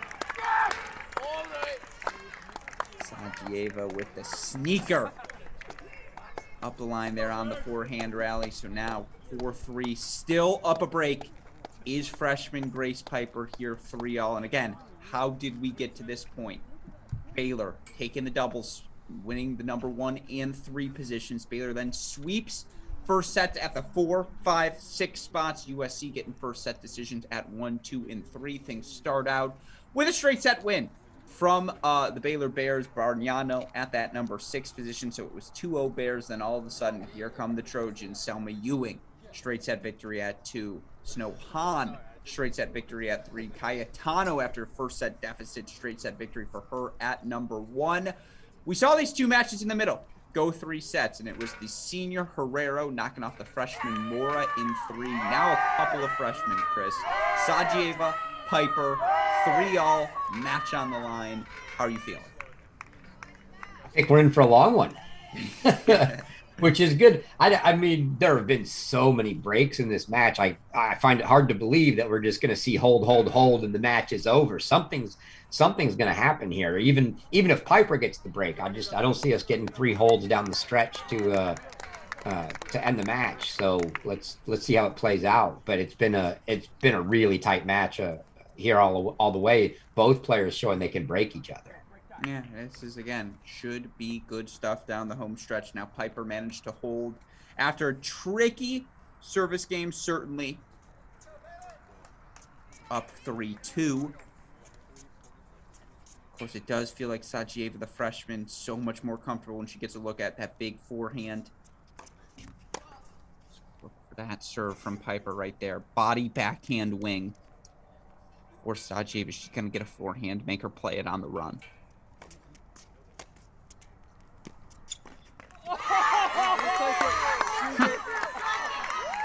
Strings overrated. That's what we always say. Sajeva, hand up to apologize.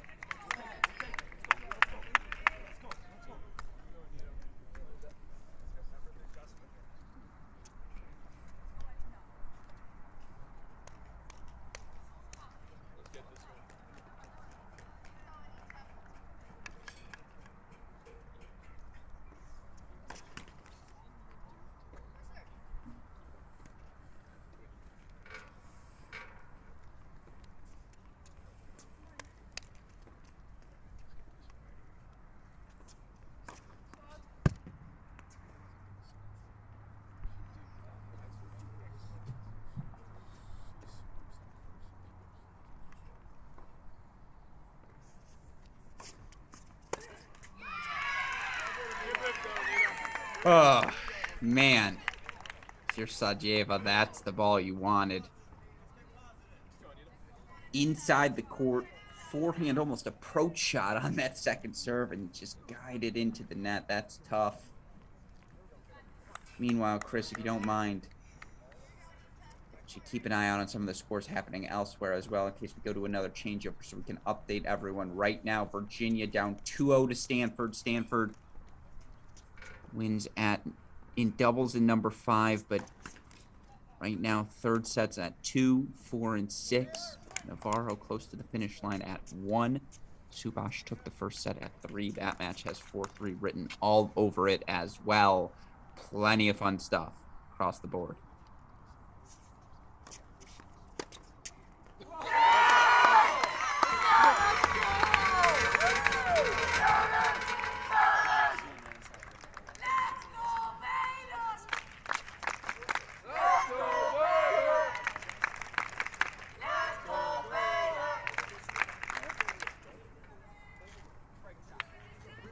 This is the first game I think we've really felt the nerves here.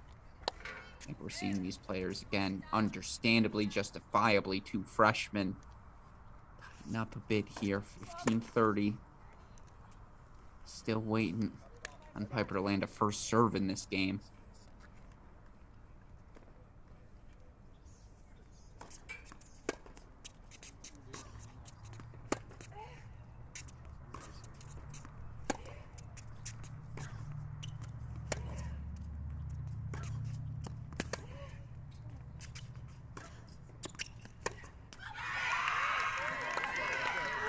It's a great setup.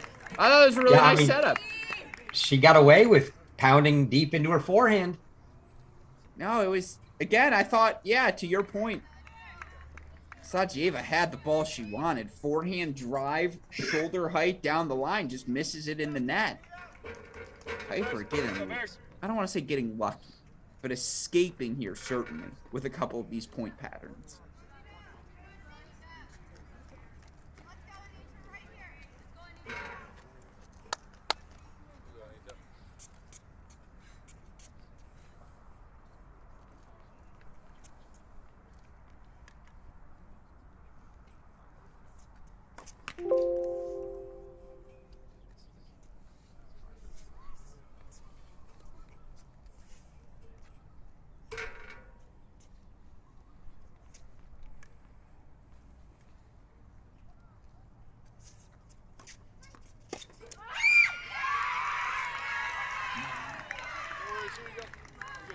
Struggles on serve in this game. Let's go, For Piper here. Let's go, Baylor! Finally lands a first serve. Let's go, Baylor! All of a sudden, a critical 40-30 opportunity for the USC Trojans. That was clutch, Chris. Let's get a first serve tee here.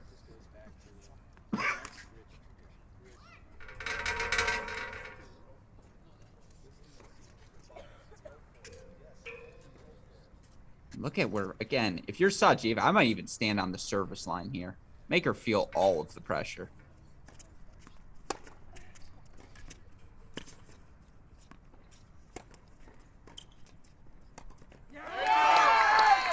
Yep. Exactly what you should do with that second serve. That's a great pattern. It's unbelievable how much easier it is to do that when you're down 40-30 than when you're up 40-30. Sajieva there executing, and now another deuce point here in the Piper service game, Chris. What side you picking for Sajieva? That ad side, right? Oh, she's going ad side. There's no question. I've been sitting on that forehand all match. Yeah.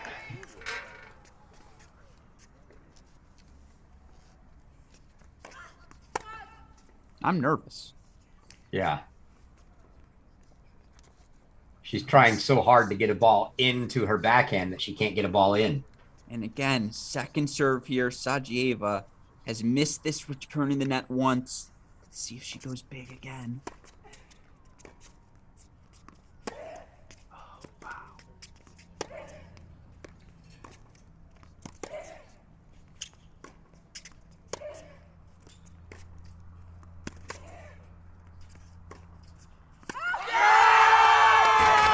Oh, wow. Like I said, I didn't think we'd see hold. Oh my goodness, we play on here. In Waco. I mean, look, that was the return she wanted, right? Like, without a doubt, that's the one if you're asking for. Give me that forehand where I'm sitting up. It's right in my strike zone. Credit to Piper, who knew it was coming, did well just to get that +1 ball back deep and kind of get things back to neutral. But 2 freshmen, winner take all. This is what I'm saying. I don't know how any head coach has any hair left. It would just be over for me. Just like the stress, back and forths. Except for Layla Faroud. She's the only one who it's like, oh, I win all the time, so it's fine. Well, let's not get too carried away.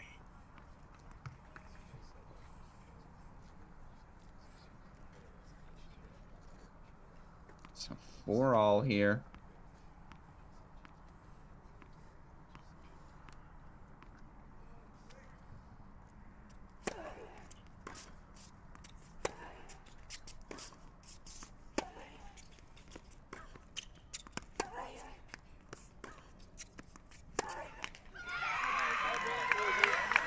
She either makes that ball and wins the point or makes that error. And it's in the net, Yep. And it's the point for Piper. So we know the ball. We know what to expect here. And to be honest, it wouldn't shock me if we see breaks the rest of the way, Chris. Just given the rhythm and how important that first strike seems to be in this match. Yeah. You know, I think in this situation, it's actually, you're talking about how nervous the coaches are. I think it's a little easier on the coaches when they're freshmen. Sure. Just because they're thinking that, you know, they've got to learn, they're freshmen. They don't have huge expectations. If you had 2 seniors on the court in a 3-all match, you know, your interaction with them is probably a little different in between points than with a freshman that you've only had on campus a few months. No doubt about that.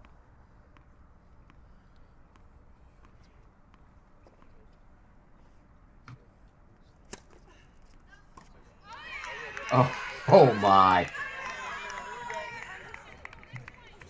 Unfortunately, this camera angle doesn't let us get great depth perception, but from the moment she hit that, it looked like it was going to be 5 feet long. No, 100%. And just, again.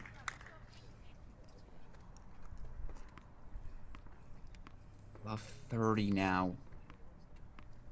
It's about dictating, and right now it's a little easier to dictate with the return, it seems, than the serve. Exactly. When you're Sadyeva and you want to dictate with the big forehand, yet you're down love 30 and coming off a double fault, your nerves are going to make it very hard for you to hit the forehand you want to hit. No kidding about that.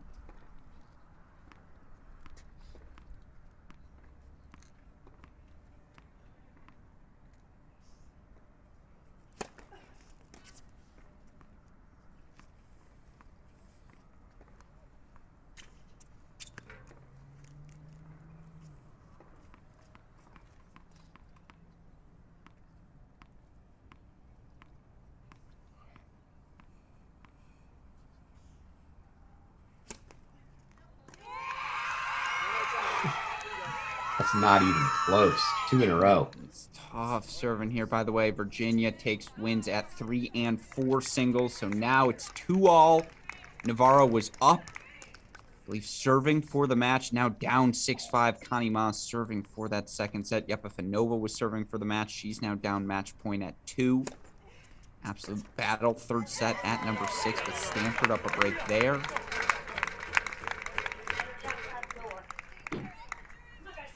It is funky stuff right now. Wow, I don't know if you heard that, Alex, but the one benefit of being locked in with COVID, well, the wife just came and said, your dinner's outside the door. You know, I ask Westhoff to do that for me every day, and he says no. So I know that struggle. But here we go. 3 break points now for Piper.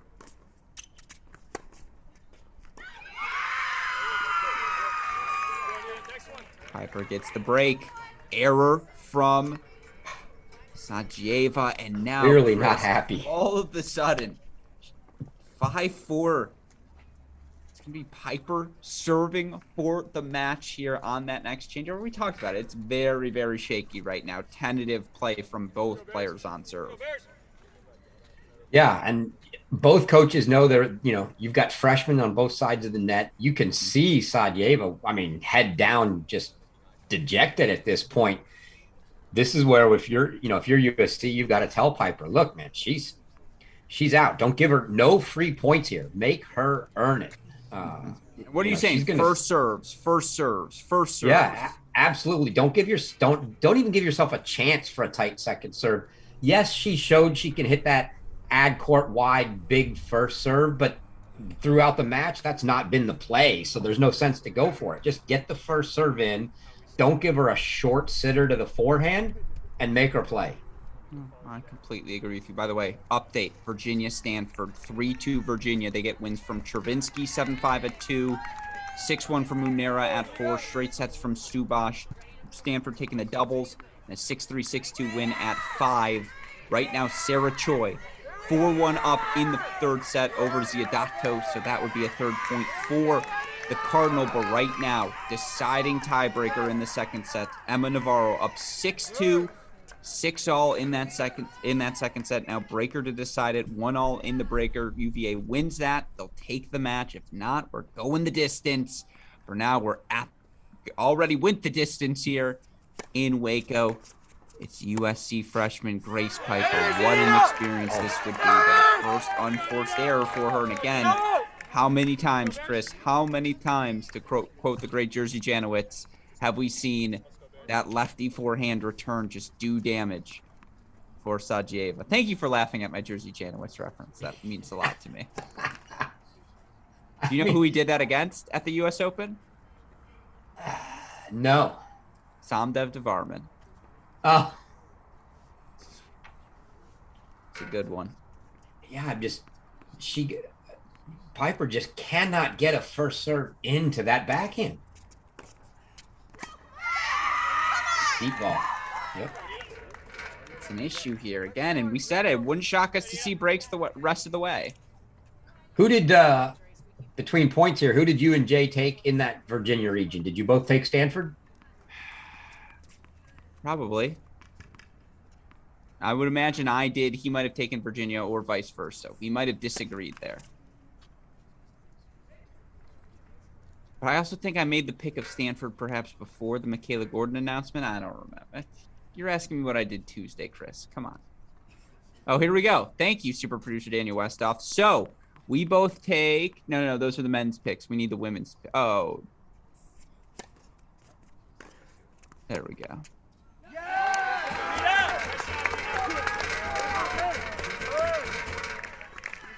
Here we go. I think we did indeed. I took Stanford. Yeah. He took Virginia. Shout out to you, super producer Daniel Westoff. That was awesome. Meanwhile, again, lock it in here. No one wants to see our graphics. They want to see the ending of this match. I mean, I want to see the graphic. You get what I'm saying. You know, I say that lovingly. 15 Thursday here. Super producer Daniel Westoff. God,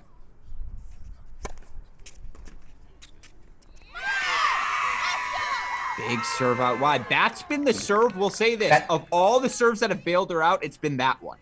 Yeah, that's the one pass I'll give her on going for a serve is that ad court out wide. Which I say, why not just do that, though? Why not, like, as opposed to trying to avoid the Sajieva forehand, just serve big into it. Oh, she got away. Yeah, but on the deuce court, that return came back just fine. I would slide out a little more, and I mean, you're a righty hitting into a lefty, slice wide into her backhand. So we'll see here. 2 match points coming up for freshman Grace Piper and the Trojans. Does she go big out wide? Does she go towards that backhand? Let's find out. There it is. She picks the spot. USC 4-3 over Miami. 4-3 over Baylor. They advance to the ITA National Indoor Championships. What a match, Chris. Feels like there's a lot of court rushes out there. This one feels justified. This was a heck of a win and a heck of a weekend for the Trojans. They have built off of what was the best fall in women's college tennis. Yeah, a great fall for them, and they've continued to, and it looked, I mean, in all honesty, it looked like they were going down yesterday. Mm-hmm. I mean, Miami had them dead to rights, and they pulled out of it, and and then they do it again today. Yeah, no, it's magic right there. Magic from the USC Trojans. And I'll tell you what, Coach Allison Swain, who won just about every season she played while head coach or player at the University of Williams University, whatever it is, Division III. I think it's a Williams University. for her to make this adjustment now. She seems to have finally gotten the players she wants for the Trojans, seems to have finally gotten the results she's been looking for as well. What a win for USC. What a match to end our broadcast here on Saturday. Now, again, right now, Stanford, Virginia, battle. Emma Navarro, 3 points away from a win over Connie Ma, a clinch for the Virginia Cavaliers to advance to the final 16 as well. But look, I mean, there were 53 matches on the day. So many fantastic results to choose from. For the last time, Chris Halioris, give me your match, your result of the day. Oh, my match of the day. Or you give me three. Give me three. I'll give you a top three. All right, you're not good at this. I'll go first. Old Dominion. Old Dominion beating Georgia Tech is number one. Yeah, for sure. Harvard Pepperdine 4-3 probably has to be there on there as well, right? Absolutely. And then honestly, its most notable match, not necessarily the best match, but Texas A&M beating UCLA 4-0. Like, doesn't that confirm some of our worries about the UCLA Bruins? Like, to me, most impactful, significant matches of the day. That might be my third.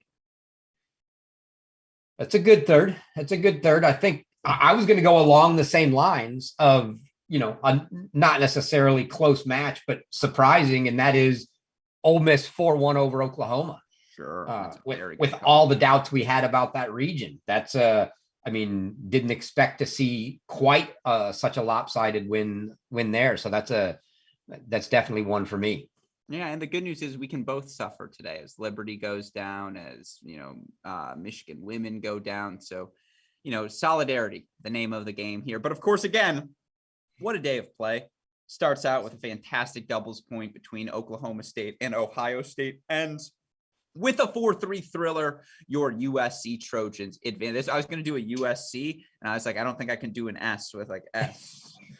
Your USC. Okay, that shows it's been a long day on the broadcast, folks. We've been rocking and rolling now 8+ hours, and I would be remiss if I did not give a shout out to our super producer, Daniel Westoff, on the ones and twos. Remains to this day and forever the best in the business. Of course, he will want me to wrap the show. I can't do that without telling you what we have in store for all of you tomorrow. Now, a couple of our regions in the books, right? No more Baylor. We know USC women advancing out of that region. No more Tennessee. We know the Tennessee women, Tennessee men, advancing out of that region. But our other 5 regions still up for grabs. Of course, you look on the women's side, NC State going to be playing a regional final tomorrow. Duke going to be playing a regional final tomorrow. Ohio State going to be playing a regional final tomorrow as well. You look for us on the men's side. Baylor Bears going to kick off their ITA kickoff weekend tomorrow. And then, of course, USC Trojans going to take on Harvard for a spot in the final 16.